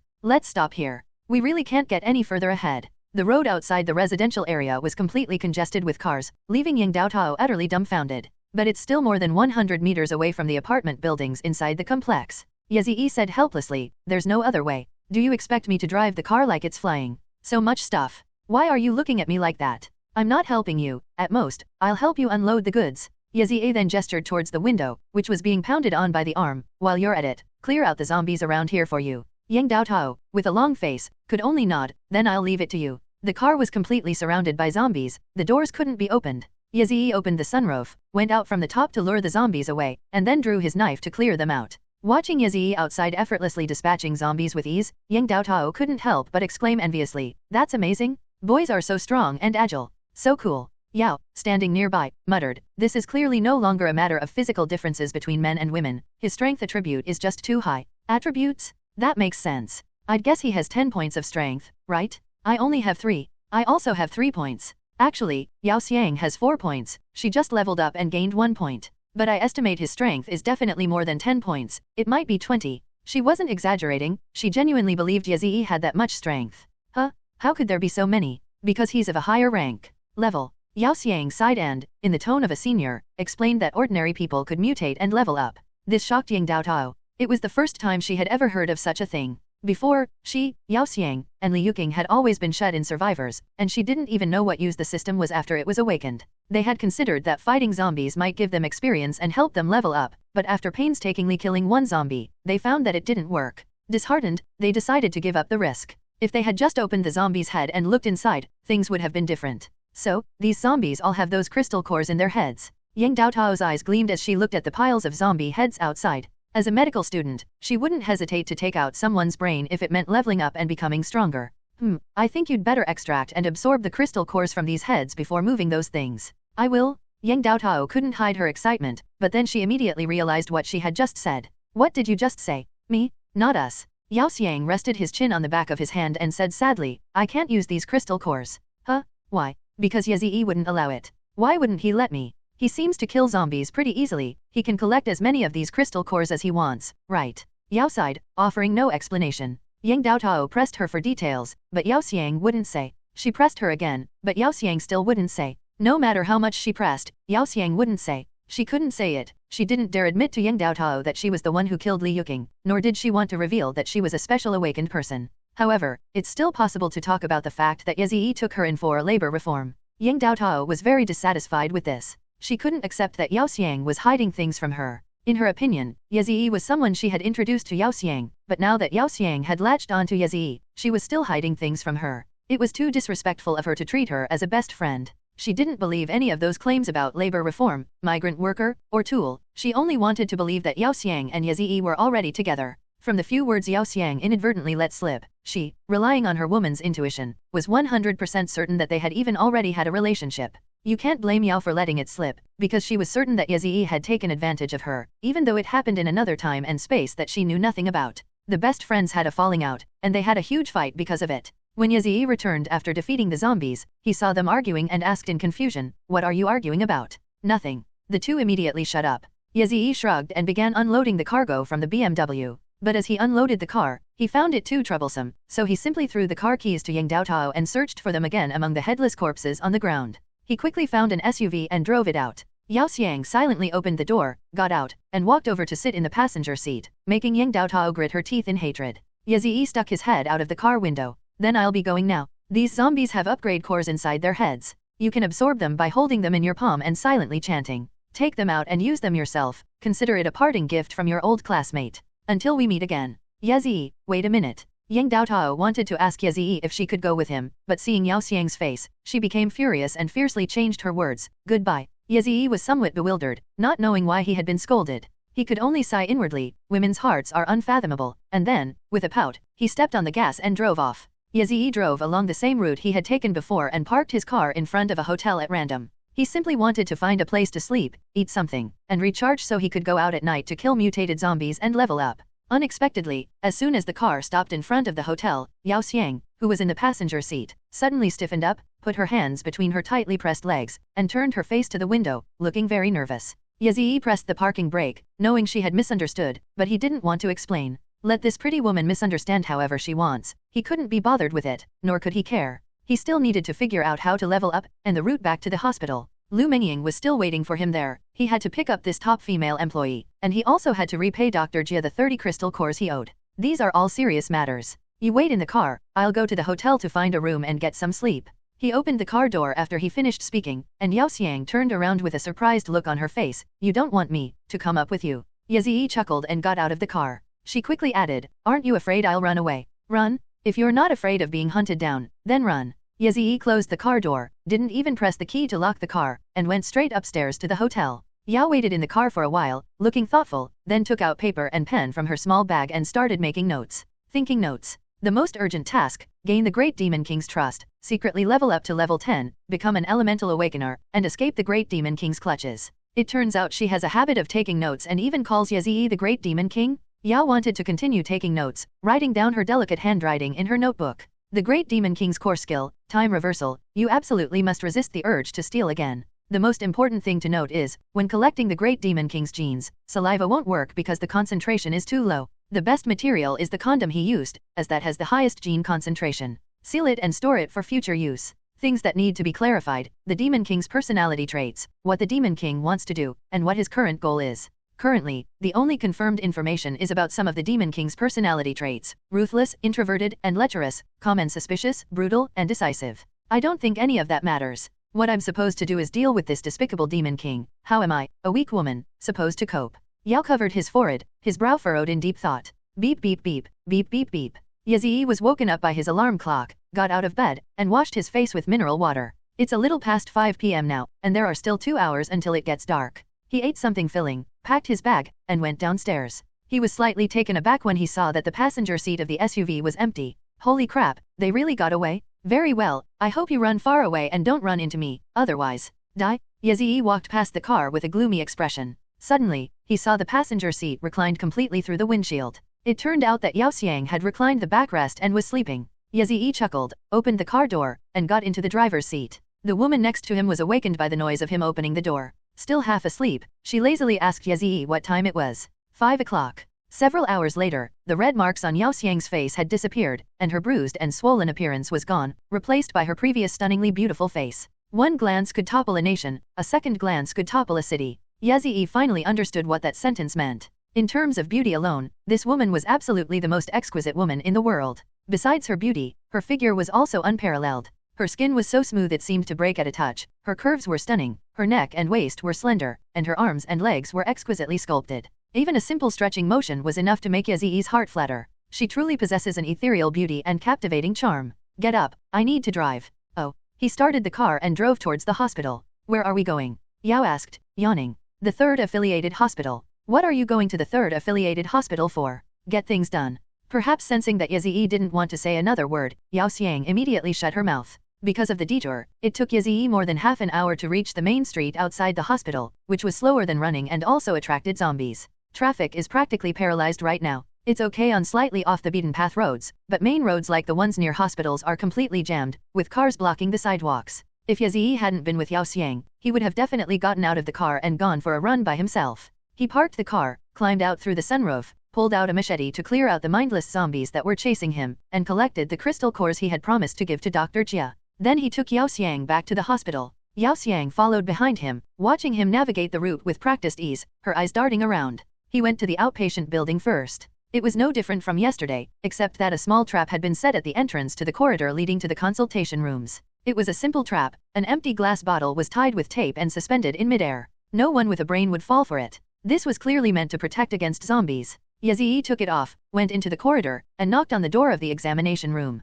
Who? It's me. Yaziyi tried to open the door, but it was locked from the inside, and he couldn't open it. Yaziyi. He responded with Wait a moment. There was a rustling sound coming from inside the door. It must be Lu Mengying getting dressed. Yao Xiang walked over to Yaziyi and tilted her head. Didn't you say you'd broken up with your girlfriend? Yaziyi rolled his eyes. She's not my girlfriend. Who is that? Yao seemed to have suddenly developed a sense of crisis. Yaziyi chuckled and said, your senior. My predecessor? Yet another one you forced into labor reform. I have to say, you're really. What really is it? Never mind, it's nothing. Tell me, I promise I won't hit you. Yao kept rolling her eyes. You promise you won't kill me, right? Hehe, it's good that you know. As they were bickering, the door to the examination room opened with a swish, revealing Lu Mengying, dressed neatly. After a day of rest, her injuries appeared to have fully healed, and she looked to be in excellent spirits. The moment she saw Yao Xiang, her eyes widened immediately. Who is this? Yaziyi smiled slightly and said jokingly, this is your junior and colleague, Yao Xiang. He then introduced Lu Mengying to Yao Xiang. This is your senior and colleague, Lu Mengying. Lu Mengying, hello, it's nice to meet you. You look so young. Yao Xiang, being a working professional, displayed impeccable social etiquette with her smile, handshake, and nod. In contrast, Lu Mengying, as a student, seemed rather inexperienced, and the entire acquaintance process was rather passive. She was completely baffled, not knowing what the relationship was between Yaziyi and Yao Xiang. She just assumed that Yao Xiang was Yaziyi's lover because she was so beautiful. Coincidentally, Yao Xiang thought the same thing. She felt that Yaziyi's indifference towards her throughout the journey meant he must already have another woman, and now she saw that it was indeed true. Although Lu Mengying's looks were not as good as hers, she was still a very pleasing young woman, enough to catch Yaziyi's eye. Both girls were speculating about the other's relationship with Yaziyi, but Yaziyi himself was unaware. He simply smirked slightly, jumped onto the table, and looked down at the two girls, speaking in a very official tone. I hereby declare that from this day forward you are all my subordinates. I have only 3 requirements for you: obey, and obey. Of course, I assure you that I will not order you to do anything in that regard. You can rest assured that I value your labor, not your bodies. Lu Mengying looked like she had something to say, but Yaziyi pointed at her first. I won't let you leave until you've repaid the life you owe me. If you dare to run away, there's only one word, death. He then pointed at Yao Xiang, and you, I won't let you go until you've atoned for all your sins with me, but I'm looking forward to you sneaking away. Yao was taken aback and asked, why? Because, you need to come out with me for a moment. Yaziyi jumped off the table and walked out of the consultation room, with Yao Xiang silently following behind. She followed Yaziyi to another consultation room. Yaziyi closed the door and whispered, Lu Mengying doesn't know about special awakened individuals, nor does she know I have the ability to rewind time. I order you to keep this a secret. Although Yao Xiang was somewhat annoyed, she could only nod. She was still thinking about what had just happened. Keep it a secret, but why were you so eager for me to sneak away? Yaziyi smiled slyly, because I wanted to call you over alone. Yao Xiang looked completely bewildered. Still don't understand. I don't understand. What are you thinking? Are you plotting against me? Yao frowned. At least she knew she had been tricked. What do you think? In fact, Yaziyi was not only scheming against her, but also against Lu Mengying. He wanted to make the two girls under his command suspicious of each other. If the two of them got too close and formed a united force to turn against him, their efficiency as tools would be greatly reduced. He wanted his two henchmen to compete to do the work every time he gave an order. This is also preparation for him to recruit more tool subordinates in the future. Yao Xiang's expression was uncertain, as if she was still pondering Yezi's intentions and wondering where she had been tricked. Yezi, however, didn't care about all that and simply told her to leave. He walked quickly down the corridor, not going to Lu Mengying's examination room, but simply shouting inside. Lu Mengying is gone. Huh? Wait a minute, Yezi, I have something to tell you. Lu Mengying walked out of the consultation room with a serious expression. Yezi stopped and turned around with an indifferent expression. Do you have any other questions? Lu Mengying said very seriously, as I told you before, I can help you, but not as your subordinate, but as your partner. I'm not carrying out your orders, but helping you out. I will repay the favor I owe you, but at most, our relationship can only be one of mutual assistance.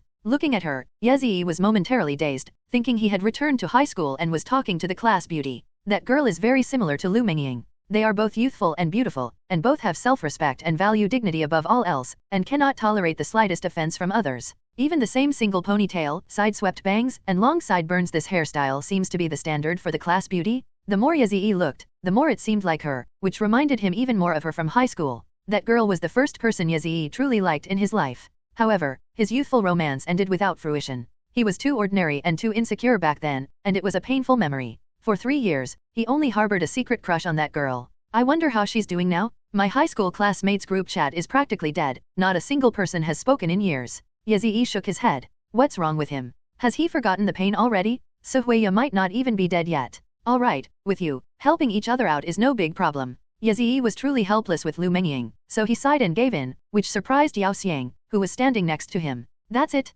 What about me? She pointed to herself expectantly. You. Yezi smacked her on the head, annoyed. Of course you'll stay the same? You did that to me, I'm being kind by not killing you on the spot, and you expect us to help each other out? Are you out of your mind? Yao Xiang covered her head and sobbed, looking aggrieved. Lu Mengying asked suspiciously, what did she do to you? She's a despicable thief. Yezi didn't want to explain too clearly, so he turned and left. Lu Mengying followed behind, her eyes darting around. Yezi had clearly said he was going to seek revenge, but instead he brought back such a stunningly beautiful woman who could bring ruin to the country. Her gossip-loving soul was burning brightly, and she spent the whole way guessing what had happened between Yezi and Yao Xiang, and what their relationship was. Yao Xiang secretly took out his notebook and silently wrote down 3 characteristics of the Great Demon King: domineering, vicious, and discriminatory. Yezi cleared away the zombies that were chasing them, and led the 2 girls through the hospital corridors to the inpatient department. He didn't let Lu Mengying go up, nor did he take Yao Xiang with him. Instead, he told them to hide in the bushes, and he went alone. The main purpose of this trip was to repay Dr. Jia's favor, and Yezi didn't want to cause any unnecessary trouble.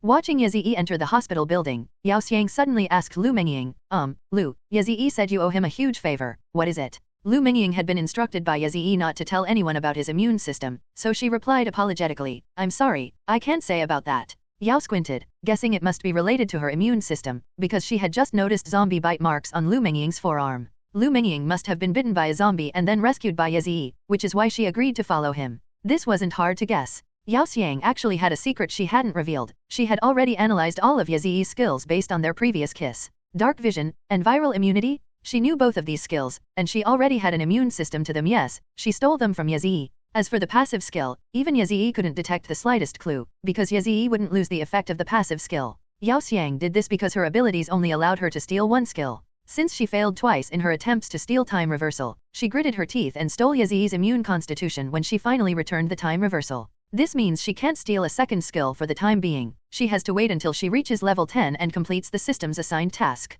Because it's a passive skill, she can't choose to return it like she could with active skills. Once a passive skill is stolen, it's permanently ingrained in her body, essentially like copying someone else's genes into her own. It can't be changed. And what about you? What did you want to steal from Yezi before? Lu Mengying countered Yao Xiang's question with a grin, then chuckled and said, I want to steal his heart. The intern doctor's eyes flashed, and she narrowed them slightly. It doesn't seem like you two knew each other before. How did you two meet? Well, that's a long story. It's all right, we have plenty of time right now, don't we? On the top floor of the inpatient ward, Yezi, holding a machete, walked slowly down the corridor with a shocked expression. He hadn't found any living people on any of the lower floors, and after going up floor by floor, he finally found his way up here, only to be met with a scene that resembled hell. The ground was covered with fresh bloodstains that were not yet completely dry, as if countless blood-soaked mops had been smeared haphazardly on the ground. Everywhere you looked, there were splattered and dragged bloodstains, as well as scattered internal organs, heads, and severed limbs. Their owners were the doctors and teachers who had spoken with Yazii the day before, along with a few unfamiliar young people who were probably interns here.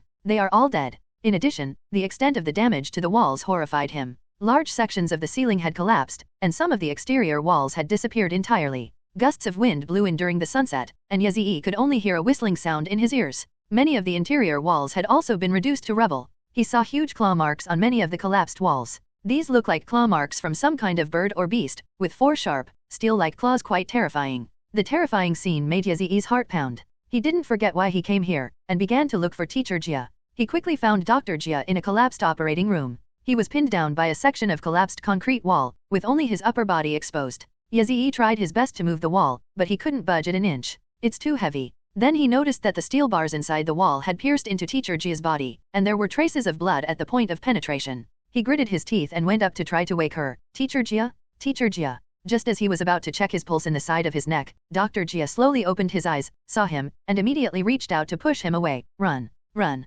Teacher Jia, don't worry, everything's all right now. I just arrived. What exactly happened? A monster? A monster? A talking monster? It's come knocking. Upon hearing that everything was all right, the severely injured Dr. Jia became barely audible. They want us to hand over the feather. Hand over the feathers? Gone. The little ones here, the bigger ones coming. Cough cough. Dr. Jia coughed up a mouthful of blood, grabbed Yazii's arm, and said, Xiaolu, she actually didn't die, right? I saw it. I saw her. Even though the teacher was dying, Yazii didn't lie to him. The teacher was right. Lu Mengying really didn't die. She was clearly bitten. Your immune system? Cough cough. Yes. Yazii nodded solemnly. All right. I think, cough cough, I'll use this to ask you a favor. Dr. Jia took out a smooth, oval crystal from his inner pocket. Although it was blood red, it looked very much like the crystal core of a zombie. Yazii's eyes widened in an instant. This is something I got from Director Jiang's pocket. Yazii couldn't help but squeeze Teacher Jia's hand tightly. The system says, you must be level 10 or higher to use it. Cough cough. Yazii instantly realized that this must be the crystal core from the head of the mutated zombie that Old Tan had obtained the relic. After Old Tan's death, it was obtained by Director Zhang, and after Yazii killed Director Zhang, it fell into Teacher Jia's hands. This thing requires level 10 or higher to use. No wonder Old Tan's poison didn't work. He had completely overlooked something so important. Yazii felt a pang of self-reproach. Dr. Jia coughed up another mouthful of blood. He was near death and could only manage one more sentence. Yazii had witnessed the deaths of several critically injured patients, so he knew. He nodded quickly. He had to repay the kindness of being healed before, and besides, this crystal core was of great use to him now. Teacher, you said you would do anything I can, and I will never refuse. My daughter, she's at Chongqing No. 9 Middle School, she'll give her, your immune system. As Dr. Jia got excited, his body suddenly relaxed, and he passed away with his eyes open. Yazii fell silent, then reached out and covered the teacher's eyes, making him close them. Parents' hearts are always full of love and worry. Even until his last breath, this father was still worrying about his daughter. Yazii sighed softly. Damn those mutated zombies. Yazii tried for an hour but couldn't get Teacher Jia's body out. It's too tightly locked. There was nothing he could do but find a green sterile sheet to cover the teacher, as a way of giving the deceased the most basic dignity. Instead of rushing downstairs, he went to the damaged outer wall and looked down. What is now certain is that intelligent zombies are not rare. It is likely that zombies that mutate to a certain level will awaken human-like intelligence. Based on Dr. Jia's last words, it's not hard to deduce that the harpy zombies were also a group, opposed to the bat zombies, and treating humans as inferior beings that could be slaughtered at will. He slaughtered all the hospital survivors simply because one of their own corpses was found by a survivor in the hospital and the relic was lost. This behavior seems quite similar to the situation during wartime where a comrade's body was picked up by hyenas, and the hyena's entire family was then slaughtered. Perhaps in the eyes of these mutated zombies, humans are like hyenas, lowly and despicable, and touching the corpse of their companions is an insult. However, they may not have realized that humans are not hyenas, but the masters of this world. Yazii will make these mutated zombies pay the price. He stared down, trying to find the harpy's lair. He already knew the bat zombie's lair was at the Olympic Sports Center. If he could find out the harpy's lair as well, the operation plan would be much easier to finalize. But after looking at it for a long time, he still couldn't figure out a single clue. He went around to the other side of the outer wall, but still couldn't see it. He looked in all 4 directions, but couldn't find anything special. This left Yazii speechless. This is where the importance of vision becomes apparent. If he had chosen X-ray vision earlier, he probably could have spotted the harpy's lair at a glance. How can I get revenge if I don't know where they live? Yazii shook his head, feeling that this matter couldn't be rushed. His level wasn't high enough yet. He could wait until he reached level 20, or even level 30, before seeking revenge. He already knows the origin of the bat zombies, so why would he worry about finding the origin of the harpy zombies? He calmed himself down and took out the red crystal core that teacher Jia had given him earlier. This thing looked much more solid than a regular crystal core. He tried to absorb it and immediately felt a wave of comfort. If absorbing ordinary zombie crystal cores is like smoking opium, then this is like an intravenous injection. After the intense feeling of comfort subsided, he checked the system and found that he had reached level 13. Level 13, 39% experience. Unexpectedly, the enhancement brought to him by a mutated zombie's crystal core was so great. All attributes +3. Yazii jumped up on the spot, did a few somersaults to test the increase in strength and agility, and finally officially reached 200 points of mental value. He couldn't help but feel overjoyed. This is a huge boost. He only needs to kill a few mutated zombies to reach level 20, instead of the hundreds he had previously thought. Surprises sometimes come unexpectedly. Overwhelmed with excitement, he simply jumped from the 33rd floor. This is so awesome, I'm jumping off a building. Yazii shouted excitedly, watching the ground rapidly approaching. His adrenaline surged, and the excitement was indescribable. Only those who have experienced bungee jumping can understand. Time rewind? Yazii's vision suddenly stopped, then began to rapidly reverse. He didn't try to break free from the membrane of the time law, even though it would have been easy for him, because he was certain that if he dared to break free from the law's constraints at this moment, he would simply fall to his death. He couldn't break free from the inertia his body was experiencing. Returning to the moment after absorbing the crystal core, Yazii laughed loudly 3 times, then turned and strode through the corridor, heading down the stairs. Since leveling up is so easy, he'll go find a few mutated zombies to try and kill, and level up to level 20 first. This matter didn't stop him from going to number 9 middle school to find teacher Jia's daughter, because number 9 middle school is not in the central area of Chongqing, but in the southwest of Chongqing, in the Kowloon district. It's more than 10 kilometers away from here. As dusk fell, the pale blue twilight bathed the entire city. When Yazii came down, perhaps because he had been waiting for too long, he actually saw Lu Mengying luring nearby zombies to kill him. She somehow acquired a fire axe with a bright red tip, carrying it menacingly. More than 10 zombies had already fallen around her. Yao Xiang also had an axe in her hand, but judging from the way she held it, it seemed like she was having some difficulty.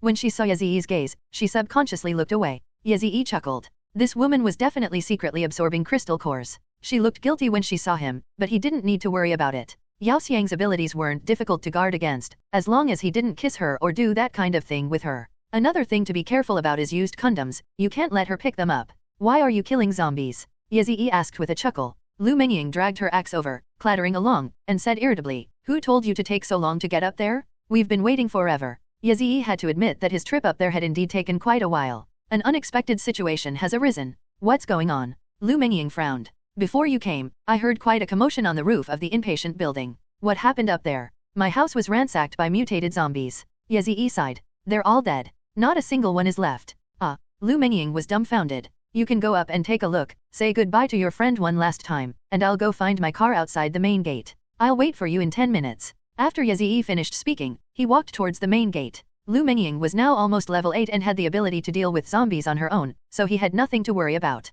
Lu Mengying didn't hesitate much and ran straight into the hospital building. Yao Xiang stood there alone, wanting to follow, but felt it was a bit of a hassle. Given her physical abilities, climbing 33 floors in 10 minutes and then running down to the hospital's main entrance must have been incredibly tiring. It's really not worth it to just satisfy your curiosity. She chose to go with Yazii, following closely behind him. Yazii didn't go directly to the main entrance, but went to the pharmacy, packed some essential medicines, and had Yao Xiang carry them. Then, I went to the clinic and got some syringes, gauze, dressings, medical tape, 4 drips, and saline solution, all of which I made her carry on her back. Everything else was fine, but the saline solution was a bit too heavy, causing the vase to complain constantly. Yazii briefly mentioned the crystal core, and she immediately shut up. On his way to the main entrance, Yazii collected no fewer than 20 car keys, pressing them one by one. He unlocked 3 cars in front of the hospital, and finally chose a black SUV. Compared to sedans, SUVs have a larger engine displacement, higher ground clearance, and more horsepower, making it easier to carve a path and handle complex terrain with greater ease.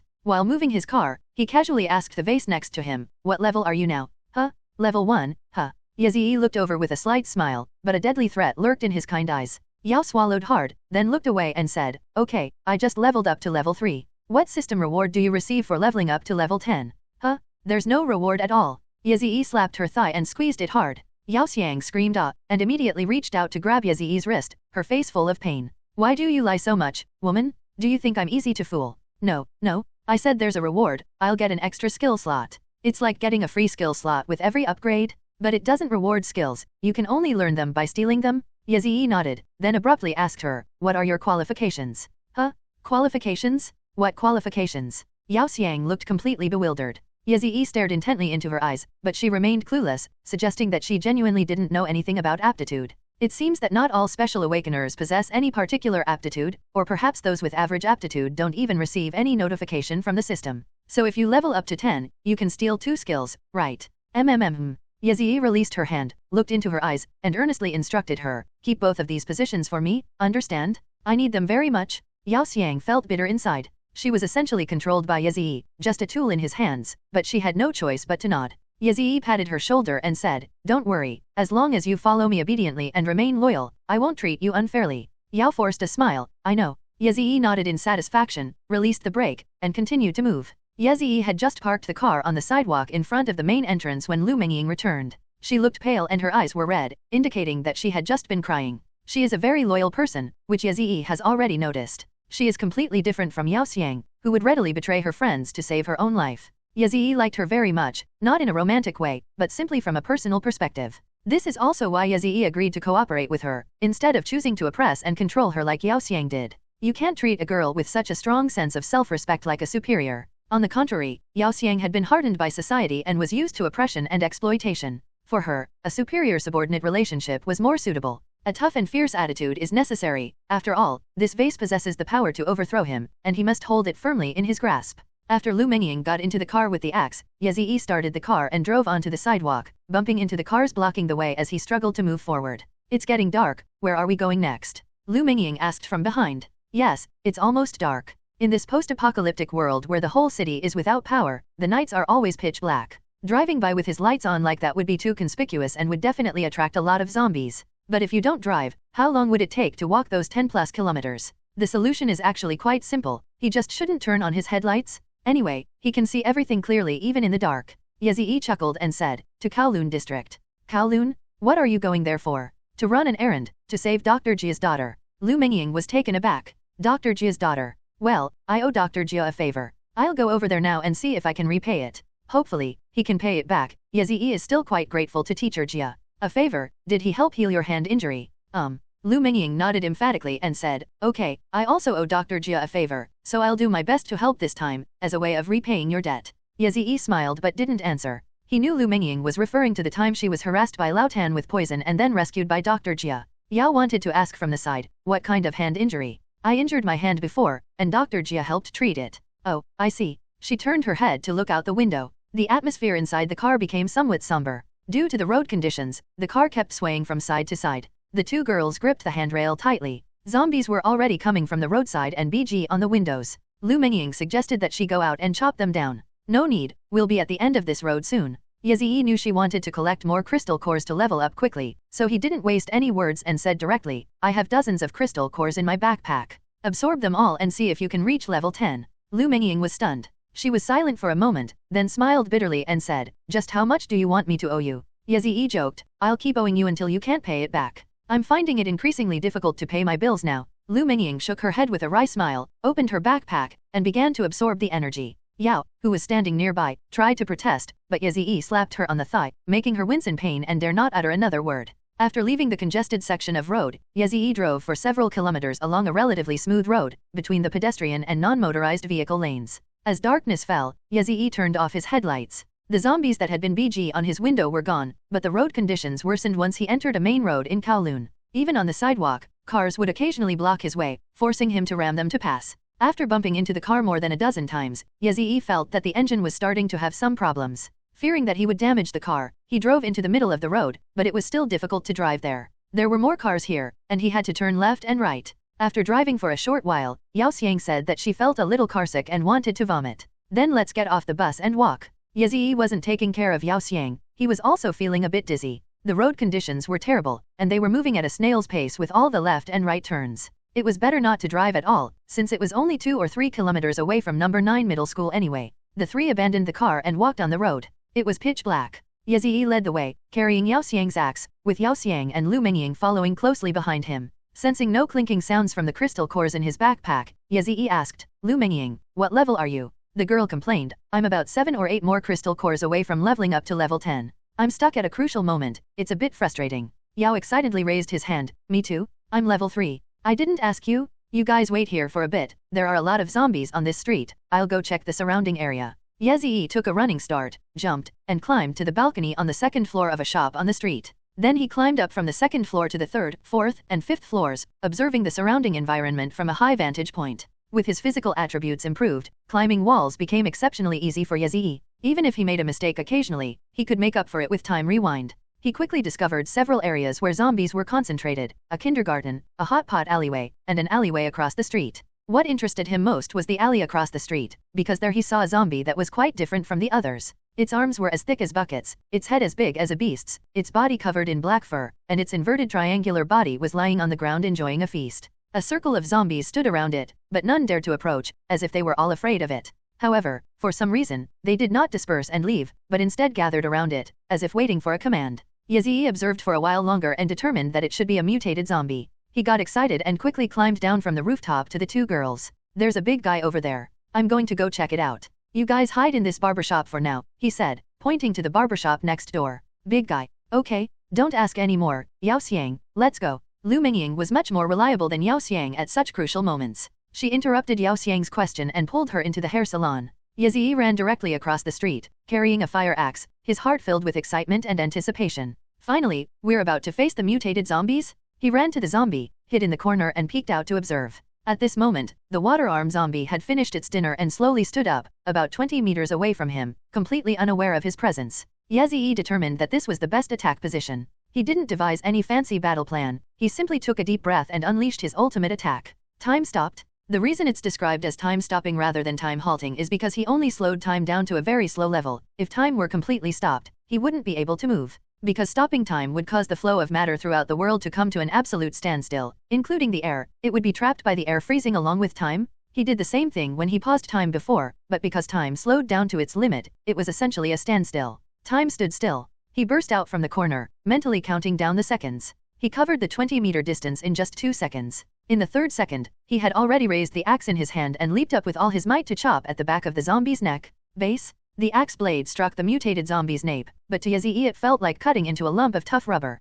It went in, but was stuck by the muscles at the back of its neck, unable to go any further or pull it out. This terrifying muscle strength left Yezee speechless. He was stunned for a full 2 seconds before he reacted. He decisively abandoned the axe, drew his machete from his waist, and with all his might, delivered a jumping chop. Die. Whoosh. The result was the same as before, the blade got stuck in the mutated zombie's flesh, unable to cut in or pull out. This infuriated Yezee. This thing was so damn hard to kill, even though he could cut it down. It was an absolute disgrace. In a fit of rage, he gathered all the elemental power in his danshin into his palm, jumped up, and slammed it down hard on the mutated zombie's head. Rumble! A violent thunderstorm exploded on the zombie's head, and powerful lightning elements poured in from the top of its head, then spread from its feet to the surrounding ground. Purple aftershocks slithered around like small snakes, and the zombies that gathered around it froze upon contact. At this point, the duration of the time freeze was nearing its limit. Yezee retreated behind the wall and cancelled his ability to await the outcome. Thump, thump thump thump thump. A sound like a mountain of flesh collapsing reached his ears.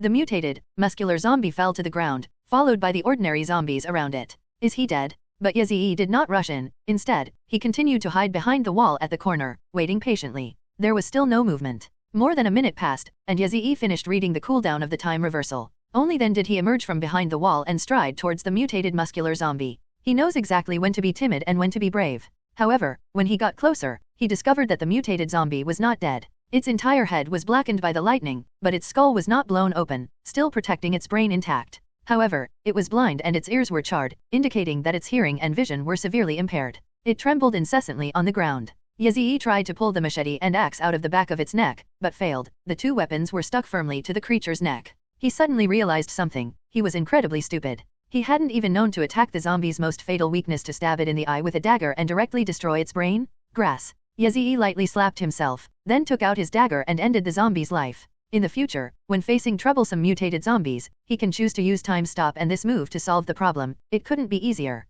After the creature died, the muscles in the back of its neck relaxed, and the two weapons that were stuck in its neck fell to the ground with a thud. Immediately afterwards, a burst of white light emanated from its corpse. It's a relic? Yezee's eyes lit up. He scooped up the white light and checked the system. Artifacts. Name, mutant infected person's knuckle, level 1. Type, necklace. Effect, strength plus 50. Additional effect, element capacity plus 8%. Enhancement level, 0. A necklace that adds strength? Yezee was overjoyed. He now had feather ornaments, headdresses, and earrings, but he was missing a necklace. He could use this sacred relic? He happily put on the equipment and immediately felt his strength increase. It felt like a dragon had suddenly taken up residence inside me, filling me with immense power. He picked up the axe from the ground and with a powerful vertical chop, crack, split the zombie's head open. Goodness, is the effect of increasing strength tenfold like an ordinary person really that strong? He hasn't even been upgraded yet. But there's no rush. He can strengthen it when he has time. This time, he's determined to get a top-tier secondary attribute. Yazzie, beaming with delight, took out the zombie's crystal core and examined it.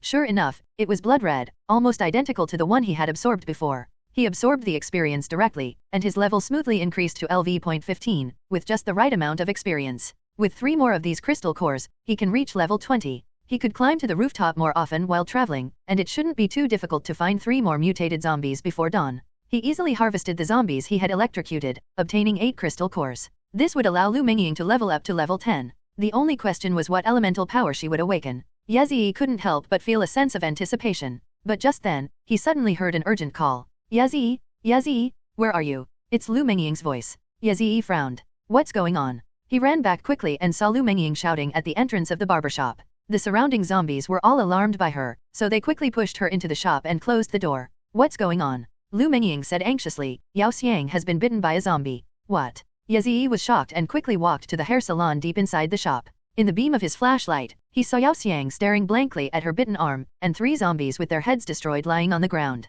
The noise we made alerted the zombies, but it was too dark for them to notice us. While I was looking for a flashlight, Yao Xiang was bitten, Lu Mingying explained. Yazzie slapped his forehead. Things were getting complicated. He saw Yao Xiang looking at him expectantly, the meaning of which was all too clear. Lu Mingying hurriedly explained from the side, I'm sorry, Hawaii, the situation is urgent. I already mentioned that you have an immune system. We need to give her a blood transfusion right now, or it will be too late. To Lu Mingying's surprise, Yazzie gently shook his head. I won't donate blood to her. Huh? Why? Lu Mingying was completely baffled. You're willing to donate blood to me, why can't you donate blood to her? Yazzie sighed, because his blood contained a considerable concentration of DNA, and if he were to transfer it to Yao Xiang, she might very well steal his time reversal skill. Although the probability of her failing to steal it is relatively high, Yazzie is not willing to take that risk. However, he quickly came up with a solution and said to Lu Mingying, you also have an immune system now, so giving her a blood transfusion should have the same effect. As he spoke, he opened Yao Xiang's backpack on the chair and took out a syringe. However, Lu Mingying shook her head. No, that won't work. I have type A blood, and Yao Xiang has type B. If I give her a transfusion, she'll experience a severe hemolytic reaction, leading to persistent chills and high fever, or even acute renal failure. Yazzie opened his mouth, speechless for a moment. How did things turn out like this? Yao Xiang is so unlucky? Is fate trying to kill her? Is heaven jealous of her beauty? Only you can save her. Yazzie, please save her. Aren't we comrades? Why will you stand by and watch her die at this crucial moment? Lu Mingying kept anxiously trying to persuade her. She was kind-hearted, and although she had only known Yao Xiang for a short time, she already considered her a partner who would live and die with her, and was willing to do anything to save her. As for Yao Xiang, she seemed to have only just snapped out of her daze, jolting awake, and pleaded with Yazzie with a mournful face. Please give me a blood transfusion, Yazzie. I swear I won't steal your skills, please. Yazzie shook his head, kept shaking his head. He would never trust a woman again. A woman's words are like a deceitful ghost, only a fool would believe them. He said to Lu Mingying, who looked completely bewildered, give her the 4. What if she recovers and pulls through? The intern doctor abruptly waved her arm, her face full of absurdity, and said, are you kidding me? You're a medical student too, you should know that a hemolytic reaction isn't something you can just overcome because you're physically strong. All the red blood cells will dissolve, and your urine will turn the color of soy sauce. I know, but it's still better than letting her turn into a zombie. Acute renal failure, if treated properly, does not necessarily lead to death. So why can't you give her a blood transfusion? Because I don't trust her. Yazzie was also a little annoyed. Hurry up and put your hand out, I need to draw your blood for her transfusion. No, she'll die. We have completely different blood types, but you're type O. You're the universal donor. It's just a blood transfusion for her. What does that have to do with whether you trust her or not? Lu Mingying shouted angrily. Yazzie was speechless. Yao, her face contorted with grief, knelt on the ground and kowtowed to him, pleading, please, Yazzie, save me. I'll do anything for you. I don't want to become a zombie. Yazzie looked at this woman, who was as beautiful as an angel, kneeling on the ground in an extremely humble and disgraceful manner. How could she kneel down to someone so easily? Is this a movie shoot? However, when their lives are threatened, some people will indeed give up everything, including their dignity. But Yazzie still wouldn't donate blood to her. He wouldn't be so inexplicable as to gamble away his most precious possession, especially against a woman like Yao Xiang who had no bottom line. This woman is devastatingly beautiful, yet she's a complete liar. She tried to steal his skills twice and even caused the death of her female colleague. She can never be trusted. But Lu Mengying wouldn't let go of him. If he didn't give this girl a reasonable explanation, their relationship would definitely crack, and future cooperation would be greatly affected. Ye Ziyi valued Lu Mengying quite a bit and didn't want Yao Xiang to ruin their relationship. But this meant he had to explain, so he could only sigh and point at Yao Xiang. Because this person isn't ordinary. She's a special awakened one, just like me. You can think of her as someone with superpowers. Her superpower is the ability to steal the skills of other special awakened ones by absorbing their genes. I have a very valuable skill that she's already tried to steal twice, thankfully failing both times. So I absolutely won't give her even the slightest chance to steal it again. Lu Mengying looked astonished. A special awakener? Superpowers? Stealing someone's skills by absorbing their genes? What skills do you have? Oh, an immune system? And you can see perfectly in the dark. Ye Ziyi shook his head, none of those. It's another, more important skill. What skills? Time reversal, a superpower that can turn back time. Turn back time. Lu Mengying was completely stunned. Her mouth gaped open, her eyes widened, and she was unable to think for a moment, falling into a daze. Yao Xiang crawled on her knees to Ye Ziyi's feet, pitifully clinging to his leg, pleading, I beg you, Ye Ziyi, I won't steal your skills. If I do, you can kill me on the spot. It's so dark now, and there are zombies everywhere outside. I can't escape. I really beg you. Ye Ziyi remained unmoved, coldly scoffing, after you stole my skill, why would I bother killing you? If I killed you, I'd never be able to reclaim my time reversal, while you could use that skill to blackmail me. Give up, I know your little scheme better than anyone. Yao Xiang was stunned, and then vehemently swore that she had never thought of doing such a thing, that she would never do it, but how could Ye Ziyi possibly believe her? He stood there coldly and indifferently, unmoved by Yao's pleas. Lu Mengying realized what was happening at that moment. She wanted to persuade Ye Ziyi, but she didn't know how to start. She thought about it and felt that she had no right to persuade Ye Ziyi. If it were her, she would also find it difficult to make such a risky decision. The main issue is that Yao Xiang's character is not very good to begin with. She sighed, tore open the packaging of the syringe in her hand, and began to draw blood from herself. Seeing this, Ye Ziyi took a step back and said to Yao Xiang, don't blame me. This is all I can do for you. Blame yourself for being careless. I hope you can pull through this kidney failure. Yao Xiang, her face pale, asked, what happens if my kidneys fail? You can think of it simply as uremia. It's best to rest in bed during this period. If you can survive for 2 weeks, you can recover. Uremia? Oh my god. No, I absolutely don't want to receive this blood. Yao Xiang was so frightened that she sat back down. At this moment, Lu Mengying had already drawn a vial of blood from herself. She extended her left hand to Yao Xiang and urged, you're still young and healthy. Getting through 2 weeks shouldn't be difficult. It's better than turning into a zombie, right? Come on, hold out your hand. No, I absolutely cannot lose this. Ye Ziyi found it strange that Yao Xiang's attitude had suddenly changed 180 degrees. It was something that could save her life, yet she refused to accept it no matter what. What's going on? So what are you going to do? Wait to die? So what if I die? Yao Xiang said, as if giving up all hope. Becoming a zombie is better than having uremia. Ye Ziyi frowned, and then the woman suddenly crawled over to him earnestly, pleading, Ye Ziyi, for the sake of the fact that you once liked me, I only ask you for one last thing. When did I ever like you? If you don't like me, then why did you kiss me in the first place? Ye Ziyi was speechless for a moment. He was just thinking, never mind. All I can say is that he's a true hero. He sighed and nodded slightly, go on. Yao Xiang looked dejected, a bitter smile of regret on her lips, and said tearfully, Ye Ziyi, I understand you don't want to save me. I don't hate you. I only hate myself for all the wrong things I did to you before. I only hate that I left you with a bad impression. Ugh. I don't want you to see me in such a wretched state, my death, or what I look like as a zombie. I want to always be beautiful in your eyes, so, ugh. The girl sobbed uncontrollably. Ye Ziyi sighed, you want to stay here alone and let Lu Mengying and me leave. Yao nodded gently, tears streaming down her face, looking into Ye Ziyi's eyes, and said sadly, is it okay? Wah. I want you to remember my most beautiful self forever. This is my last wish in life, wah. The beautiful woman wept bitterly, and sorrow filled the air. Lu Mengying, standing beside her, was almost moved to tears as well, her eyes red, and she said, Yao Xiang, so you've always liked Ye Ziyi, and you didn't have any ulterior motives towards him. I misunderstood you before, I'm sorry. Ye Ziyi was also somewhat moved, he never expected Yao Xiang to be so kind to him. It was a bit embarrassing, though. Although Yao thought this woman was a bit vicious, full of lies, stupid, foolish, and greedy, he couldn't resist her beauty. He was naturally very happy to be liked by such a stunning beauty. It can only be said that a dying person's words are kind. Ye Ziyi did not make things difficult for her and let her face the end of her life in the way she preferred. All right, you can have it this way. Ye Ziyi squatted down and gazed sincerely into Yao Xiang's eyes. I will remember your most beautiful self. Thank you, Ye Ziyi, you're so kind. Sob. Ye Ziyi helped the sobbing Yao Xiang up from the ground, patted her shoulder, turned and winked at Lu Mengying, then walked with her towards the door. Ye Ziyi walked out of the barber shop, quickly cleared away the zombies attracted by the flashlight beam, recalled the map from his previous memories, looked at the road signs in the distance to determine the direction, and walked to the right. However, Lu Mengying pulled him back from behind. What's wrong? Ye Ziyi asked, turning around. Lu Mengying wiped her eyes. I still don't want to. I want to give her peace, to release her myself, and then bury her, letting her soul return to her homeland. Ye Ziyi was silent for a moment, then said, all right, you stay here and keep watch for a while. You can extract and absorb the cores from these zombies. I'll go check over there to see if there are any bigger ones. I'll try to be back within 20 minutes. Good. Ye Ziyi then began climbing the wall, searching for traces of the mutated zombies from a high vantage point. Possessing dark vision, the pitch-black night is like day to him. The 50 points of strength he just gained allow him to jump freely between buildings, greatly improving his movement efficiency. But as expected, mutated zombies weren't so easy to find. He searched within a 500-meter radius but found nothing, so he gave up and sat down under a shop sign on the street, bringing up the relics system. He's going to upgrade his artifacts? Although he still had 6 soul crystals left, which was more than enough, he was always a bit of a sluggish person and, in the spirit of saving whenever possible, he started collecting artifacts. Unexpectedly, he had incredible luck and achieved a pleasant surprise on his 3rd attempt.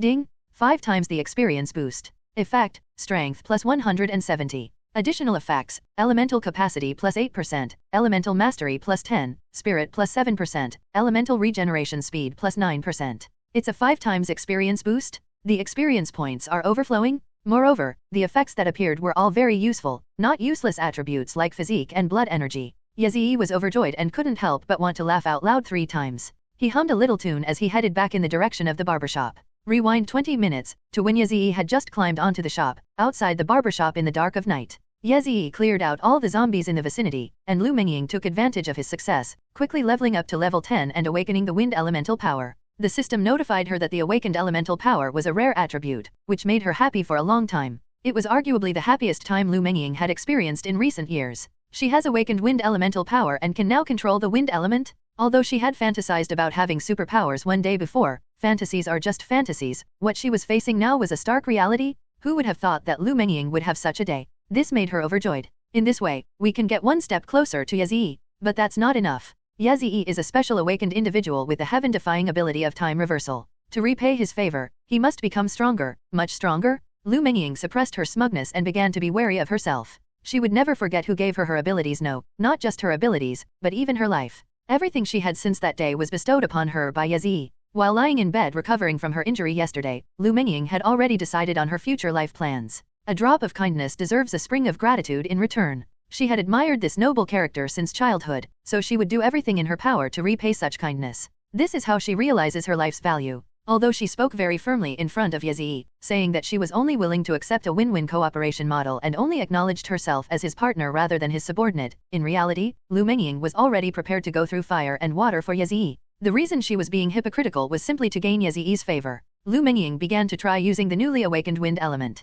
She soon discovered that this element was terrifyingly powerful. It can be transformed into a sharp wind blade to cut objects, or it can be made into a tornado-like airflow to pull everything within the range of elemental power, creating an effect similar to telekinesis. The difference lies only in how the user directs and manipulates their elemental power. However, to manipulate the wind element at will is extremely difficult and requires a lot of time to practice. This is a promising path, a technology with great potential. Although it is somewhat difficult and obscure and hard to master quickly, the rewards once mastered are equally astonishing. Lu Mengying couldn't help but feel overjoyed. She had been skillful since childhood and was best at tasks that required technique and fine motor skills. She also had plenty of patience, the only thing she lacked was time. Excitement made her manipulate the wind element more and more recklessly. She blew up empty plastic bottles on the ground and tried to make them float in front of her. At first, she always failed, but after trying for half a minute, she found the trick and succeeded in one go. Next, she tried to condense a wind blade and slash at the bottle, but as soon as she tried, the bottle immediately fell to the ground. You have to multitask here.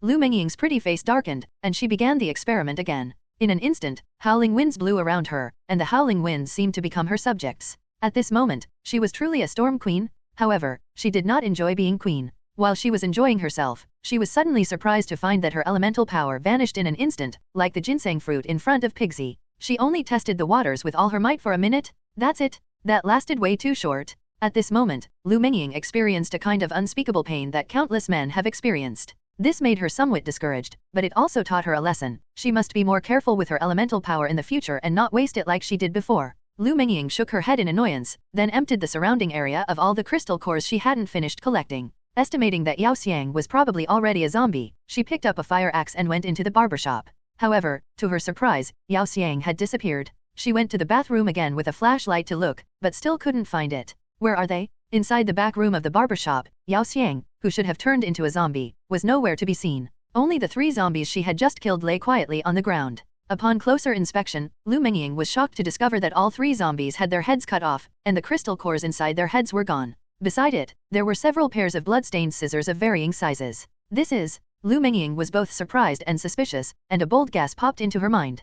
Could it be that Yao Xiang actually already had an immune system? Just now, while I was outside collecting crystal cores, she secretly slipped away from the shop? Unforgivable? Lu Mengying was furious. How dare this guy lie to her like that, completely fooling her and Yazii? He really had the nerve? She stumped her right foot and angrily chased after him outside the store. It was pitch black when Lu Mengying ran outside and realized that searching for Yao Xiang like this was like looking for a needle in a haystack. She began to think about which direction she would run if she were Yao Xiang. But indeed, it's possible in either direction. Lu Mengying had been in every direction nearby in order to collect crystal cores. Although she knew that if Yao Xiang wanted to escape, she would definitely go in the opposite direction from her, she had no way of knowing when Yao Xiang had escaped. The only thing that can be confirmed is that Yao Xiang definitely did not run far. It was so dark outside, and the area outside this block was teeming with zombies. Yao Xiang was only level 3 and lacked experience in dealing with zombies. If she managed to escape and alert the zombies on the road, she would have a hard time getting away. Therefore, Lu Mengying deduced that Yao Xiang had not actually escaped very far, but had hidden somewhere nearby.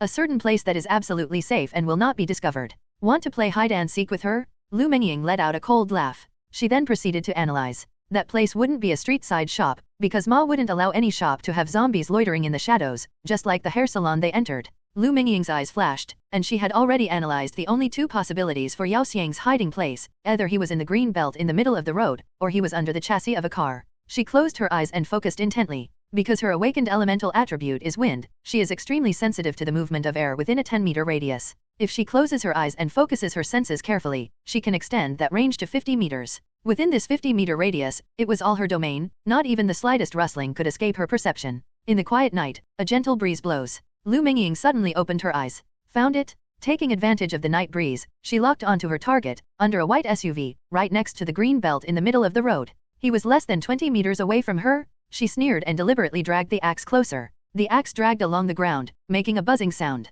Lu Mengying gradually approached and could already sense Yao Xiang holding his breath under the car. The wind element is so useful. She couldn't help but sigh inwardly. When she reached the car, she chopped down the bottom of the car door with her axe. Come out, Yao Xiang, I know you're down there, you shameful liar. Yao Xiang, who was under the car, covered her mouth tightly with both hands, her eyes wide with shock. She had no idea how she had been discovered. Suddenly, a blinding white light shone from the side. She instinctively closed her eyes and reached out to shield them, but a strong arm grabbed her and dragged her directly from under the car. Her eyes flickered, the white light vanished, and what appeared before her was an angry, pretty face. You already had an immune system, didn't you? Why didn't you say so? When Yao Xiang saw that Yazii was not around, she breathed a huge sigh of relief. She chuckled and retorted, why should I say? You? Of course it's because of you, because of you. Lu Mengying was speechless for a moment. Because of what? Tell me, Humph. I have absolutely no reason to reveal my secret. Let me make this clear, Junior Lu, it's true you're Yazii's ally, but I'm not. I'm just someone he oppresses. But the thought that Yazii might return at any moment made her quicken her pace. I don't want to tell you anything more, please move aside. Lu Mengying reached out and stopped her. I'm sorry, I can't let you leave. You? Why can't you let me go? Yao Xiang said angrily. Keeping me alive won't do you any good. No, I can't keep you here anyway. Yazii will kill me because I tried to escape and lied to him again. Yao Xiang was terrified at the thought and tried to leave quickly, but Lu Mengying grabbed her from behind. You can't leave? Let go? Yao tried hard to break free, but she quickly realized that Lu Mengying's hands were like shackles, impossible to break free from. Let go? I'm dead if you don't. Yazii won't kill you, but you must accept your punishment. How do you know Yazii won't kill me? You have no idea how ruthless Yazii is. I just know he won't kill you, because he's a good person, Lu Mengying insisted. Good guy, haha. Wait until she slaps you hard across the face before you say that? Let go. I won't let go. Unable to break free, Yao angrily shouted, are you Yazii's dog? So loyal to him. Lu Mengying's face flushed red, and she retorted, you're the dog. You're sticking to me like this, and you still say you're not a dog.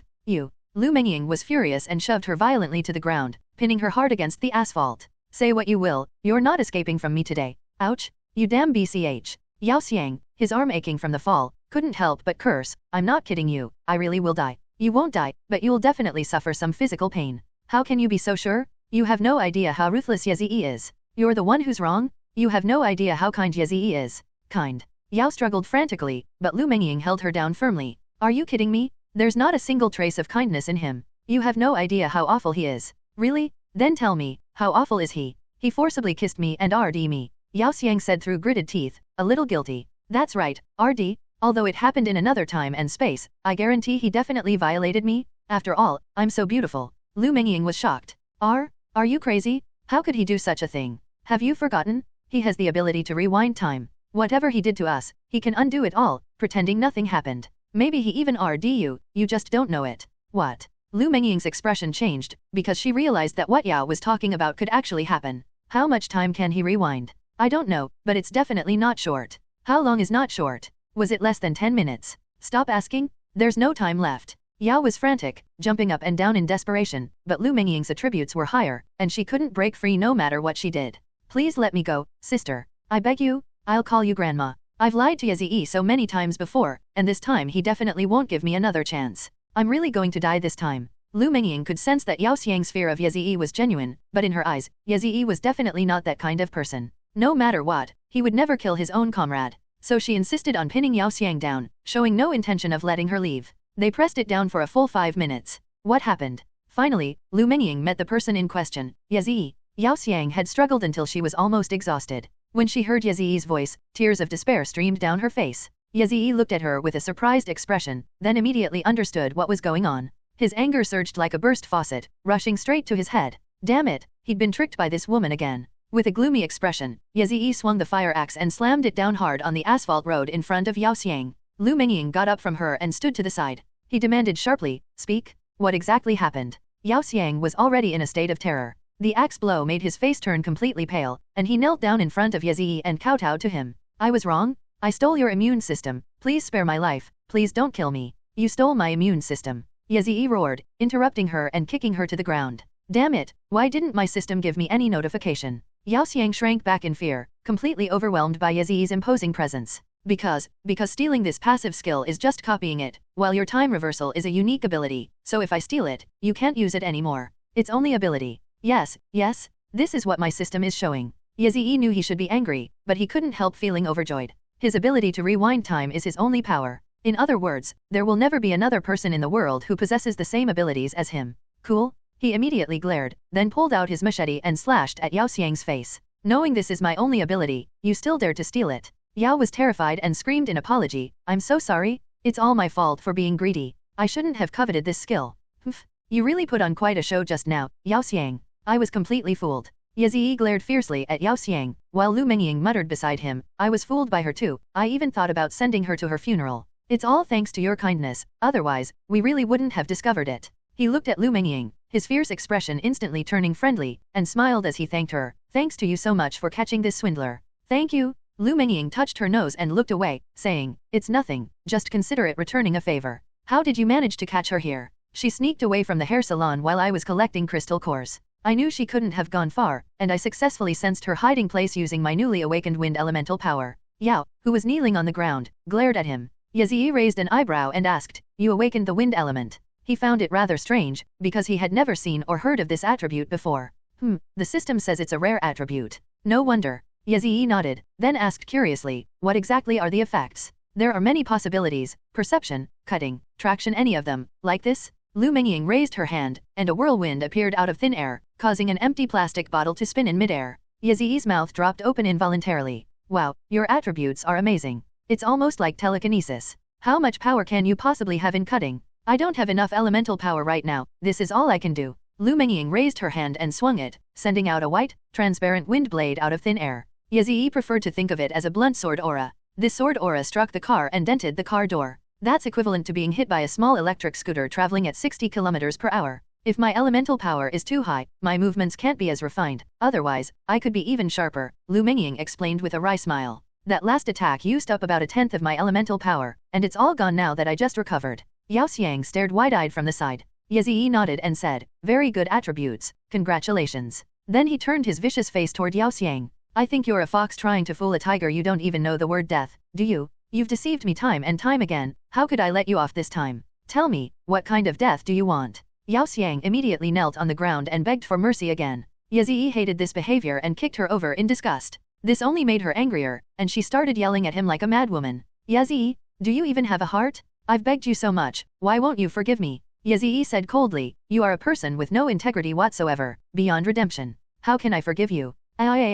Yao wanted to kick his legs wildly on the ground, grabbing his hair with both hands, looking like a madman on the verge of collapse, making a scene on the ground like a child, screaming hysterically. How am I completely untrustworthy? How am I beyond redemption? You're the one forcibly oppressing me, is it wrong for me to want to escape from you? You're not wrong, the world is wrong. Yazii sneered, slowly raising the machete in his hand. If this is your last word, then I can give you one more chance to say it. You really want to kill me? Yao Xiang's eyes were bloodshot, her face filled with resentment and malice. If you kill me, I'll haunt you even as a ghost. I've given you chances, more than once, but you didn't know how to cherish them. Yazii raised the machete high, his face cold and ruthless. He had already decided to kill this female swindler. Speak, I'll let you say one last thing. If you have any unfulfilled wishes, I might consider helping you fulfill them, out of consideration for the fact that I once liked you. Yao Xiang was utterly desperate. His whole body felt as if all his strength had left him, and he collapsed to the ground, waiting to be slaughtered. Yazii sighed. This woman never thought of others at all. What about her parents, classmates, and friends?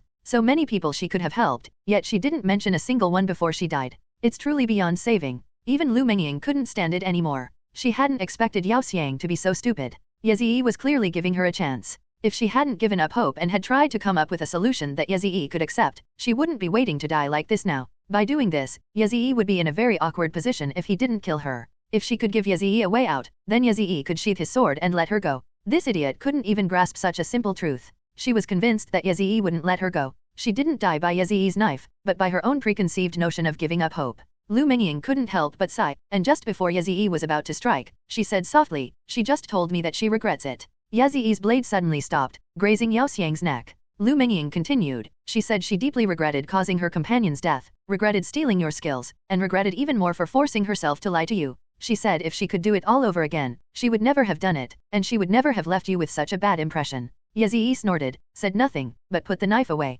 This gradually brightened Yao Xiang's eyes, like a blind patient who has regained their radiance. Yeah, Zi. Yazii maintained his stern expression, coldly asking her, is everything Lu Mengying said true? Do you really think so? That's right. That's exactly what I thought. I really regret leaving you with such a bad impression. I wasn't like this at all before the apocalypse. Yao nodded hurriedly, almost like a chicken pecking at rice. Before the apocalypse did indeed change everyone, so why didn't you say that earlier? I thought you wouldn't let me go. I begged you so much, I even knelt down and kowtowed to you, but you still didn't forgive me. What's the use of saying all this? What's the use? I'll give you 3 days to find a special awakened individual to make amends. Yazii snorted coldly, sheathed the knife behind his back, grabbed the axe, and turned to walk towards Chongqing Municipal 9th Middle School. Next. In the dim, dark night, amidst the shadowy silhouettes of towering buildings dotting the city, Yazii raised his left hand to check the hands of his watch. Is it already 9:30? I'm really not used to this dim clock. Over the years, he had gotten used to checking the time on his phone. He hadn't used a watch since graduating from high school. However, a few days after the apocalypse, the whole city lost power, and his phone gradually became useless. He was sitting on the roof of a large cargo truck, drinking water and eating canned food, while Lu Mengying and Yao Xiang collected the crystal cores below. Within his field of vision were hundreds of zombies, their heads severed by him. This is a large traffic intersection. When he arrived here half an hour ago, he found it teeming with zombies. They seemed to be attracted by something, crowding around and lingering among them, unwilling to leave. He thought there was something in the middle of the intersection, like a mutated zombie or something, so he climbed up to check, but he didn't see anything. So he grabbed his axe and charged down into the fray. Relying on superhuman strength and endurance, he successfully cleared out the zombies, resulting in a truly exhilarating and satisfying harvest. He could say that he replicated the thrill of playing Dynasty Warriors Extreme in real life.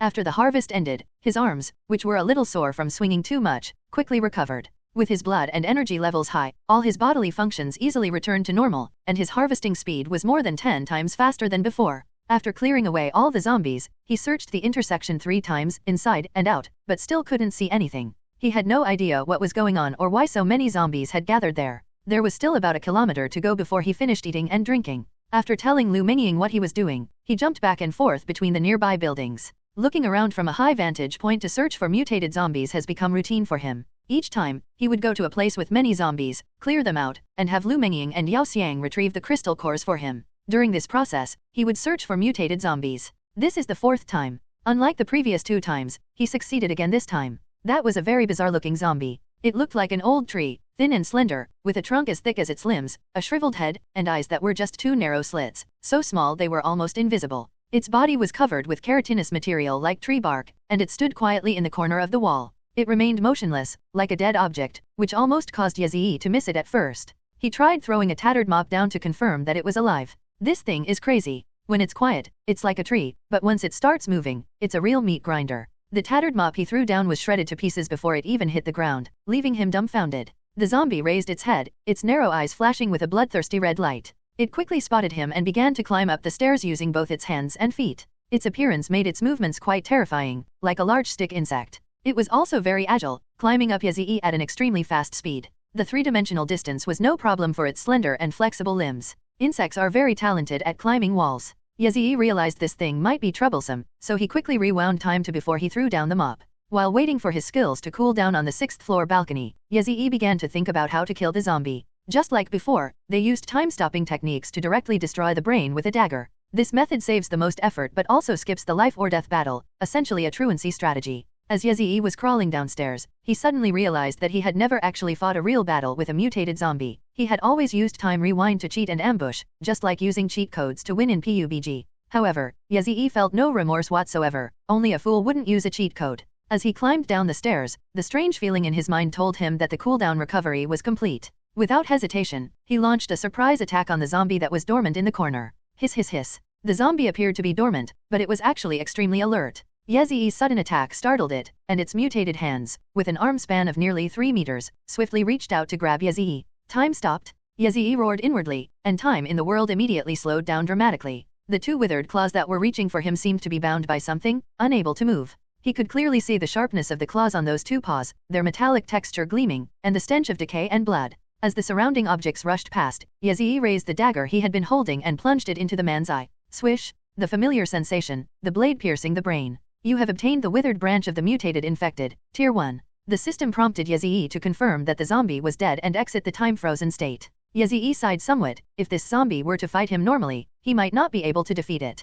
Yes, he really is the king of truancy. The mutated zombie collapsed to the ground with a thud. This process took Yazii only 7 seconds. He nodded in satisfaction and first brought up the relic system to check. He had hoped it was a hair accessory, which was exactly what he needed, but it turned out to be a crown. What's even more infuriating is that this is a headdress that increases health. He already has a feather that increases health, and then they give him a headdress that increases health as well. I'm so angry. I'd give him something that increases agility, so he can switch from an stamina helmet to an agility helmet in emergencies. Yazii exited the system speechlessly and began trying to extract the crystal core. He raised his axe and chopped at the zombie's neck, but the result was like chopping into the trunk of an old camphor tree. It didn't quite budge, the axe blade only went in a tiny bit. He was stunned. Was this thing really that thick-skinned? He kept chopping, and even with his superhuman strength, it took him nearly 30 chops to finally sever the neck. However, extracting the crystal core from a zombie is much simpler. Just break its neck, pull along the brainstem and spinal cord fibers, and the crystal core will come out along with it. Just like before, this crystal core was also blood red. Yazii absorbed it without saying a word, but his level was still 3% short of reaching LV.17. In a fit of anger, he absorbed all the nearly 100 crystal cores he had accumulated in his backpack. Ding! Upgrade successful. The system's ethereal notification sound was like heavenly music at this moment, and Yazii was filled with an excited sense of accomplishment. He brought up his attribute panel to check. Property. Blood Chi, 189. Spirit, 217. Endurance, 195. Strength, 205. Agility, 24. Physical condition, 24. Agility and Constitution both provide an additional 8% bonus, so his base stats should be 22. As a result of equipping 4 artifacts, his original 22 in all stats has been ridiculously boosted. However, it's still a bit of a shame that he's missing a tiny bit of dexterity. He was looking forward to it, wondering what changes would occur once his agility attribute increased. Yazii grabbed a bottle of mineral water from a messy convenience store on the street and washed his hands. When he returned to the intersection, he realized that something seemed off. Why are Lu Mengying and Yao Xiang standing so close together? Weren't they supposed to collect crystal cores separately? Now they're practically touching. Are you chatting? They don't chat when they should, but they always end up working together, which affects efficiency. Yazii found himself having the same feeling as a boss seeing his employees slacking off, and couldn't help but chuckle. But when he got to the two girls, he found that things weren't like that at all. As soon as Yao Xiang saw him, she took the initiative to come over, and Lu Mengying also looked relieved. What's going on? Yao grabbed his arm and said nervously, Yazii, I've sensed a special awakened one. What? Ye Ziyi was startled, his first feeling being fear, followed by excitement. Intense excitement. Since becoming one of the chosen ones, he no longer considers ordinary people as his equals. After all, as the chosen one, he possesses dark vision, immunity, and even the devastating power of time reversal. He has unimaginable potential for growth in the future. To put it bluntly, ordinary people are like ants in his presence, to be killed or raised at will. However, those who have awakened in special ways are different. They are people who start on the same footing as him and possess various amazing and special abilities. Such people should never be underestimated. For example, Yao Xiang. If he had been even slightly careless back then, and Yao had actually managed to steal his trump card skill, time reversal, which he relied on for survival, Ye Ziyi didn't even dare to imagine the consequences.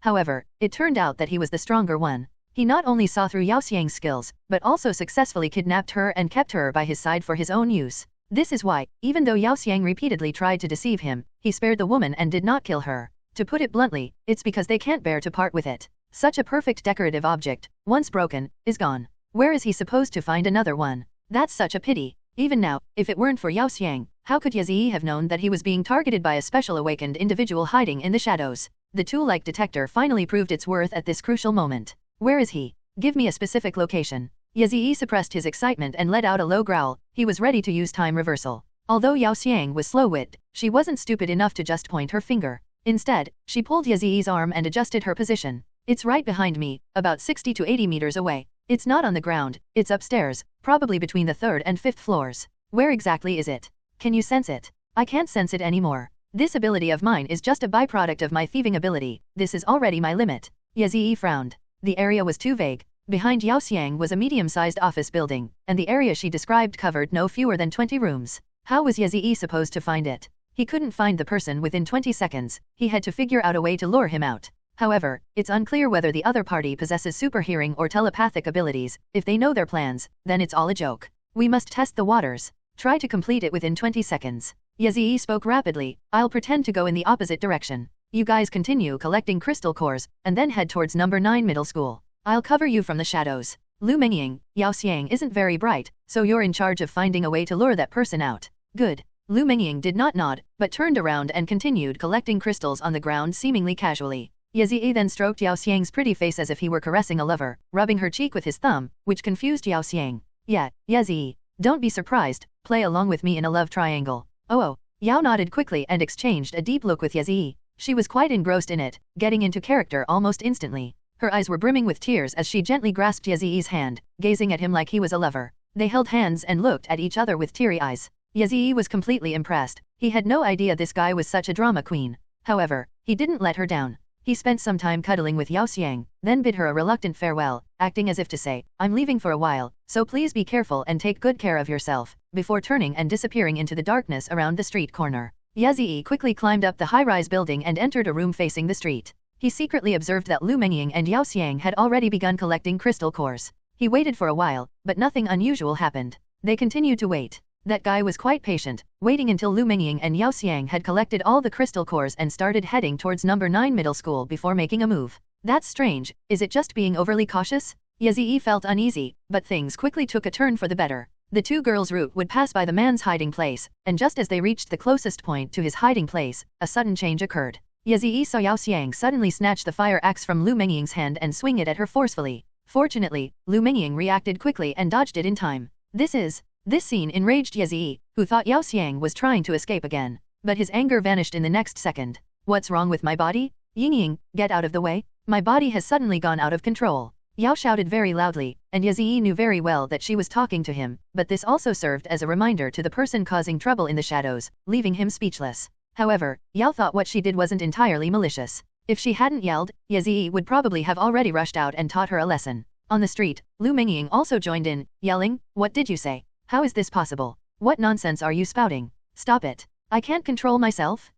What's wrong with me? I can't control my body anymore." Yao Xiang wildly swung his axe at Lu Mengying, but fortunately, Lu Mengying was already level 10 and agile, so Yao Xiang, who was only level 3, could not easily hit her. A comfortable living space. Lu Mengying seized the opportunity and pounced on Yao Xiang, knocking the fire axe in Yao Xiang's hand to the ground with a clatter. Yao Xiang's body was pinned down by Lu Mengying, and due to the difference in attribute values, he could not succeed no matter how hard he struggled. The two struggled and restrained each other on the asphalt road, resulting in a stalemate. It seems that this special awakened individual's ability is to temporarily control other people's bodies. Yazii stopped looking at them and instead stared intently at the office building across the street, trying to figure out where the person was hiding. But there was no movement at all. No matter if the window was broken, open, or half open, there was no sign of anyone. The closed windows were even less visible. Even with his dark vision, where night was like day to him, he still couldn't find out where the person was hiding. However, we can let him use the process of elimination. It's now almost certain that the guy is in that office building, between the 3rd and 5th floors.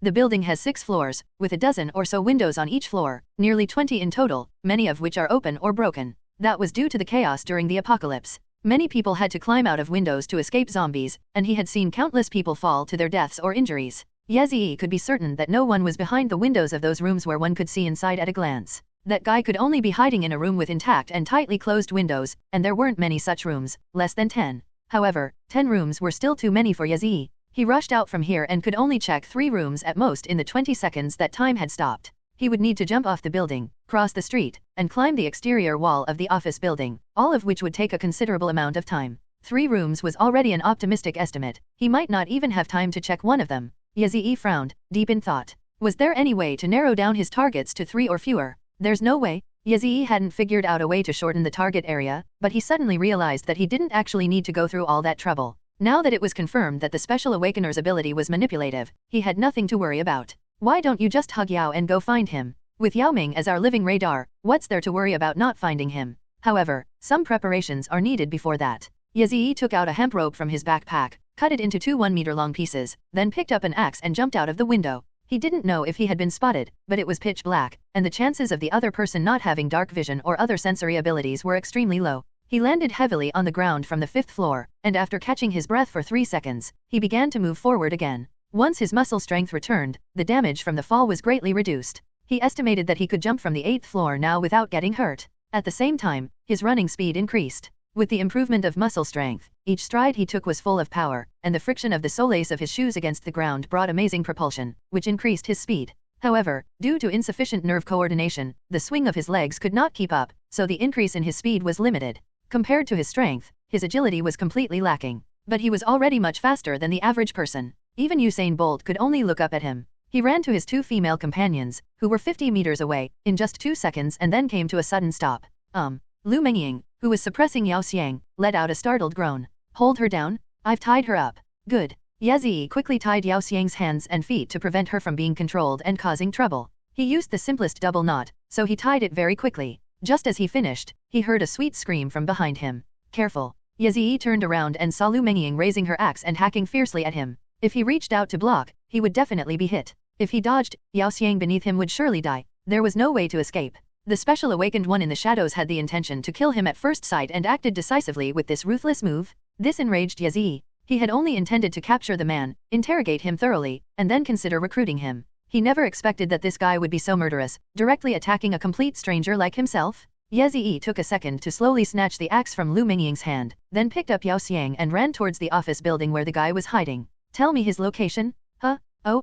Yazii shook off Lu Mengying in the blink of an eye, but because he was running too fast, he lost his balance while holding Yao Xiang and almost fell, crashing hard into the wall of the office building. He could have used Yao Xiang in his arms as a human cushion, but he instinctively chose to turn around and use his back to block the impact. He was going too fast, and the impact was very hard. The girl in his arms almost slipped from his grasp, and it took him 5 seconds to recover. At this moment, Yao Xiang suddenly began to struggle wildly like a live fish that had been brought ashore, even trying to bite his throat, but was restrained by the man again. Yazii used his hand to hold her neck to prevent her from biting, and asked her, "Did you feel it?" "I can feel it. He's on the 4th floor." Yazii snorted coldly and ran to the entrance of the office building. He saw several headless zombies lying there, but he ignored them and ran wildly up the stairs. He climbed the stairs incredibly fast, almost leaping more than 10 steps in one stride. He reached halfway up the stairs, covering the 4th floor in seconds. Surprisingly, there were candles lit there, not complete darkness. He looked to his left first, and Yao Xiang, who was struggling frantically, immediately reminded him. On the right. Yazii turned his head to the right and saw a blonde young man grinning at him from the end of the corridor. The young man looked to be about the same age as him, but he was dressed in a flashy manner and had a large tattoo on his arm. He didn't look like a respectable person at all. Without saying a word, Yazii rushed towards him, but suddenly fell down halfway there. He found himself suddenly unable to control his body. This guy can even control him. Yazii was greatly surprised. He had thought that because of his high mental and physical attributes, he wouldn't be easily controlled. This pretty girl can actually sense my location. Yazii fell right in front of this man, and Yao Xiang, who was in his arms, fell beside him. The man squatted down, pinched Yao Xiang's cheek, and in the flickering candlelight, carefully licked her body with a lewd and demonic gaze. That face, those breasts, that butt, that waistline, wow, absolutely gorgeous. Just wait, baby, daddy's coming to pamper you right away. Yao Xiang was trembling with anger. Suddenly, she bit the blonde man's hand hard, causing him to scream in pain. Ack! Holy shit! You son of a BCH! Ouch! He slapped Yao Xiang hard across the face, knocking her over and making her fall to the ground. He then stomped on her buttocks twice, hurling all sorts of vulgar and offensive insults at her. Yazii lay on the ground, trying to stand up and launch a sneak attack, but his body felt as if it were bound by countless tough spider silks, and no matter how much he struggled, he couldn't move an inch. After teaching Yao Xiang a lesson, the blonde man pulled a dagger from his back pocket and pressed it against Yazii's neck with a grim expression. And what abilities do you have, kid? Yazii sneered and remained silent, silently counting down in his mind. He planned to let this guy continue to show off, hoping to glean some important information. Won't talk? Huh? You've never seen the 10 great tortures of the Qing dynasty, have you? I have 100 ways to make you talk. The blonde young man raised his arm and manipulated Yazii to stand up from the ground. With just this one movement, his arm began to tremble slightly. Yazii squinted and noticed that fine beads of sweat had begun to form on his forehead, indicating that he was struggling to control himself. This is surprisingly difficult. The artifact's enhancement level is quite high. Let me see just how powerful you are. Yazii suddenly raised his hand and slammed it into the wall on the right with all his might. With a loud thud, he smashed a spiderweb-like crack into the wall, leaving the blonde man dumbfounded. However, his left hand was also severed, and Yazii felt an unprecedented pain. He couldn't help but scream in agony. It hurt so much he couldn't bear it. He immediately activated time reversal. The world's time began to reverse. He obeyed the laws of time, not voluntarily breaking free from that membrane to return to the time when he was still frantically running upstairs. Yazii suddenly stopped, put Yao Xiang on the ground, and pinched her thigh to make her realize that she had just returned from the time reversal. Then, he took out medical gauze and tape from his backpack and blindfolded Yao Xiang. The blonde man could clearly share the field of vision of the person he was controlling, and in order not to reveal his own location, he had no choice but to use this method. Completely bewildered, Yao asked, "Why did you suddenly cover my eyes? I can't see anyway." Yazii's movements faltered. It was pitch black all around, the candlelight was still on the upper level, and Yao Xiang didn't have dark vision. "Shut up, it's my gut feeling that makes me do this." Yazii gave a light rebuke, then hoisted Yao Xiang onto his shoulder and ran downstairs. Now that the time reversal was cooling down, he had to lay low for the time being. "My intuition tells me you'd better not say anything except reports. If that guy makes any moves, tell me immediately."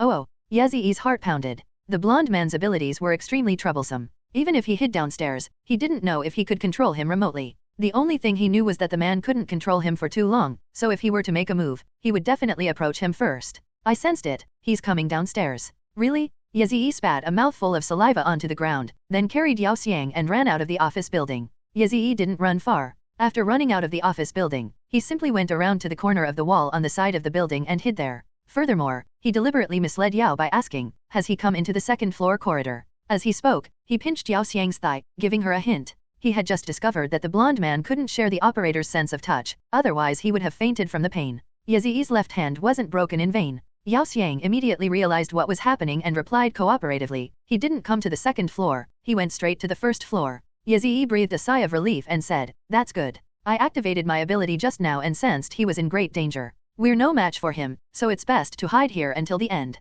Yao Xiang had stopped struggling and was no longer being controlled. She thought for a moment and said, "You actually have people you can't defeat." Yazii sighed, "There are always people more capable than you, and there's always something beyond your understanding." He felt a pang of regret. If he had used time stop to rush up and finish off the blonde man immediately, things wouldn't be in so much trouble now. He went down to the first floor and stopped in the middle of the lobby. Yao Xiang said reassuredly, "Great, we'll just hide here. He'll find us and leave on his own." Yazii also sounded relieved, as if he had never expected that Yao Xiang's hearing was being shared by the blonde man. The cooldown for time reversal hasn't finished yet, so Yazii can only continue with his acting tactics. However, with half of his cooldown time still remaining, Yao Xiang suddenly issued a warning. "Oh no, he suddenly came upstairs and is rushing towards us. It's okay, I'll go invisible, don't say anything." Yazii was just spouting nonsense. Anyway, the other party didn't know the specifics of their situation. Unexpectedly, Yao Xiang suddenly began to struggle wildly again. If this continued, her position would be exposed. He had no choice but to press Yao Xiang tightly against the wall, spread his arms to hug her tightly, pressed his chest against her shoulders, his chin against her forehead, and his thighs against her lower body, making her unable to move at all.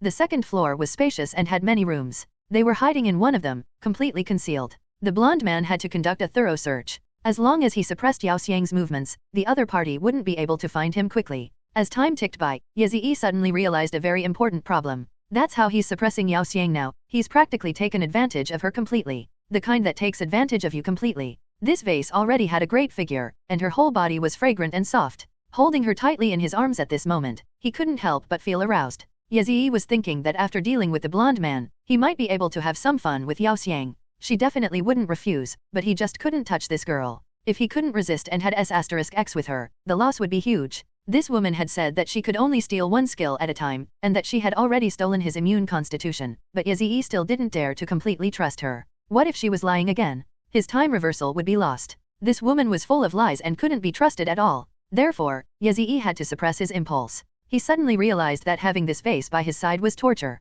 Despite her stunning beauty, she was like a ginseng fruit containing deadly poison, impossible to eat. It was driving him crazy. However, it must be said that it also puts one's willpower to a great test. If Yaziyi can resist such a stunning beauty, then what woman could possibly seduce him with her looks in the future? While he was lost in these wild thoughts, his time reversal had already cooled down, and it was time to launch a counterattack. He hoisted Yao Xiang onto his shoulders, rounded the corner, and rushed toward the office building entrance. Yao guessed that his skill cooldown was over and, too lazy to continue the act, reminded him, he's in the hall on the right side of the second floor. Upon reaching the second floor, Yaziyi immediately spotted a striking beam of flashlight light. Without hesitation, he activated time stop. Buzzing. The slow sound waves in the air reached his ears and transformed into a sound similar to an electronic drum. Time in the world slowed down 100-fold, a feeling that was beginning to feel familiar to Yaziyi. He pressed Yao Xiang, who was on his shoulder, to the ground. The reason for using the word pressed is because Yao Xiang was now suspended in the air. After placing her down, Yaziyi quickly walked towards the blonde man. The guy's face was full of surprise, as if he never expected them to run up from downstairs, and there was a hint of anger in his eyes as he realized he had been tricked.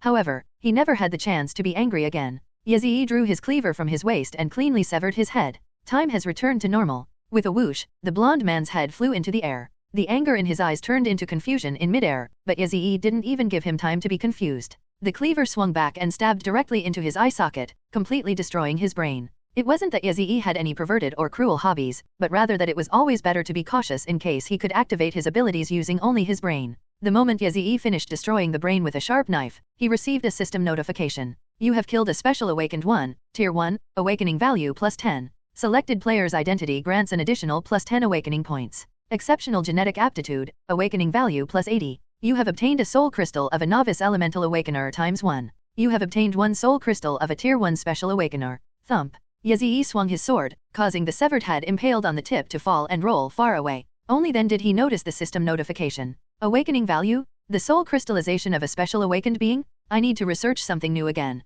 Before asking the system about these two new things, he first went to the blonde man's corpse and picked up the relics. You have obtained a moist tongue, rare. You have obtained the feather of the mutant infected, Tier 1. You have acquired the mutant infected's trident, Tier 1. He has 3 artifacts in total, 2 of which are level 4, the feather and the horn. He has them all, and they all add unusable attributes, constitution and vitality. However, the level 12 damp tongue necklace was a bit strange. It didn't add any attributes, but rather water elemental regeneration. Wet tongue. Location, necklace. Effect, water elemental recovery plus 398%. Additional effects, elemental capacity plus 10%, spirit plus 9%, elemental regeneration plus 9%, stamina plus 12%. Enhancement level, 12, 48%. Without a doubt, this is a unique artifact, and it appears that its enhancement level has not yet reached its maximum. The upgrade progress is 48%, and it can be further enhanced. Yaziyi couldn't help but nod inwardly. This was a good thing, he should try it out sometime. He continued to inquire about the purpose of the system awakening value and the soul crystals of special awakeners.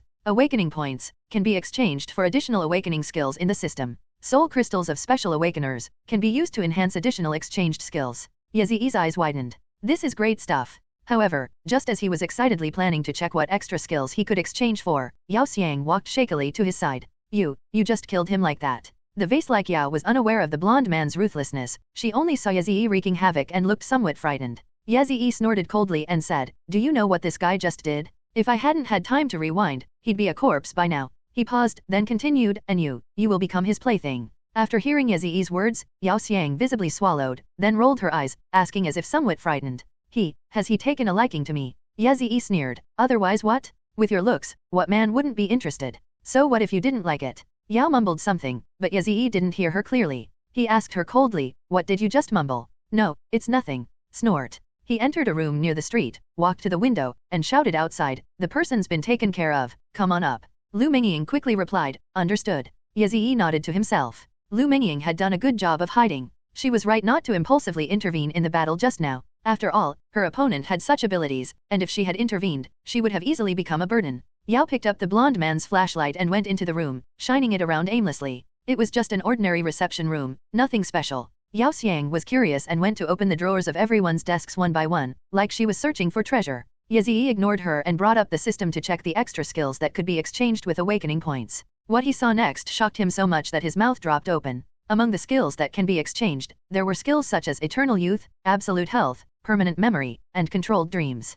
There are also pseudo-zombification, rejuvenation, gender transformation, and genetic repair. Yazii became increasingly shocked as he looked at the skills. What surprised him was not the skills themselves, but the number of awakening points they consumed. 10? That's right, all of these passive skills with permanent effects can be mastered with just 10 awakening points. Are there any skills that require more awakening points? Of course. In the system, there are tiers of 10 to 30, tiers of 60 to 80, and a maximum of 100. However, like awakening skills, these extra skills initially only have one skill slot. Unlocking the next skill slot requires 100 awakening points, and that's just the price for the first unlock. It will only get more expensive afterward, so exchanging for skills that cost 10 or 30 awakening points is a huge loss for him. However, he still browsed and studied all these skills for the time being. He quickly discovered that the skills requiring 10 or 30 points of awakening value were almost all passive skills with limited effects, such as restoring youth or enhancing memory, which did not offer much help in combat. At the level of 60 awakening points you can exchange for an active skill, but these are all support skills, which are not very helpful to Yazii.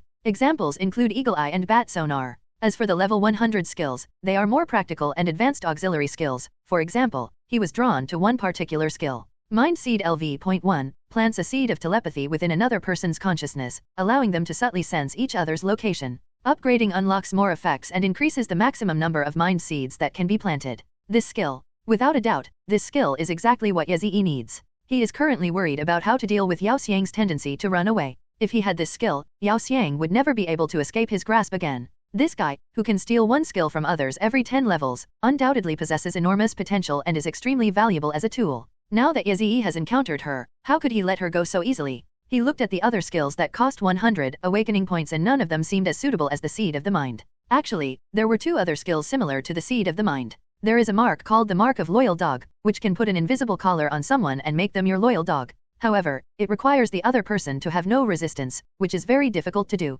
Moreover, Yazii also dislikes this kind of behavior of forcibly making someone become his loyal dog. Another skill is called Love Lock, which can lock the hearts of two people together. As long as you successfully complete 3 love events and determine the ownership of the hearts in the 3 events, you can make the other person fall madly in love with you and never change their mind. This skill was utter nonsense to Yazii. He would never trust women again, and naturally, he could never fall in love with one. In his eyes, all women were merely tools that were more obedient and useful than men, and to talk about love was the most foolish thing imaginable. He flirted with Yao Xiang before simply because of his male nature, but to make a woman fall madly in love with him? He's interested, but not very much. He believes that using this skill to make someone fall in love with him would require him to fall in love with them first, which is utter nonsense to him. Therefore, he decided to exchange for the Seed of the Mind skill. After successfully exchanging for it, he discovered that this skill could be quietly planted in the consciousness of the other person. But Yazii was never one to sneak around. He asked Yao Xiang, who was still rummaging through drawers, openly and honestly. You did well this time, and you will be spared your previous death.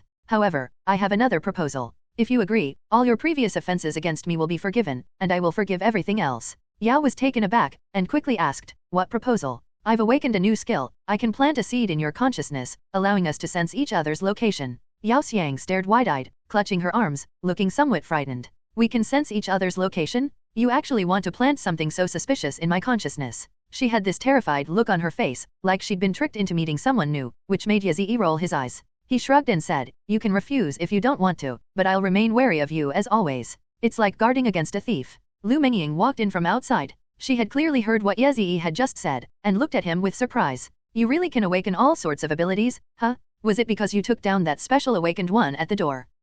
Oh. Yazii slapped his forehead. I almost forgot about it if you hadn't mentioned it. He walked to the headless corpse of the blonde man, took out a syringe from his backpack, and pierced his chest to draw blood from his heart. He drew a full syringe, then pulled out the needle, walked over to Yao Xiang, and handed her the thing. Try it out, see what skills this guy has, you can figure it out, right? Yao frowned, took the item with a look of disgust, and waved her hand dismissively, saying, can I not analyze it? Cannot. Yazii refused without expression. Damn it. Yao wanted to complain, but she forced herself to swallow a small amount from the syringe while still feeling nauseous, and then closed her eyes. After 4 or 5 seconds, she made a retching sound and spat out a mouthful of bloody saliva before saying, he only has 2 skills, one is insomnia, and the other is body control. Body control. Yazii's eyes lit up. What exactly are the effects? It allows you to forcibly manipulate someone else's body, but you need to mentally lock on beforehand. The closer the two parties are, the higher the success rate of the mental lock. Within 10 meters, the success rate can reach 100%. Yazii nodded.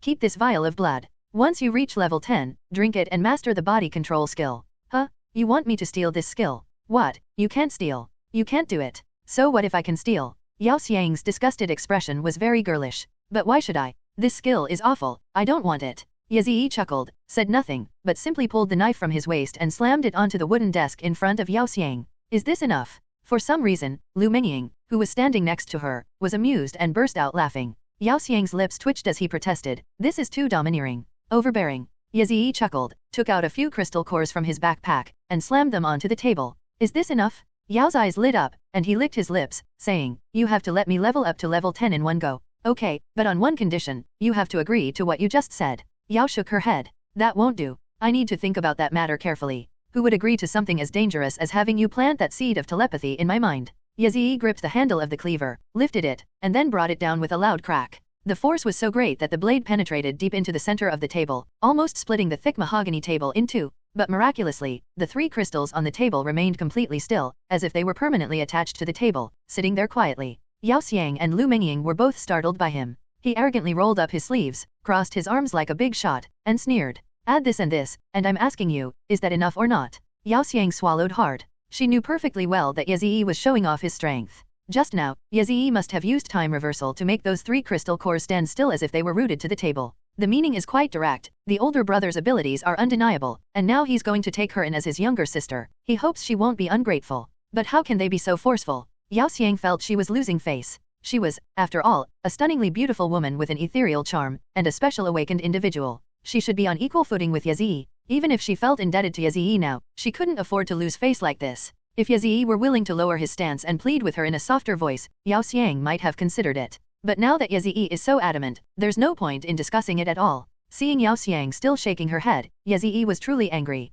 He raised his hand, intending to give this ungrateful woman a resounding slap, but found that she was still stubbornly glaring at him. Come on, hit me. You just like bullying women, don't you? Hit me then. Yazii lowered his hand. He couldn't understand the change in this guy's mentality. He was clearly a spineless coward, kneeling at his feet begging for mercy before, so why had he suddenly become so tough? Are you seriously ill? You were kneeling before me begging for mercy just now, but now you're so tough? Do you believe I'll kill you with one blow? Yazii pulled out his machete to threaten her, but to his surprise, she laughed. Chop me down? Chop me to death. Come on, aim here, aim carefully, but don't miss, hee. Yao wanted to offer her neck to Yazii's knife, and even teased him. Yazii angrily raised his knife and brought it down. The blade hovered over Yao Xiang's neck, but Yao Xiang still had a mocking smile on his face. What, haven't you eaten? Yazii sheathed his knife. He finally understood this woman. After what had just happened, she was certain that he couldn't bear to kill her. This woman wasn't as stupid as he'd imagined, she was actually quite clever, and compared to before, it seemed like she'd finally seen the light.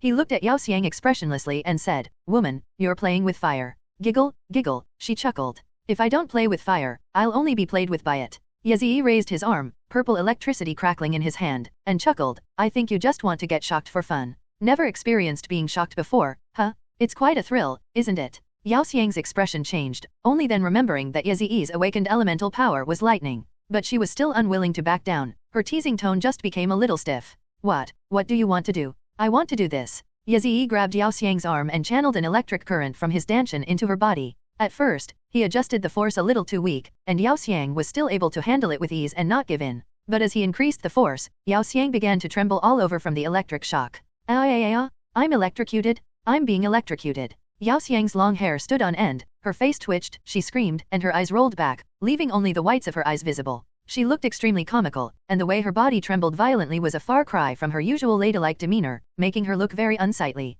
Lu Mengying sighed and left the room on her own. She disliked Yazii's actions, but she wouldn't say it. As long as Yezhi wasn't so wicked as to be unacceptable to her, she wouldn't take the initiative to stand up against him. But she found this practice of using electric shocks to force girls to comply unbearable, so she decided to avoid it for the time being, out of sight, out of mind. Seeing her leave, Yezhi suddenly felt a little embarrassed. Using electric shocks to subdue a girl was indeed somewhat cruel, but what could he do? Yao Xiang was just that kind of woman who needed to be taught a lesson. However, he still stopped and let go of Yao Xiang. As soon as he let go, Yao Xiang slumped back into the chair. She convulsed for a while, then even gave him a flirtatious smile. It was so great. A tingling, numbing sensation that sent me soaring to heaven. He, can you arrange another one for me? Yezhi pulled out the cleaver from the table, then looked away. He couldn't look anymore. The woman's appearance after being electrocuted was too alluring, and he was about to lose control if he continued to look. He turned around to leave, but Yao Xiang suddenly called out to him. I can agree to your request, but you must treat me the way you treated Lu Mengying.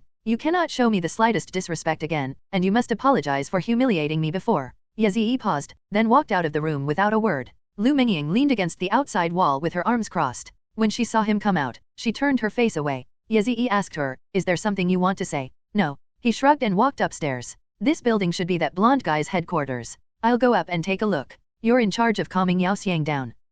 Yezhi walked on for a moment, then suddenly turned back and asked her, am I really going to be that ruthless to Yao Xiang? Lu Mengying nodded seriously, that's excessive. All right, but I can understand. If I were her, I wouldn't refuse. Yezhi hesitated for a moment, then simply said, how about I plant it for you first? Okay. Lu Mengying answered very casually, as if she were answering a question about wanting to eat noodles tonight. But in reality, her heart was beating faster than ever before. Yezhi was very happy. He didn't expect that he would not get any benefits from Yao Xiang, that spineless person, but would have a good time with Lu Mengying, who was tough. It felt like I was healed. He couldn't help but ask Lu Mengying, you wouldn't happen to be interested in me? Lu Mengying remained expressionless, only a hint of disdain flashing in her eyes. I'm just repaying a debt of gratitude. That's good. Yezhi breathed a sigh of relief, feeling no disappointment whatsoever. On the contrary, it would be a real headache for him if Lu Mengying fell for him. He walked up to Lu Mengying and covered her head with his hand. Then I'll plant them.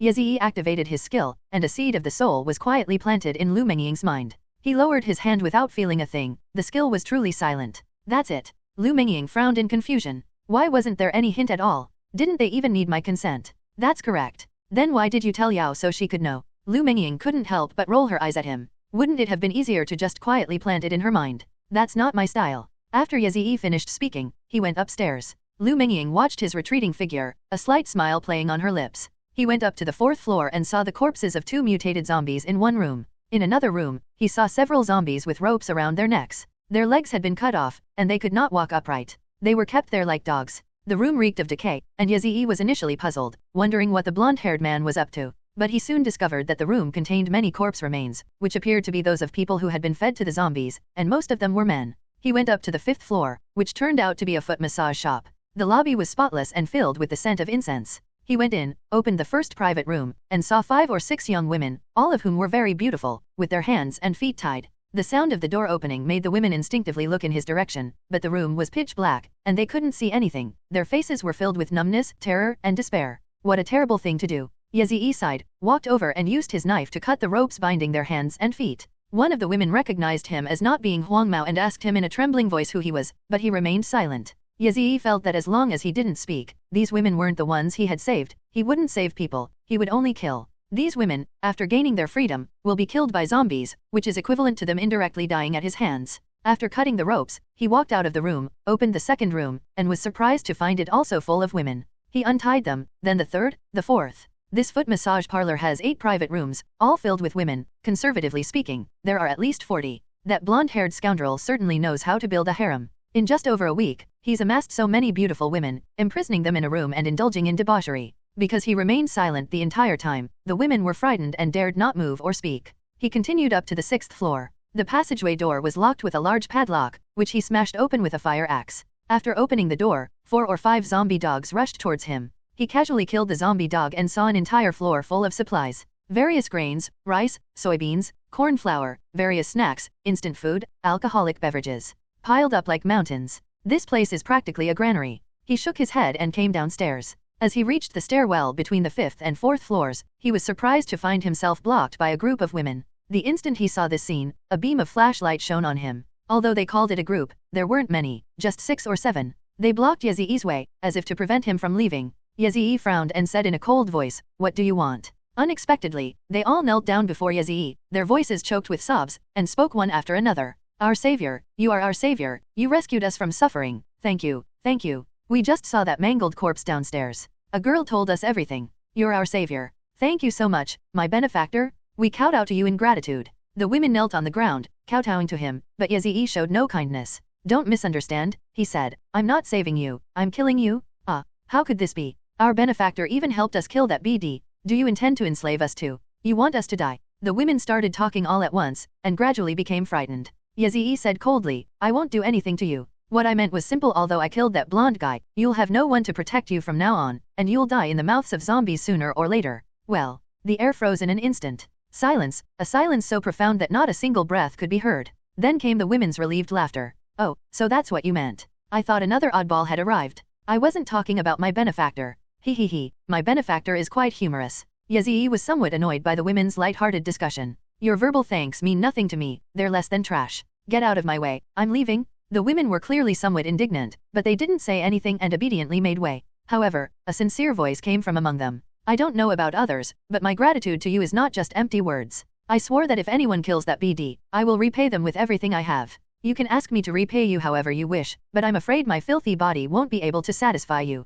What this woman said was quite interesting. Yazii looked at her and found that she was a mature beauty of 27 or 28 years old. Her pretty face was full of charm, and she looked just like a popular live streamer on a certain popular website. She could be said to be the most beautiful one among these women. Moreover, her skin was very good, and she had a tall and graceful figure. Sensing Yazii's gaze, she stepped out of the crowd, deliberately unwrapping the blanket covering her body, revealing her entire body. Yazii's expression froze. What kind of scene was that? Below her sexy collarbone, there were blood-red whip marks, scratches, and countless burns, as if wasps had built a nest on her. The extent of the damage to her delicate body made even Yazii, a medical student, shudder. She covered herself again, and said self-deprecatingly, "But even if I said that, I doubt my benefactor would even look at me." "What's your name? What did you do before?" Yazii asked her. Mu Yan used to be a flight attendant for an airline, but now she's just a pathetic wretch sold to that scumbag by her boyfriend. Yazii frowned. He even recruits informants to collect beautiful women for him. Yet, every morning human traffickers bring pretty girls here to exchange for crystal cores with that scumbag,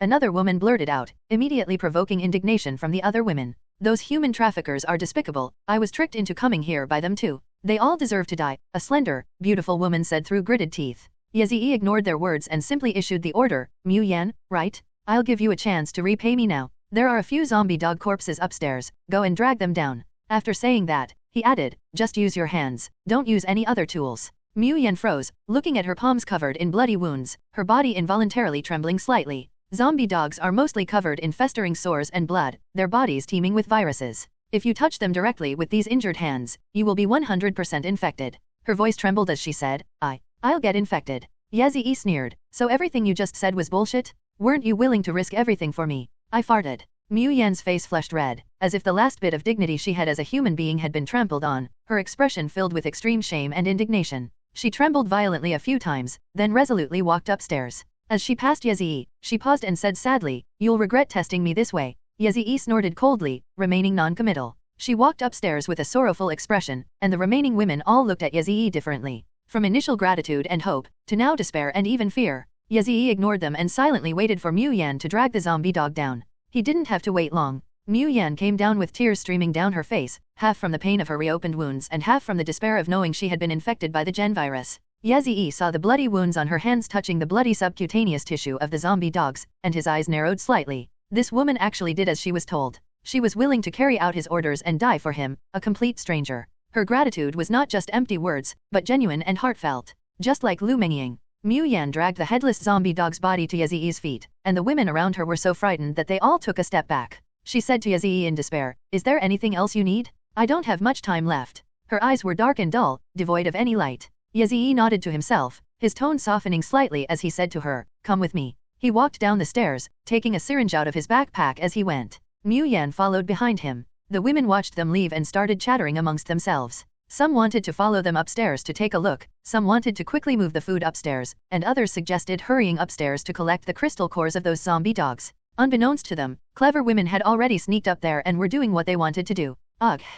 Yazii led Mu Yan down to the third floor, but unexpectedly, the woman suddenly went mad when she saw the blonde man's corpse. She rushed forward, screaming wildly, picked up a sharp shard of glass from the ground, and frantically stabbed the corpse, ignoring the fact that her own hands were bleeding profusely from being cut. I'll kill you, I'll kill you. She was insane, her eyes filled with the pleasure of revenge. It was hard to imagine the torture she had suffered at the hands of the blonde-haired man. She didn't even notice when the blanket covering her body fell off. Yazii let her vent for a while, but she couldn't stop at all, and she seemed on the verge of losing her mind. There was no other way, so he simply slapped her a few times to wake her up. Wake up? Don't go crazy. Oh, okay, I'm sorry, I got too excited just now. The woman bowed sincerely in apology. Yazii draped the blanket over her again, took the broken glass from her hand, threw it on the ground, and stomped on it. Mu Yan was slightly stunned, as if she hadn't been treated so gently in a long time. Yazii pushed open the door beside him and entered the room he had been in before. Lu Mengying was combing Yao Xiang's hair. When she saw him bring a woman in, she paused slightly. She is new companion. Yazii said to Mu Yan, let me introduce myself. I'm about to turn into a zombie, and you're still going to introduce yourself. The woman looked bewildered. Lu Mengying smiled and said to her, don't worry, you can't turn into a zombie. Yazii will save you. Yazii. She looked at Yazii and saw him drawing blood from himself. Her dark eyes gradually brightened. What are you doing? I have an immune system, my blood contains antibodies. Immune, constitution. Mu Yan's eyes lit up completely, filled with disbelief. How is this possible? So many people died on the first day of the natural disaster, and not a single one of them had an immune system. Put away your surprise, Miss Mu, there's something even more surprising coming. Yazii pulled her arm over and inserted the needle into her elbow vein. Blood type. My blood type is. Don't worry, he's a universal donor. No matter your blood type, this amount of blood won't cause any problems. Huh? Really? Oh my god, does this mean I have an immune system too? This is simply. Mu Yan's face was filled with undisguised joy, like a person who was about to drown being suddenly pulled ashore. She truly experienced the ecstatic joy of escaping from a desperate situation. She looked at Yazii, and the moment the injection was completed, she knelt down before him. I will never forget your immense kindness. I would give up everything to repay your kindness. Mu Yan's eyes were filled with gratitude and fervor, her whole body trembled with excitement. Yazii bent down, patted her head, and said to her, it's good that you think that way. The mature woman, who had suffered greatly, trembled slightly, as if she had suddenly fallen into a state of extreme self-loathing and inferiority, looking as if she wanted to ask Yazii something but dared not. Yazii pretended not to see it, threw away the syringe, and instructed Lu Mengying on the other side. Take her downstairs to get a suitable outfit, treat her injuries, give her some antibiotics, and answer any questions she may have without reservation. It seemed Yazii was genuinely interested in accepting her. Lu Mengying nodded and went to take Mu Yan's hand. Miss Mu, please come with me. Okay, sure. She reached the door, but couldn't help herself, suddenly turning back to ask Yazii, you really don't mind? What do they find fault with you about? My body is all ready. Yazii chuckled and said, I don't want your body. I'm only giving you a chance to be my tool because you genuinely want to repay my debt. Please don't misunderstand, Miss Mu. You just want to use me as a tool. Mu Yan seemed to breathe a sigh of relief and nodded firmly. I swear I will become your most loyal tool. She left with Lu Mengying, leaving only Yazii and Yao Xiang in the room. Yao looked at Yazii, her eyes flickering, trying to guess Yazii's intention in hiring another beautiful female tool. It's definitely to put pressure on her? Yao Xiang felt somewhat resentful. If things continued like this, she would be gradually devoured by Yazii. As a special awakened individual, she would be taken in and treated like a dog by Yazii, who was also a special awakened individual. She was extremely unwilling to accept this and had to come up with a solution. Yazii slowly sat down opposite her, without saying a word, and continued to study the extra awakening skill he had just learned. The question is how upgrading it would improve the system. The material needed for the upgrade is a special soul crystal obtained by defeating the blonde-haired awakened one. The system's hint is very simple. This crystal can be used to increase the experience of additional skills.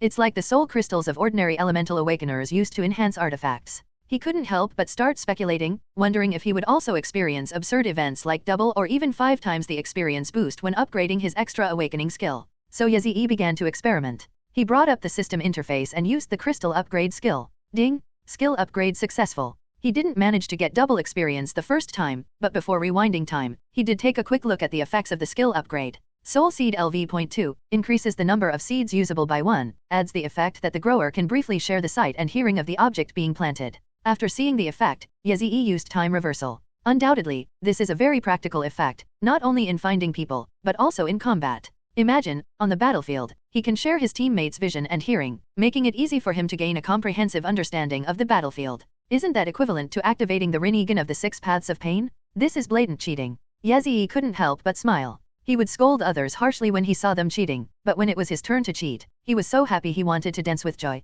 He was less and less regretful about exchanging for this skill, and he became even more determined to at least get it to have double experience enhancement. In this way, all 3 of his underlings would get a share. Thinking this, Yazii happily began to accumulate enhancement experience. While Yazii closed his eyes and pretended to sleep, he used time rewind to repeatedly upgrade the skill level of the mind seed in the system. Time flew by, and before he knew it, Lu Mengying had returned. Yazii didn't see Mu Yan, so he couldn't help but ask her, "Why are you alone?" "She has a fever and is resting downstairs." Fever. Yazii then remembered what Lu Mengying had gone through, and waved his hand, saying, "Isn't this a waste of time? Come on, take me there." "Yes, there's something else. She's covered in injuries and can't wear clothes, only a blanket. I changed her into a clean one. Did you take antibiotics?" I hit him. He was talking to Lu Mengying while walking briskly downstairs, as if he had completely forgotten about Yao Xiang's presence. However, Yao Xiang didn't have the courage to run away, and instead obediently followed behind the 2 of them. Upon arriving at the reception room in the lobby on the 1st floor, Mu Yan was lying on a bench.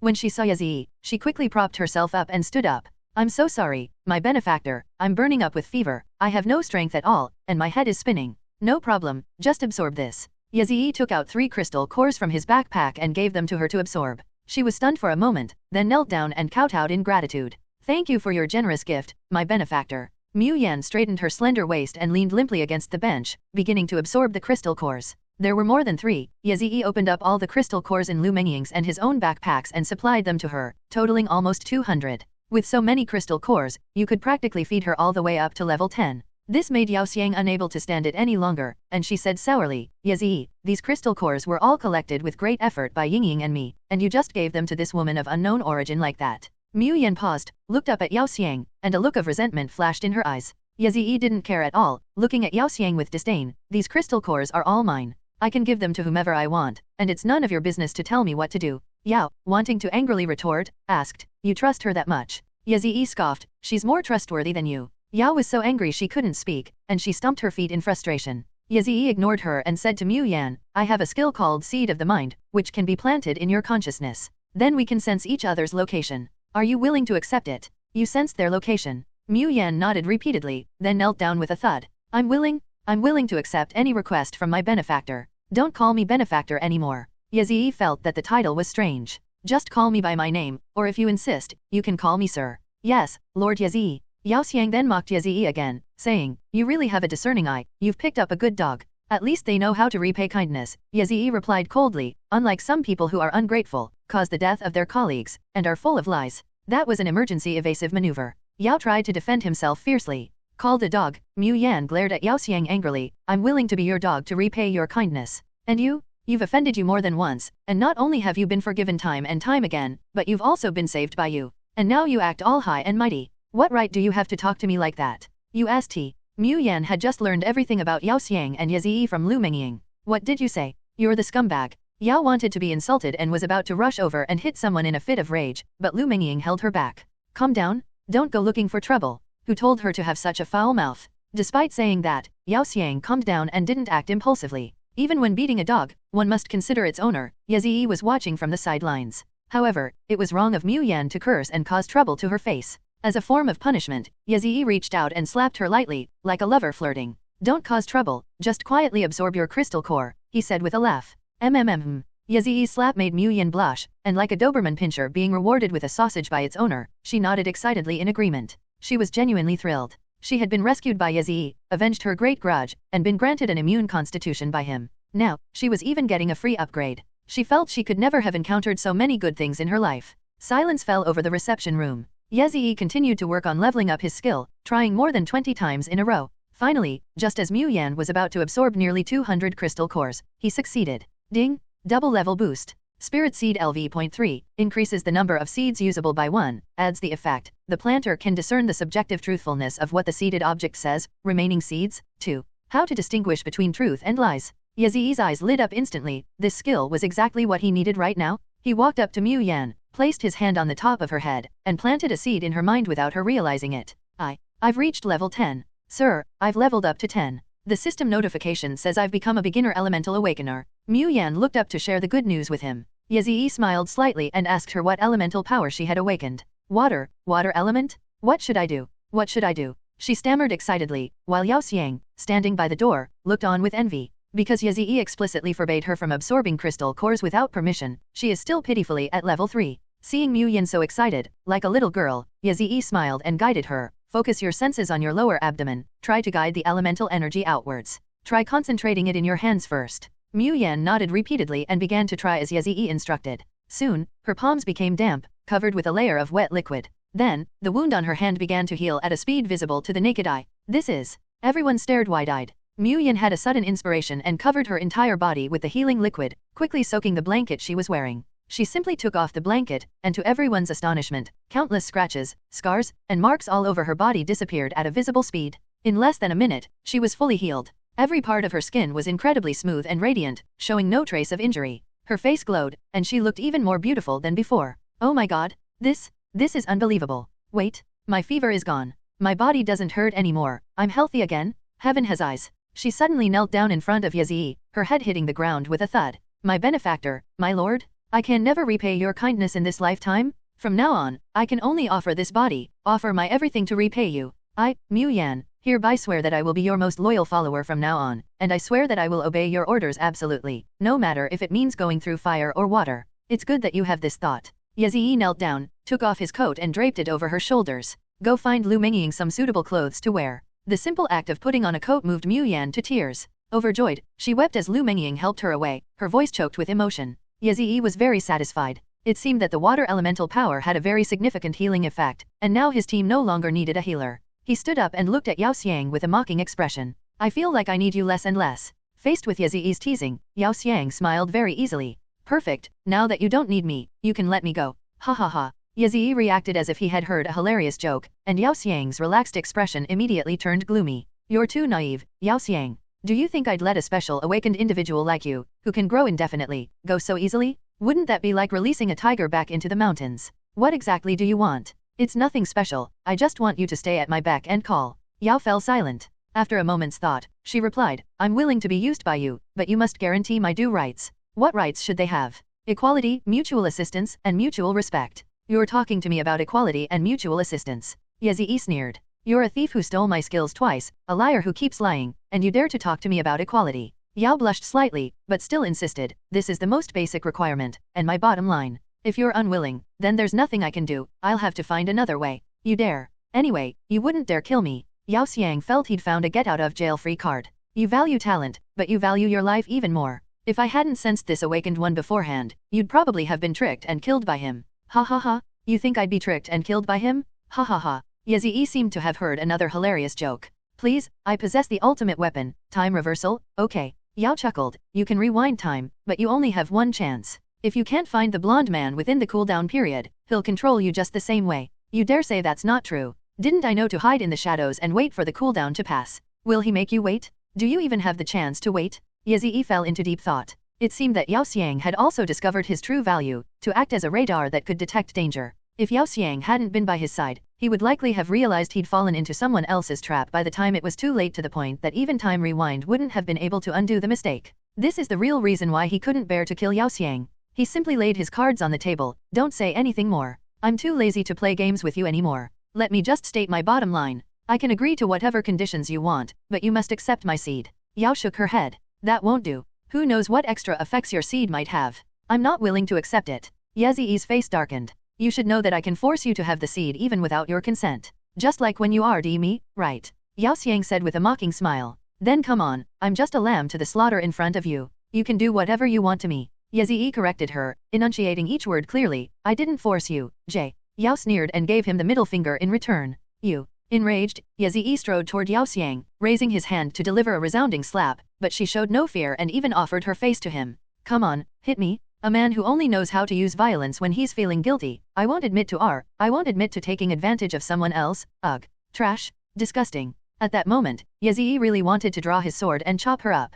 But I really can't bear to part with it. He forced himself to calm down, took a deep breath, and roared to himself in his heart, I absolutely cannot let this crazy woman provoke me. This approach proved highly effective. He successfully calmed down and instead of slapping Yao Xiang, he pressed closer to her, pinning her against the wall. I won't force myself on you, Yazii said, staring intently into her eyes, just like I've never RD you. Snort. Yao turned her face away, remaining non-committal. Yazii forcibly turned her stunningly beautiful face towards him, forcing her to look directly into his eyes, and threatened her. But don't think I'll let this go so easily. One day, I'll make you kneel down and call me dad. Yao retorted sarcastically, then one day I'll make you kneel down and call me mom. Really? We'll see? Yazii took 2 steps back and looked at Yao Xiang with the eyes of someone looking at a turtle in a jar. He knew that this woman was spineless. She was acting so tough now only because she knew that he was reluctant to kill her. As long as he could make her believe that he was willing to kill her, Yao Xiang would definitely kneel down and kowtow to him in a second. Just like before. Lu Mengying and Mu Yan returned quickly, and Mu Yan finally put on her clothes, a lightweight and durable women's outdoor outfit, long-sleeved shirt, long pants, and marten boots, similar to Lu Mengying's attire. Yazii gave the order to set off. Walking through the city streets at night, Yazii didn't take the main road this time because there were too many zombies. He deliberately ventured into the alleys, easily dealing with the few zombies he encountered along the way. Before he knew it, it was dawn. He finally arrived at his destination, Chongqing No. 9 Middle School. This is a simple junior high school, built in a basin. You can see the whole school clearly from the bridge by the road. There is also an old residential area next to it, and many of the students probably come from there. From here, Yazii could see the school gate, where desks and chairs were piled up like mountains. The back gate was also blocked in the same way. There were no wandering zombies in the entire school, which confirmed that there were survivors in the school. Do you know Teacher Jia's daughter? After Yazii finished explaining what he had seen, Lu Mengying stepped forward to ask. He smiled wryly, the only thing I know is that her surname is Jia. Lu Mengying couldn't hold back any longer, you didn't even ask what he looks like. Teacher Jia died too soon. Lu Mengying shrugged. Luckily, Jia isn't a common surname, so it shouldn't be too hard to find. Let's hope so. Yazii turned to Yao Xiang, have you sensed any special awakened individuals? Not at the moment. The entrance is blocked, how do we get down? Mu Yan asked. Yazii opened his backpack and took out a hemp rope. Hang him down from here. He simply tied a knot in the rope on the bridge pier, then put on a pair of gloves, preparing to lower himself down using the rope. It's over 20 meters down from here, equivalent to the height of an 8-story building. Lu Mengying and Mu Yan's legs went weak just looking at it. Yao Xiang's eyes widened. You're not going to expect us all to be hung down one by one, are you? Yazii gave a cold laugh, otherwise what? Lu Mengying reminded him from the side, don't worry, even if something unexpected happens, Yazii can rewind time. Knowing that she was 100% sure she wouldn't get into trouble, she was quite eager to try. I'll go first. Okay. Lu Mengying put on gloves, grabbed the rope with both hands, and was lowered down, leaving Yao Xiang dumbfounded. My goodness, Yingying is so amazing. Yazii smiled slightly. Lu Mengying's strength was 3 times that of an ordinary person, so this was just a small matter for her. Next was Mu Yan. She looked very nervous, but she had a strong will and made no mistakes throughout the process. When it was Yao Xiang's turn, her legs went weak and she collapsed to the ground. I'm afraid of heights. Yazii couldn't help but laugh. If you're afraid of heights, don't use a flashlight. If you can't see anything, you won't be afraid. Being blind is much scarier, isn't it? Yazii spread his hands and said, then what do you suggest we do? Yao rolled her eyes and said, I won't go down, I'll wait for you here. Yazii sneered, do you think that's possible? Then what do you suggest we do? Yao wanted to wait for Yazii to offer to carry her down the aisle with one arm, so she could save face. However, Yazii brought up the old issue again, it's very simple. As long as you agree to accept my seed, I'll let you stay here and wait. I can even ignore you, you can go wherever you want. Are you willing to let me go? No, that's not it. This special treatment is only for this one time. Never mind then. Yazii snorted coldly and grabbed her waist. What are you doing? Yao wanted to scream, her heart pounding wildly. This was the situation she had anticipated, but she didn't expect Yazii to pull her into his arms without saying a word. How could this person be so forceful and domineering? This is an act of indecent assault against her? Yazii ignored her and lowered her down the rope with her in his arms. Yao Xiang felt a sudden weightlessness and was so frightened that she clung tightly to Yazii's body like an octopus. Her screams pierced the silent night sky. Yazii had a clear understanding of this guy's courage. He was born in the year of the rat. Yao Xiang was so frightened that she almost lost her mind. She lay on the ground, panting heavily. Yazii went up to her and asked about Lu Mengying and Mu Yan's situation. How are you? Are you alright? Without. That's fine, let's go. Yazii turned around and saw Yao Xiang still lying on the ground panting, but her movements were obviously acting, as if she intended to stay there and not leave. Yazii snorted coldly, walked over and picked her up, scooped her up under his arm, and treated her like an object, ignoring her screams and protests. The group came down from the edge of the playground wall. To get to the teaching building, they had to cross the playground first.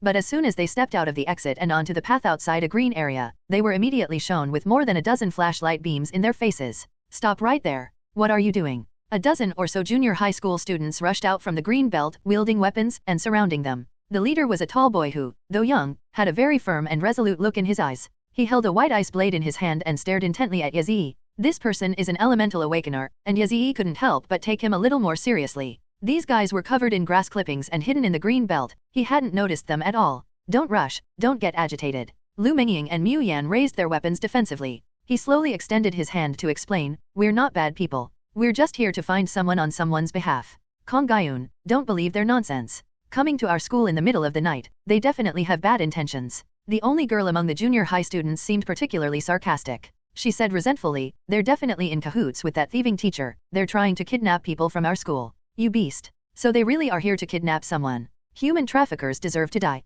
Brothers, let's fight them." The middle school students got excited, almost ready to grab weapons at the slightest provocation, so Lu Mengying quickly stepped forward to explain. "Wait a minute. Please don't misunderstand, classmates. We're good people. We came here at night because we were in a real hurry. A child's father asked us to come and protect her. Do any of you know a girl surnamed Jia?" "Surname Jia?" The boy in the lead squinted and asked Lu Mengying, "What's your name, Jia?" "Jia, we don't know her name, we only know her surname is Jia, and she's a girl. They don't even know your name, and they say they're not here to kidnap you." The middle school girl had a fiery temper. She swung the fire axe in her hand violently. "Go ahead, Kong Gayun. They're definitely not good people. Get out of the way." The boy named Kong Gayun seemed to listen to the girl and charged towards Yazii first. Suddenly, the tip of the ice blade in his hand exploded, releasing a cloud of frost that enveloped Yazii and the others. "It's so damn cold." Yazii felt as if he had stepped into Antarctica in an instant, his skin covered in goosebumps from the cold, and his every move became sluggish and slow. Chong Yun continuously released bone-chilling cold air around him, and once again conjured a large cleaver in his hand, slashing at him head-on.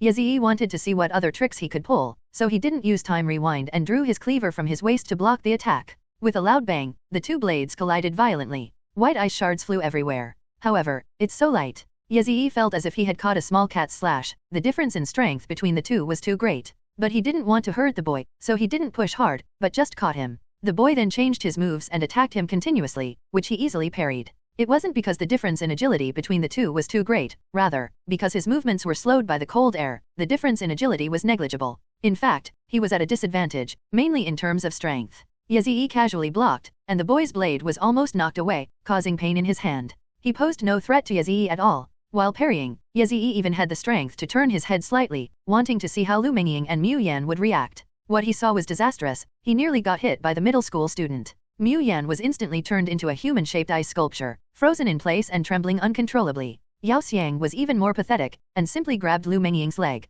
Only Lu Mengying showed some spirit. She unleashed a spreading hurricane, blowing away all the chill that enveloped them, including the knives and stones thrown by the other junior high students. They even dared to launch a sneak attack. Dash. When their sneak attack failed, a row of boys brandished sharpened mops and charged at them. The murderous intent in their eyes made Yazii have no doubt that they had actually killed people. They charged towards Lu Mengying against the strong wind. "This is going too far." Yazii was a little angry. He took a second to slow down and then pinned Chong Yun to the ground, holding a knife to his throat. "Don't you dare move." The boy beneath him was still somewhat dazed, not knowing how he had suddenly been subdued. He only knew that when he came to his senses, a blade was already pressed against his neck, and he dared not move for a moment. The middle school students around them stopped what they were doing, their expressions shocked, seemingly unable to believe that Kong Gayun had been subdued by Yazii so quickly. The scene fell silent for a moment, then Mu Yan was heard breaking free from her frozen state with a bang. The sound startled everyone awake. The only girl among the junior high students suddenly went berserk, screaming "ah" as she charged at Yazii, hitting, scratching, pulling, and tugging at him.